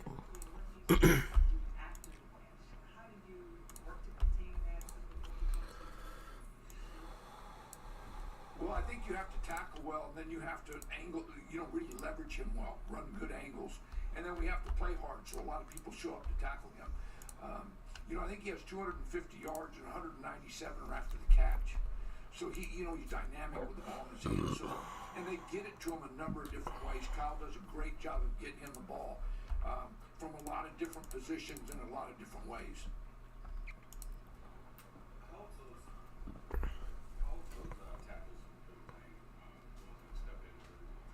Still no GOAT trophy. Yeah, well, they're on their third left tackle now. So, but we all have injuries, right? All of us do. After 4 games, if you look in the National Football League, a lot of people are playing with some backups. So it's just part of the game, and so we'll play with some, like we don't have Jeremy Chin, right? So, everybody's doing that. So they'll fill in and they'll operate well with him. I won this rattlesnake in May, and I'm just getting the trophy now. I won a summer series in July, and I never got the trophy. Oh, wait, maybe I did. Oh, that was last year. Oh, I didn't win another summer series trophy. I was looking at last year's. I'm being silly. I think I looked at last year's. No, we got a snake. So we got a snake in a summer series. I thought I won 2 summer series, but I was looking at the same one twice. King Queen lost to Jax. That fucking sucks, huh? Jeremy brings a special set of skills, and when you don't have that, you just... That was 2021 we won that summer series. We won a snake, and then we won the blitz a bunch of times. Okay, yeah, cool. Yeah, so you guys are snake from May. Or June. That's good, man. I got 3 trophies on Global. Very proud. Very proud of this.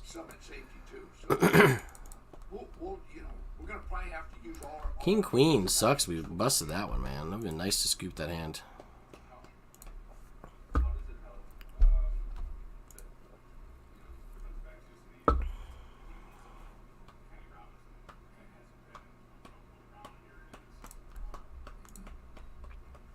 Are you asking me about what defensive backs? Like telling you guys are bringing in people who need to crash? Right.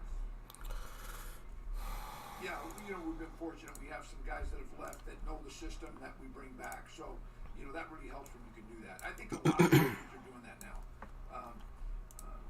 They have guys in the OTAs and during the preseason, and then bring them back when they need them.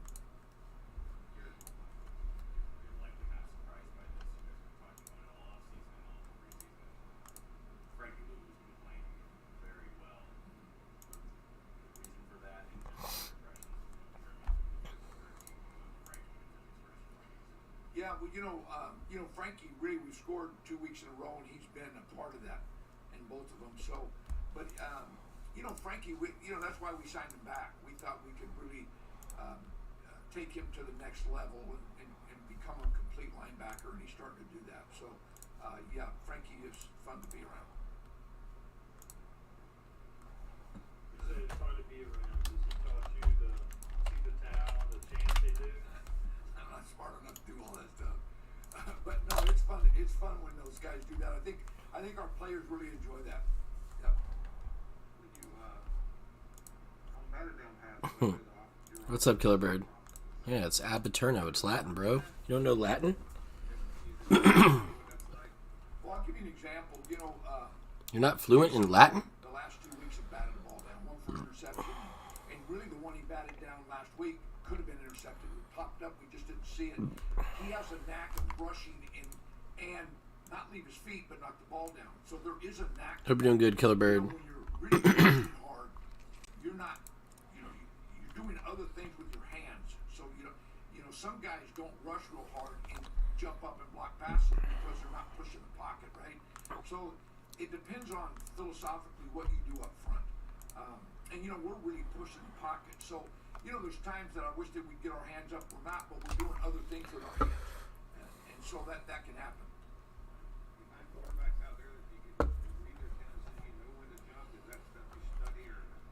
Well, I think the shorter the guy, they're more apt to block, knock passes down, right? That happens to those guys. But like last week, Jay Watt always has knocked down a lot of passes, right? That's part of his MO. And some guys have that skill and knack. You guys have faced a handful of teams with good running attacks already.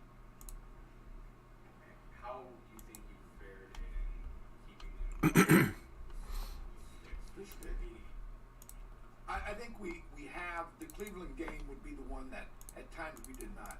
But you know, right now we're 12th in yards per carry in the league. You know, we're 25th in run defense because of how many runs have been run against us, right? But per carry, so I think we've done a nice job. The Cleveland game at times we got behind the chains, and so and that's going to be really big this week. You know, if this offense is in 3rd and short, you really struggle stopping these guys. Phil Snow's point there is we're 25th in defending the rush, so you guys are saying we have a bad rush defense, but we're 12th in the league in yards per carry. A big part of the reason why they're 25th in run defense is because their opponents choose to run the ball so much against the Panthers because they don't want to throw against our defense. So it's not necessarily a knock on the run defense. We have a decent run defense too, maybe. It's just that they're facing the run so fucking much. The other team's going to get yards somehow. They're choosing to run all the time. We have to play for 60 minutes, and really our goal is that they have Fives, we're all in here. We've been patient, man. We got like 8 bigs. We got to do this. So that's the goal every week, and it doesn't matter whether you're on the field 50 plays or 80 plays. Ace 9 rolling as well. 8.5 bigs, middle position, in the money. Come on.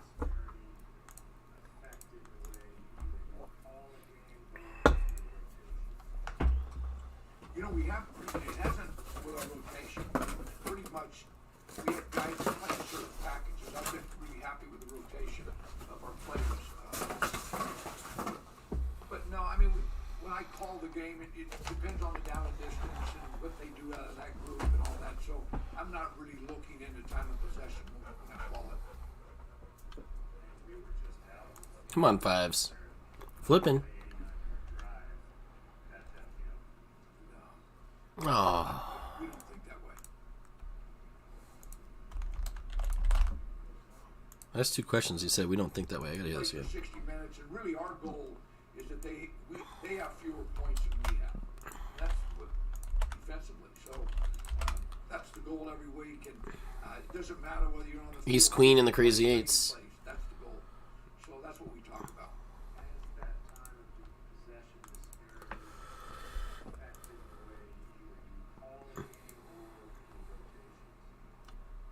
You know, it hasn't with our rotation. We pretty much, we have guys that play in certain packages. I've been really happy with the rotation of our players.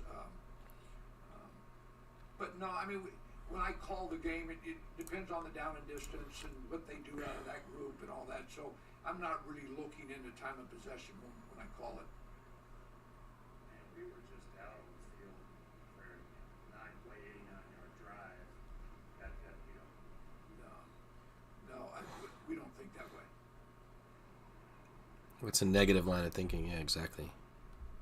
Oh, you guys were just on the field for a 9-play, 89-yard drive. Do you call the defensive plays differently back out there because they're just out there? No, fuck that. We just fucking call the best play and tell them to get their ass out there and make the play. If somebody's tired, then they get a sub. Whatever. Why would it matter?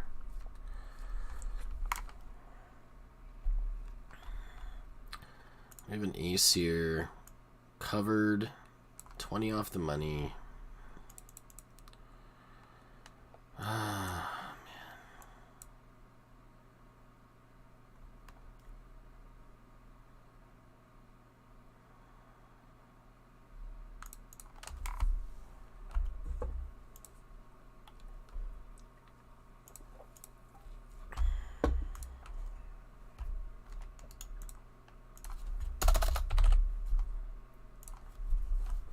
Damn.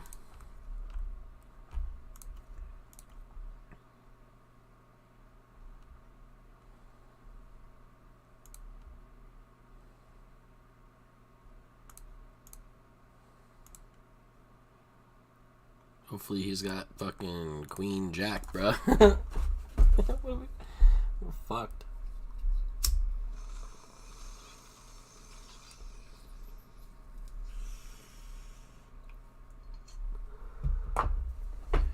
Oh man, might need help here.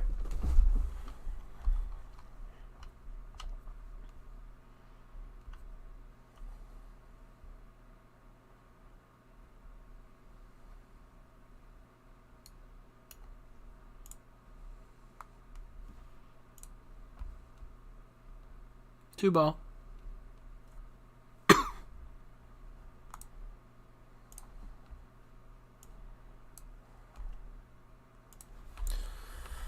Oh man, it's looking like one of those rough sessions again.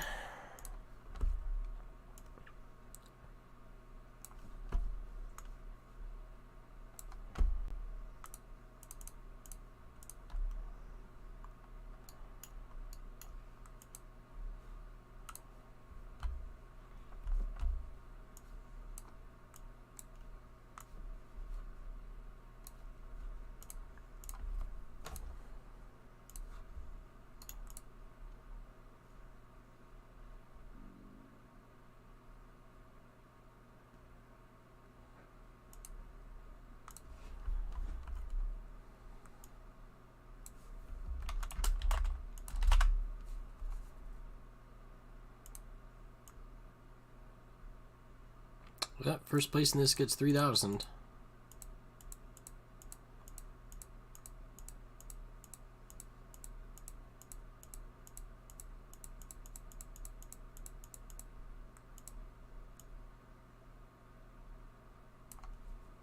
Ace King.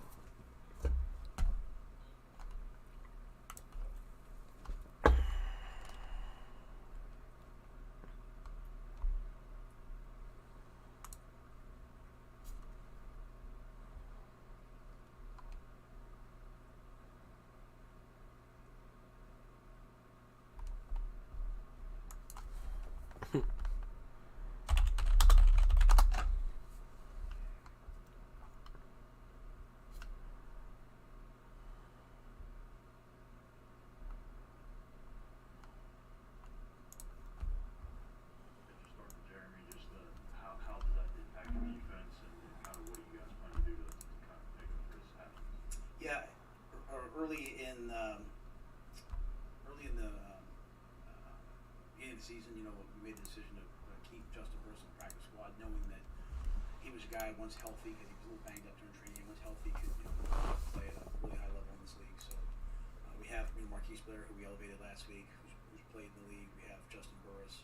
Obviously, losing someone like Jeremy Chin is difficult, right? He's a great player. But you know what? We don't want to rush him. His health comes first, and I want to make sure that. There we go. That's more like it. Be available as well. Hamstring. Can you give us a little more detail into the injury? Hamstring. Just really severe hamstring.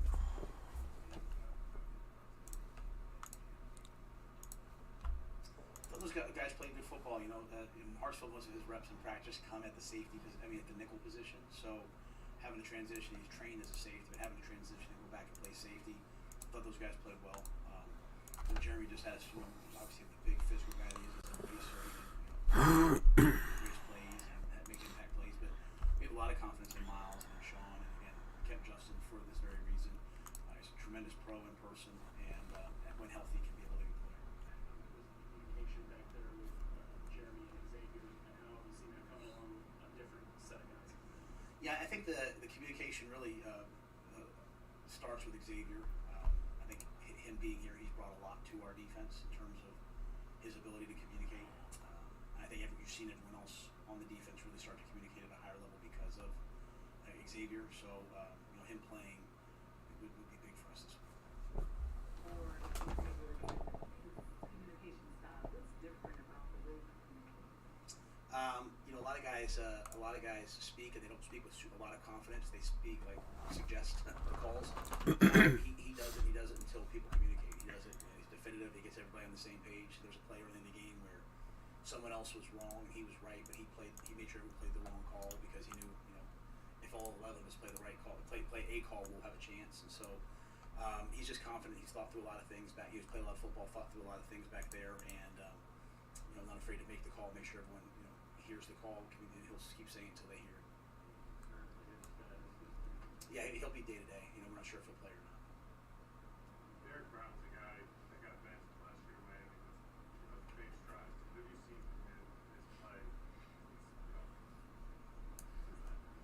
Yeah, it's not always popular in our society, but Derek, I talked to the media after that game. It wasn't a very good game, and Derek came in and met me in my locker room afterwards, And sometimes in life, people need to take a break, catch their breath, and come back. And Derek's an outstanding worker, great man, great husband and father. Great, he's good at everything he does. He has figured out who he is as a player.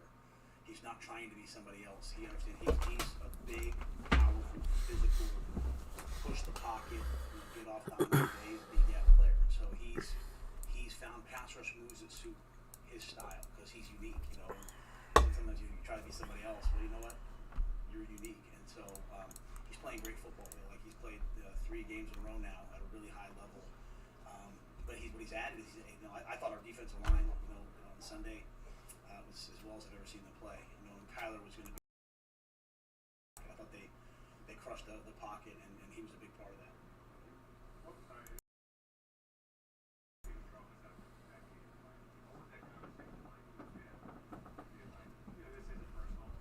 Well, I didn't say anything. He talked. Yeah, I mean, he came to see me. I didn't say, "Hey, come see me." He literally came. I'm talking about in my office in the locker room after the game, and was like, "Hey, I'm gonna, doesn't matter.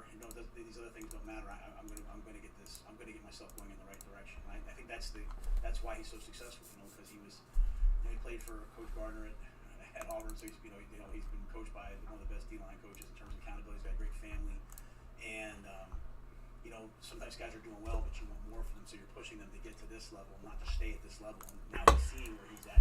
I'm telling you, he can be way better. I mean, Derek's just going to keep taking steps because his daily process, his work that he does. I mean, I love the practice field. He's out there still working on things he needs to do this week, which is this offense, which is quite a run game. He's working on it right now. So I just think him saying, Coach, I'm not going to worry about anything else other than just getting better.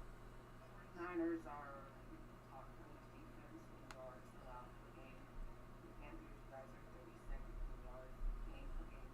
Can you just talk about the challenge that you'll present this week? Yeah, I think they're number one, and I don't know if there's a category they're not number one in on defense. They held Russell Wilson and Denver Broncos to 10 points. They held Seattle Seahawks and Geno to 7 points. They held Matt Stafford and the Rams to 9 points. They held 3 teams under 10 points or less. So they're excellent at what they do. They've been great on defense for a long time. They've got great. This is interesting. The defensive line is as good as it gets. This guy's not dealt in. This guy's not even. You see what I mean? It's like an effective blind thing. Like, the blinds are really like 15-30 kind of thing. I'm going to min raise fold. The blinds are like 15-30.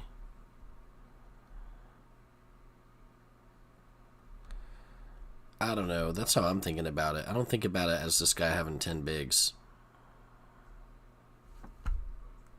You just raise fold. It's good.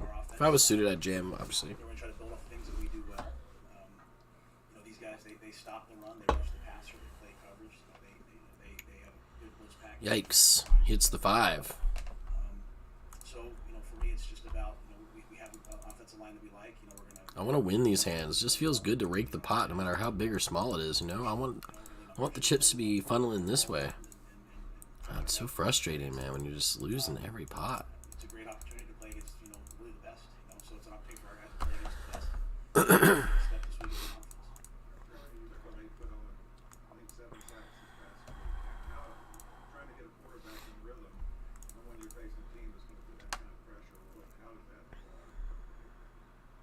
I think the best pass defense is a good pass rush, and so they certainly have that. To me, it's just about trying to be balanced. It's about trying to take advantage of the players that we have who can make plays. The Christians, the DJs, the Robbies, tight ends have been showing up here, in different ways. So it makes sense. You get good pass defense when you get a good pass rush. And your corners and secondary don't have to they can't play defense anyway. They're not allowed to. So biggest part to being good at pass defense is just having the blitz and the rush and the linemen getting to the quarterback, disturbing their play. I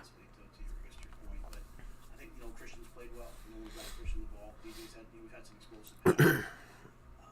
So I've talked a lot about what we need to improve on the third downs and those things. But I think if we can stay in third manageable, hopefully maybe go for fourth downs here and there.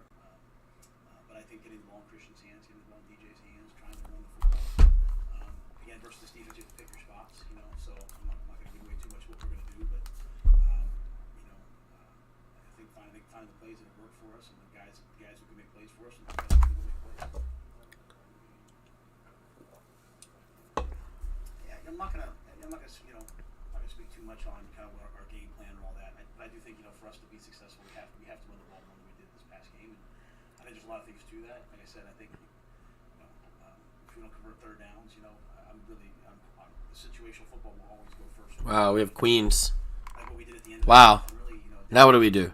Do we limp? 2-minute offense was pretty good. Probably a good spot to limp some hands. This guy Ace King.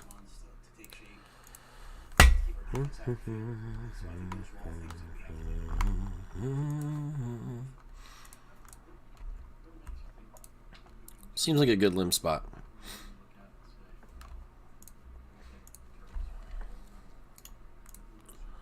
We have good players. I think we trust our players. I think we have to make more plays on offense. I think our defense is playing well. I think our special teams is playing well. I think our line is playing well. I think our guys practice hard and play hard. I think we lost 2 games closely. Last game was 10-10 in the fourth quarter. If we start playing better on offense, we'll have a chance in every game. I'm not saying we're going to win every game. We'll have a chance. If we had to get ball in the fourth quarter down 13-10, that's a game that we feel like, you know, versus the team that went 13-3 last year, we feel like we have a chance to win. So, to me, for our guys, it's about getting better. So it's my same message. The same message I had last week after the Saints win was just get better. He checks. A little bit at the end of that game. I mean, we're not going to win if we have 3 turnovers. I mean, no team in the NFL does. So it's not us. It's no team. So I want us to play better on offense. I want us to protect the ball. But I like the way our defense is playing. I like the way our special teams is playing. I like the way our line is playing. I like the way our receivers played this past game. We just got to do it on offense. It's rare to find a kicker who's as efficient as Eddie has. I mean, Hussein, what went into the process of finding him as the replacement, and what's the equation that's going to be obviously?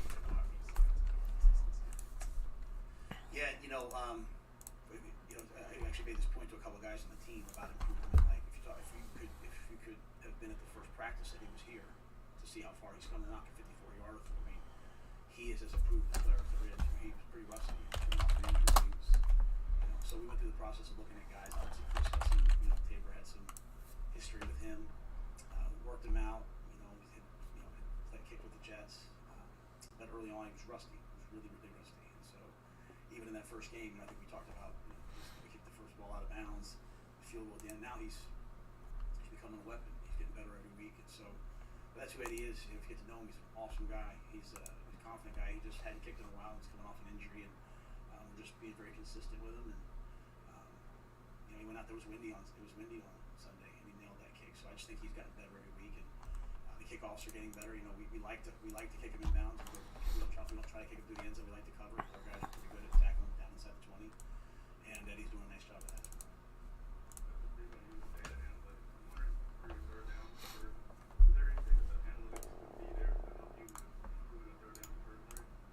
Yeah, analytics usually they usually talk more about going for on fourth down. I think, you know, when you talk about third downs, there's really two key metrics they talk about. It's usually third down avoidance. You know, it's about staying out of third downs the best way. Like, you know, the first game, whoever was 6 of 18 against us, being 18 third downs is a win for the defense, no matter whether they get 30% of it or not. So, you know, you want to get first downs on first and second down. In terms of third down, I think the next metric you probably talk about is distance to go. You know, and that's early on was our issue. It's gotten better every week. You know, it was like 3rd and 9, you know, the average distance.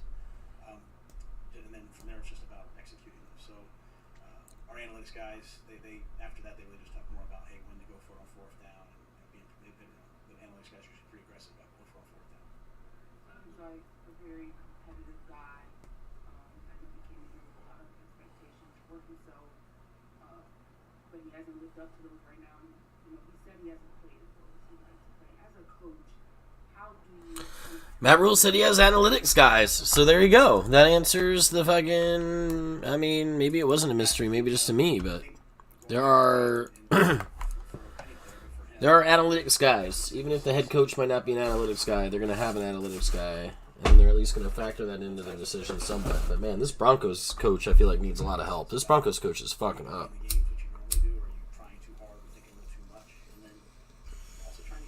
around him. You know, I mean, there's some third downs that hit some guys' hands. Broncos coach should have kicked a field goal in the fourth quarter and in overtime, and he went with Russell Wilson both times. It was dumb. That earlier time where he kicked the field goal and didn't go with Russell Wilson, that was a really, really tough spot, I think. That was a really tough decision, and I think all the people who were criticizing him for kicking it weren't necessarily correct. But the decisions today, when he went with Wilson, he definitely should have kicked both those times. He didn't do it. They are going to lose a lot of games because this coach doesn't know when to go for the kick or not. Maybe I'm wrong. Maybe I'm wrong and he needed to go. There's reasons why he thought it was good to go for it.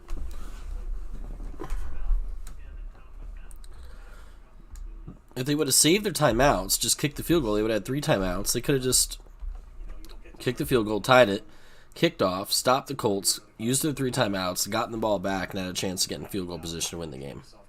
With McManus in Denver, in the thin air, where he can kick a long field goal. It's funny that he got criticized for going for the field goal in week 1 when he maybe shouldn't have, and then today, twice, he should have kicked the field goal and he didn't. Poor guy, man. He's so fucked. I don't know. There's only 32 human beings on planet Earth that are NFL head coaches.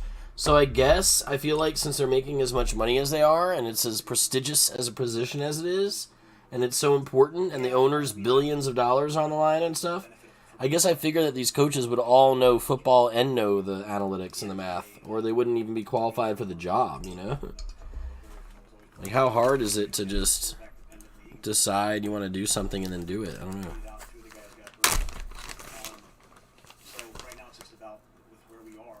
Maybe I could be one of these nerdy NFL head coaches one day if I went to NFL analytics school a little bit. And then, like, yeah, because you could just, you could do like Mike McDaniel style. You interview with a team, you walk onto a team, whatever, you're assistant with the team, you're like, hey, I want to help you guys. I know some stuff I can help you with. You let them know you have value to the team. Show them your value. You might not know a lot of the football stuff because you didn't play football or whatever, but you can learn some of the stuff from them. And you can be a head coach who's more of the nerdy play calling, Madden, I know when to call a timeout and when to throw a challenge and when not to type guy, and you can let the football people on your staff take care of the football stuff. It's kind of interesting. A lot of facets to this NFL game here.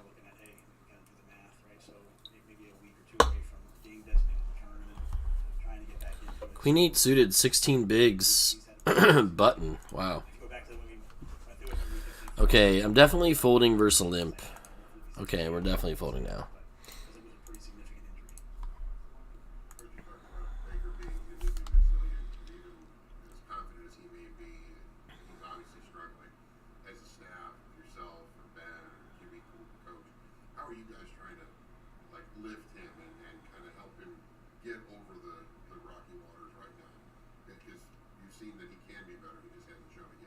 Yeah, I meet with the quarterback every Tuesday on their day off. And we sit down, we talk, we debrief, for half an hour about life. I like how Matt Rule just casually acts like his quarterback of his team doesn't have a 15 QBR through 4 weeks. He just pretends like that's not the reality. And then again, because that's the quarterback who won the competition over Sam Darnold. Sam Darnold, who went 4-0 last year before he got hurt or something. We just gotta keep the emotion out of it. Just keep trying to improve. Sevens, wow. This way it'll be better. If we do this way it'll be better. Same thing we do on defense. Just we look at the. Yeah. So this is just a send. 4 bad snaps and just trying to correct the things on those bad snaps. So I think having a personal connection or relationship with somebody, it's not for when things are going well. It's for when things are going hard, right? So that they know that they can count on you. I think it's being the same guy every day as a coach and then position coach and quarterback coach. So you're not high and low, and then just trying to always say, hey, there's a solution. Right? There's no solution. Like, if there's a solution, then there's always hope because you're like, all right, if I just fix this or if this guy's here, and so I think when guys watch the tape, they see opportunities to make plays, and it's just not there yet. So we have to just keep practicing. It's not a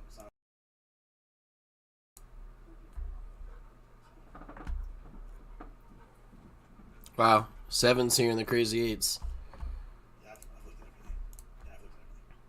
I've looked at everything. I've looked at everything. Yep. Yeah, I've looked at everything. Yep. I think that's a great question. I mean, I appreciate the question. It's great. It's what you always do, right? You always go back and look and say, hey, what is this? We go back and watch. Hey, what routes did Robbie catch in 2019?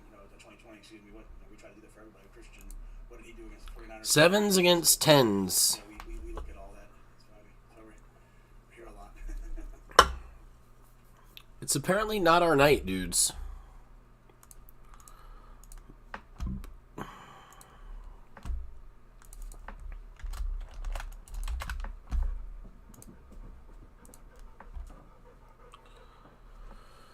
Oh man, poker is tough right now. I can't really put my finger on why. But poker is tough right now. We just can't seem to win.